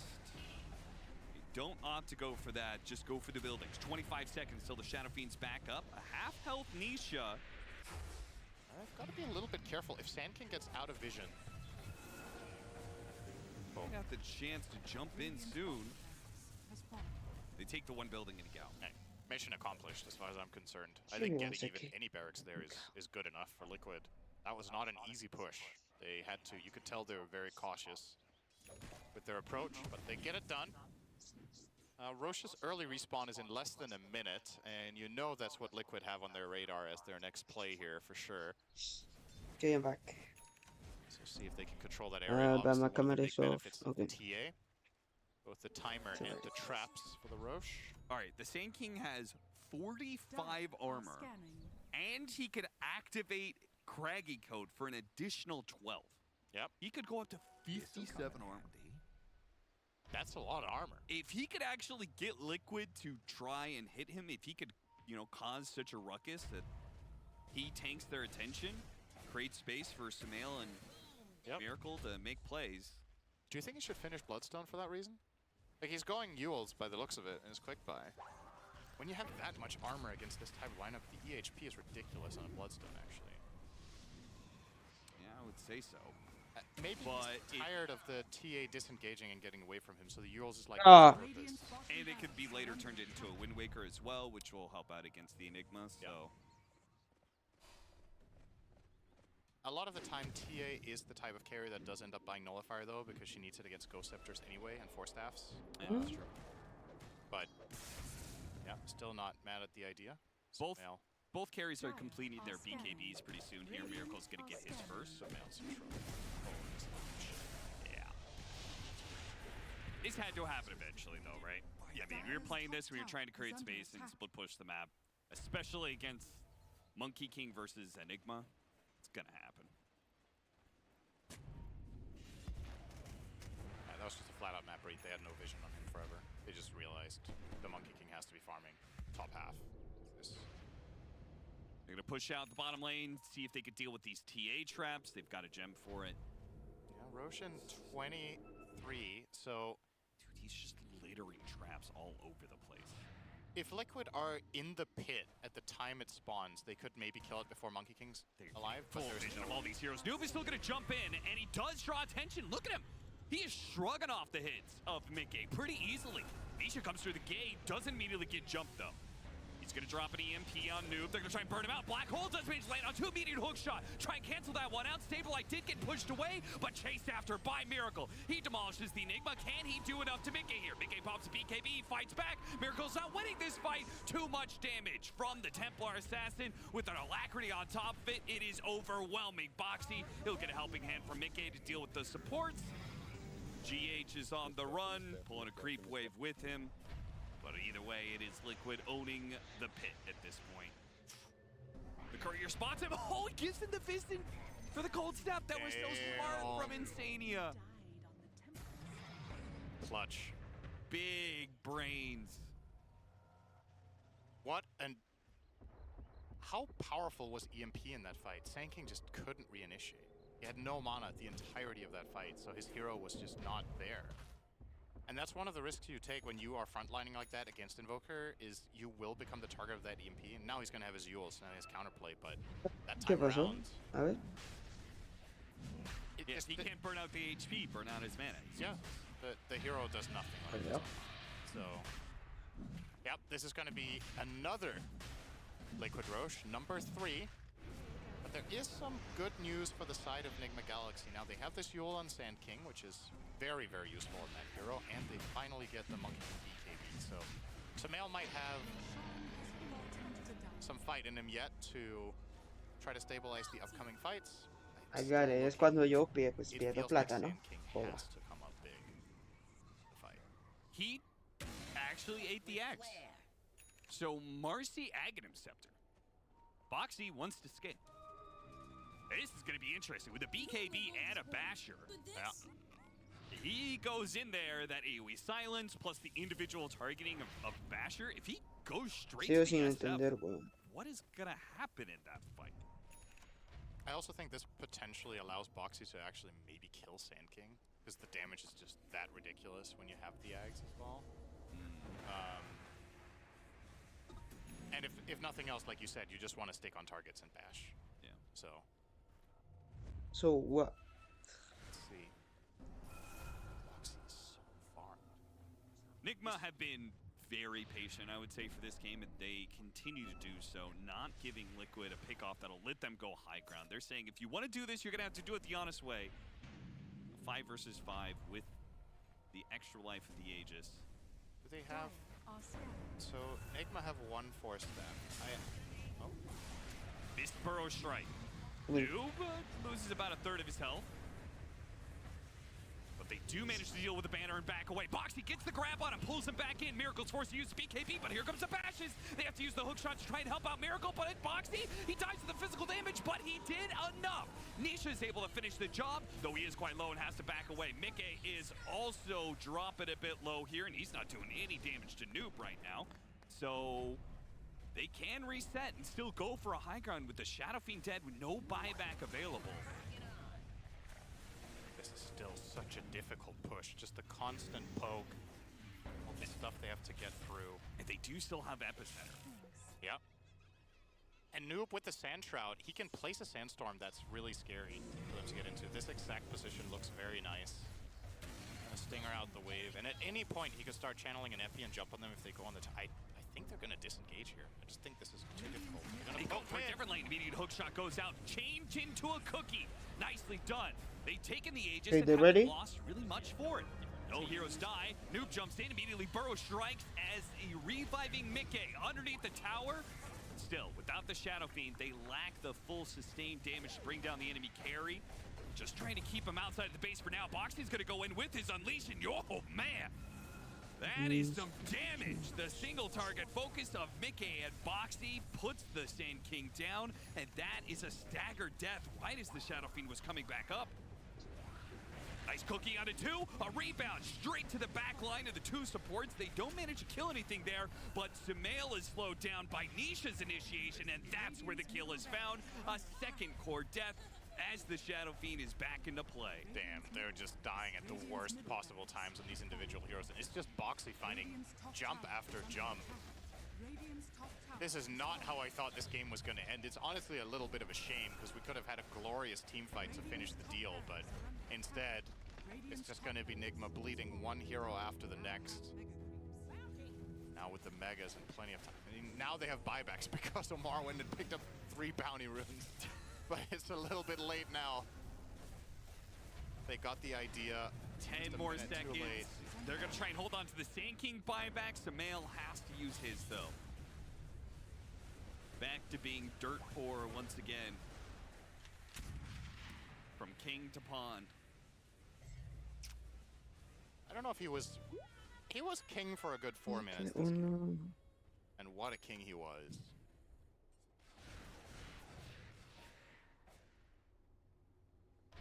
Bit of a, what was his name? CTY impression? Oh, yeah. They called him the 6-minute king from China, right? Yeah. Absolutely godlike laner.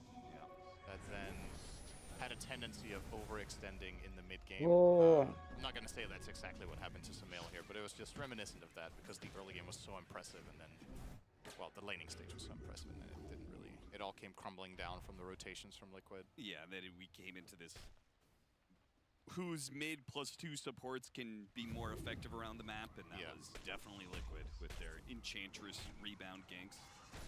But when you think about it, what a strange game this has been, right? Because Liquid's 2 side lanes went extremely well, and they were crushing the whole map. Then they made 3 relatively big mistakes in a row that Nigma capitalized on. So they recovered fully from the bad game state that they really didn't want to have happen in the first place. And then when they had the tools, they were the ones getting caught off, like Monkey King solo dying, Shadow Fiend solo dying in a couple of fights. You see Miracle is 9-7 and 2. This is a lot of deaths on an SF in this type of game. And then Liquid recovered from that, and they made a couple of clutch plays to once again regain control. So really, from a theoretical standpoint, I think a lot of things this game went wrong according to the first 10 minutes for both teams. A couple of times. So not exactly the cleanest game from either team, which obviously means there's room for improvement going forward to the next games in this group stage.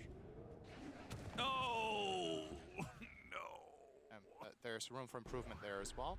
It's another one. He did kill that creep really hard, though. It is dead. That Hellbear did not know it hit him. Smoke up with the Hex reveal from Nisha. They're going to go for Miracle. Boxy's going to handle him.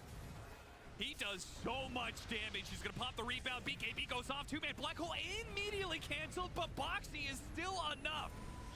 He destroys Miracle with the help of, some of the supporting cast, Nisha and Mickey. And now he's going to get the Sand King as well. BD buybacks are coming out, though.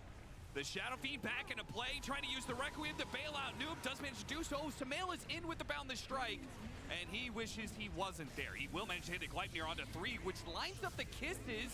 Again, not enough damage. Running out. They don't have enough. Wait, they burned the refraction. He still has BKB.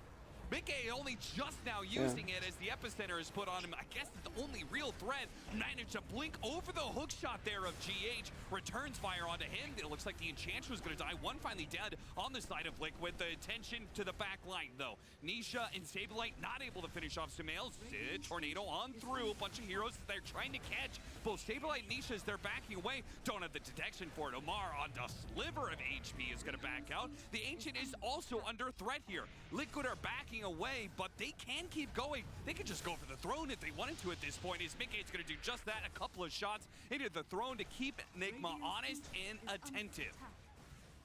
It's just going to be a matter of time here, unless somehow...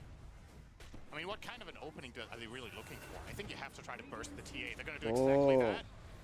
All in for it. The refraction is burned through, but he's walking away. No more disables. Omar is pushed back, and the Wukong's command is ultimately wasted if it does not get the kill. Maybe it still does, actually. He does die. Immediate buyback, though. Nigma, they are holding on by the seam of their pants right now, trying to deal with Nisha up next before the Templar Assassin comes back in to finish the job. Nisha's dying fast, but so is Miracle. He gets the 1 kill, but he dies, and he has no pero esto es una pérdida, entonces, Samael, the the last man standing, Enigma Galaxy, will get wiped out, and Liquid took a little bit more this go around, but they do manage to get the 2-0. What a great game from the Vamos. man on your screen right now. And I'm not talking about the guy who went out the door. He played fine too, but Boxy, standout performance on the Marcy. I really feel like he was instrumental in the early lead that they got, and then he was also kind of the guy bringing it back. We talked about how it was going to be tricky for Liquid to itemize and use their net worth that they had, but once he got the BKB, I feel like the game just changed completely off that one item. When Boxy got that, he entered into fights, did a ton of damage, and effectively became the fourth core of the team in that game.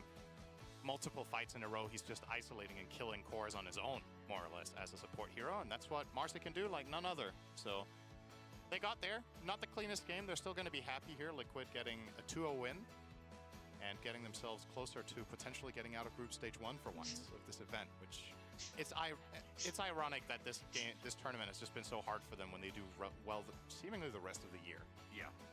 Honestly, getting out of this group stage feels pretty important because with this newer squad with Saberlight, it feels like they need the practice, right? This is not. Mira There's esto, quite a difference between this Liquid and the Liquid of just 2 months ago. And they're getting there, though. They are improving, it seems like, at least from the last tournament to this one. And a 2-0 over Enigma does help them quite a bit when it comes to their rankings. That just leads us to our last series of the day, but also leads us to a breakdown of this game. Do that with the panel.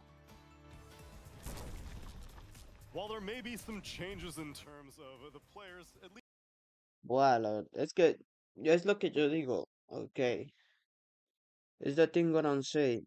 Team Liquid for me is a top esport gaming esport team. Let me see, wait.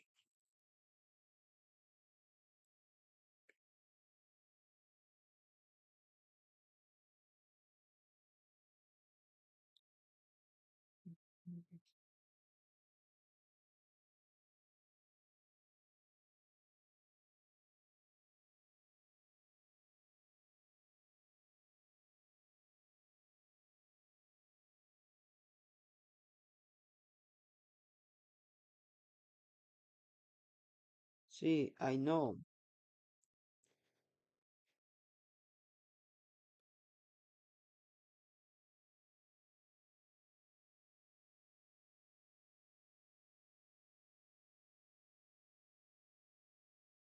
Me está metiendo una labia de.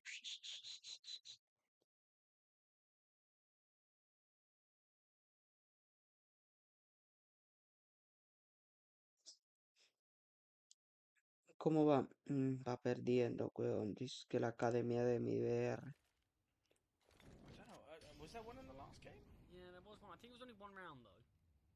I even remember that's how little impact it had. Did it even get a kill? Who knows? It's an MP5, isn't it? One goes down. Taco's done a decent job to keep himself alive and farm up Caster at the Mac 10. Isn't going to get the ace of the Mac, but could still get the ace here. P2K in hand. Bullets aren't necessarily connecting, but finally will do so. And not a bad way for Taco to kick off this series here. Ace in the second round. A lot of money made. And there's the AWP dropped across the card in his hands now. Will we see an AWP on the T side? I feel like Inferno is a map where sometimes the AWPs can be somewhat neglected on that T side. But that's a question, that's a decision they'll have to make, and they should have some form of an idea that Card could be wielding, but still that MP5 in play as well with that Mac 10, so maybe a bit of a speedier approach here from Troubadour Taco.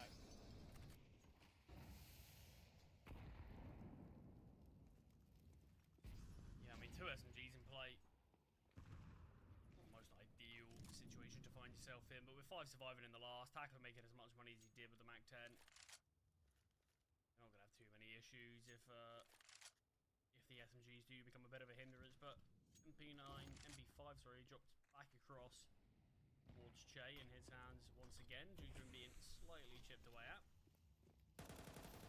Oh, timing's excellent for Ponta, finds the Azera, and And now things become a little bit difficult. Burns, they're going to be aware that he's close. The weaponry drop from the FAMAS. Reposition, flash in hand, attempting to blind, and the flash won't blind, but Farias found, and Burns now looking to reposition. And although the opening kill goes the way of the T's, the man advantage now for MIBR Academy, and Melzing could find another. All about timing, but as VSM emerges out of Boiler, caught off guard by Melzing. And now a 2-on-4 of which Taco and Che Jesus attempt to win, but not going to be easy, not in the slightest. Smoke towards CT gives them that slight benefit, but there's going to be a flank. Tinta qui sì, Converge on no, I don't think so. Nice from Burns. What a Look round at this, Mike. Oh. I mean, he had 4 1v1s. Yeah. There wasn't a lot of trading whatsoever, but as you did, Well, of course, just seeing your screen. If you want to win yourself some check out our partners over at Help. let me remove this for this, and I do that.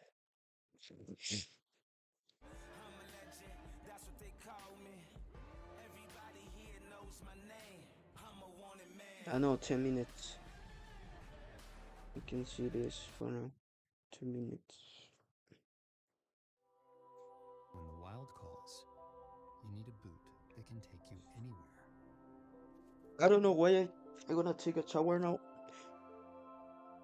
but it's No matter the terrain, it's because I don't take it today. the caribou I ready think for that I'm anything. going to take now before the game started. Maybe Systematically used constantly towards Moto and just deny constant entry into that bomb site, and it's impossible basically at that point unless huge mistakes are made.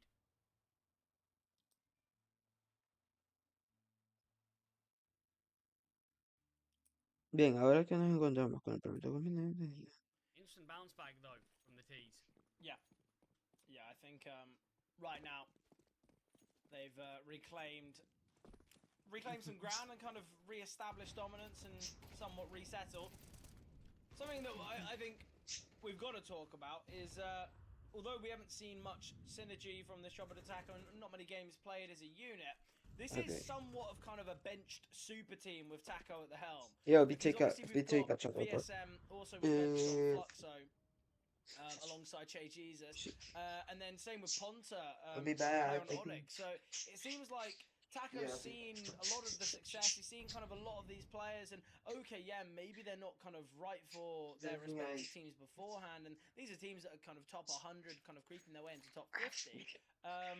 But Taco's seen, look, these are free agents. I'm gonna bring them together and see what we can do. Yeah, I mean, it's going to be an interesting one to really see what this roster can achieve.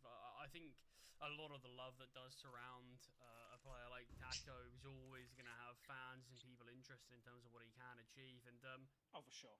And I think, I mean, but Taco, in terms of actually sort of being able to nurture some of the young talent, he's shown it before. That's the thing. The Godsend team springs to mind most. Series of Nation as well. How much that Godsend team impressed myself, and I think the world really. It is such a big credit to a player like Taco as well. Phelps on that team alongside him, but yeah, that was a really great roster, and it's going to be interesting to see what this one can do as well. Breaking into the B bomb site, only defended by 1. Big find there from Jay. Final 2 players have rotated. Shay, I don't know if he was going for a jiggle, but he got sort of a little bit caught out. Luckily not punished for it, but that deep Molotov. Very delaying a bit of time. No smoke or anything, but the CTs, they're calling it quits, Fred. Yeah. Can't opt for a retake. They just don't have really the utility for it. Yes, there's the 2 flashbangs, but Card's not feeling confident. And look, a 4-1 start. I think we were kind of questioning the initial odds, yet now it's looking pretty positive. Things are, I guess, falling into place. Yes, synergy's not there, really going to be there for this Troubled Attacker side, but look, realistically, I think Troubled Attacker, they have looked very impressive. And okay, yeah, strategies might not be their strong suit. Synergies might not be kind of their main point of focus, but realistically, the firepower that they've got is looking really good. And seemingly Charlie Taco is continuing. He's 8-3. Not to say that we didn't expect Taco to be playing well, but it has been quite some time since Taco's kind of been in Tier 1. Obviously, as well, I guess you could say this is a bit of a, not a grudge match, but look, you know, Taco...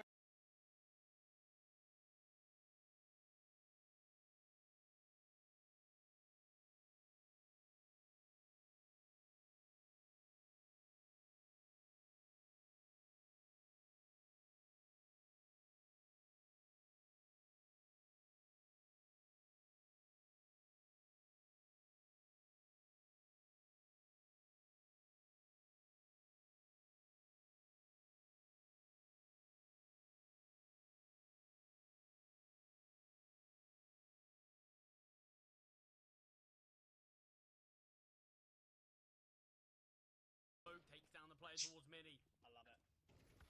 Player just needs the cold box. Oh, I didn't think Taco deliberately killed him, but He spots the shoulder, yeah. With blood on his hands there. He won't complain about that. It's a pre-fire we've been seeing quite a lot, and it yields Taco that his 9th.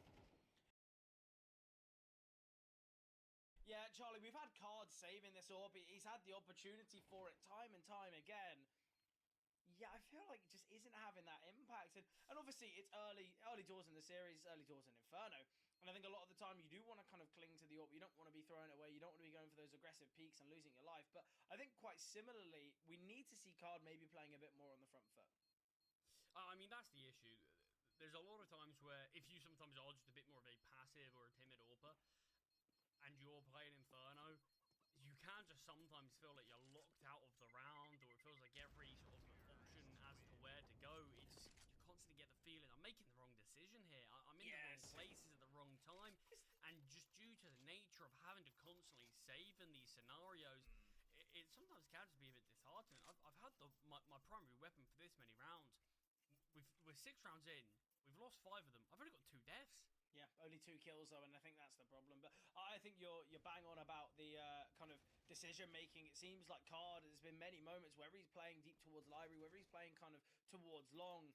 Every time he's on A, he's getting smoked off from Moto. Every time he's gone towards B, Trouble to Taco have been heading towards A. So, yeah, I feel like it's been a bit of a tough one. But I think in the same regard, maybe Card needs to be playing with a little bit more of an aggressive mantle, whether that's kind of pushing through that Moto smoke and hoping to find a player dropping out of apps, or maybe looking for an early peak in middle. Me I think acordé de there's got algo. to be something where Y you're es que playing esto a no se little puede bit dejar more así. aggressively. Obviously, it can lose yourself alive, but it can also get you that opening pick, and I think that's something that MIBR Academy needs. Ahora no. Ok.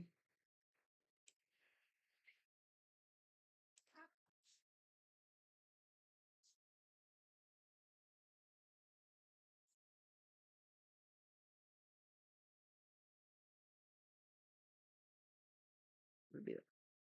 Bravo.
Volví.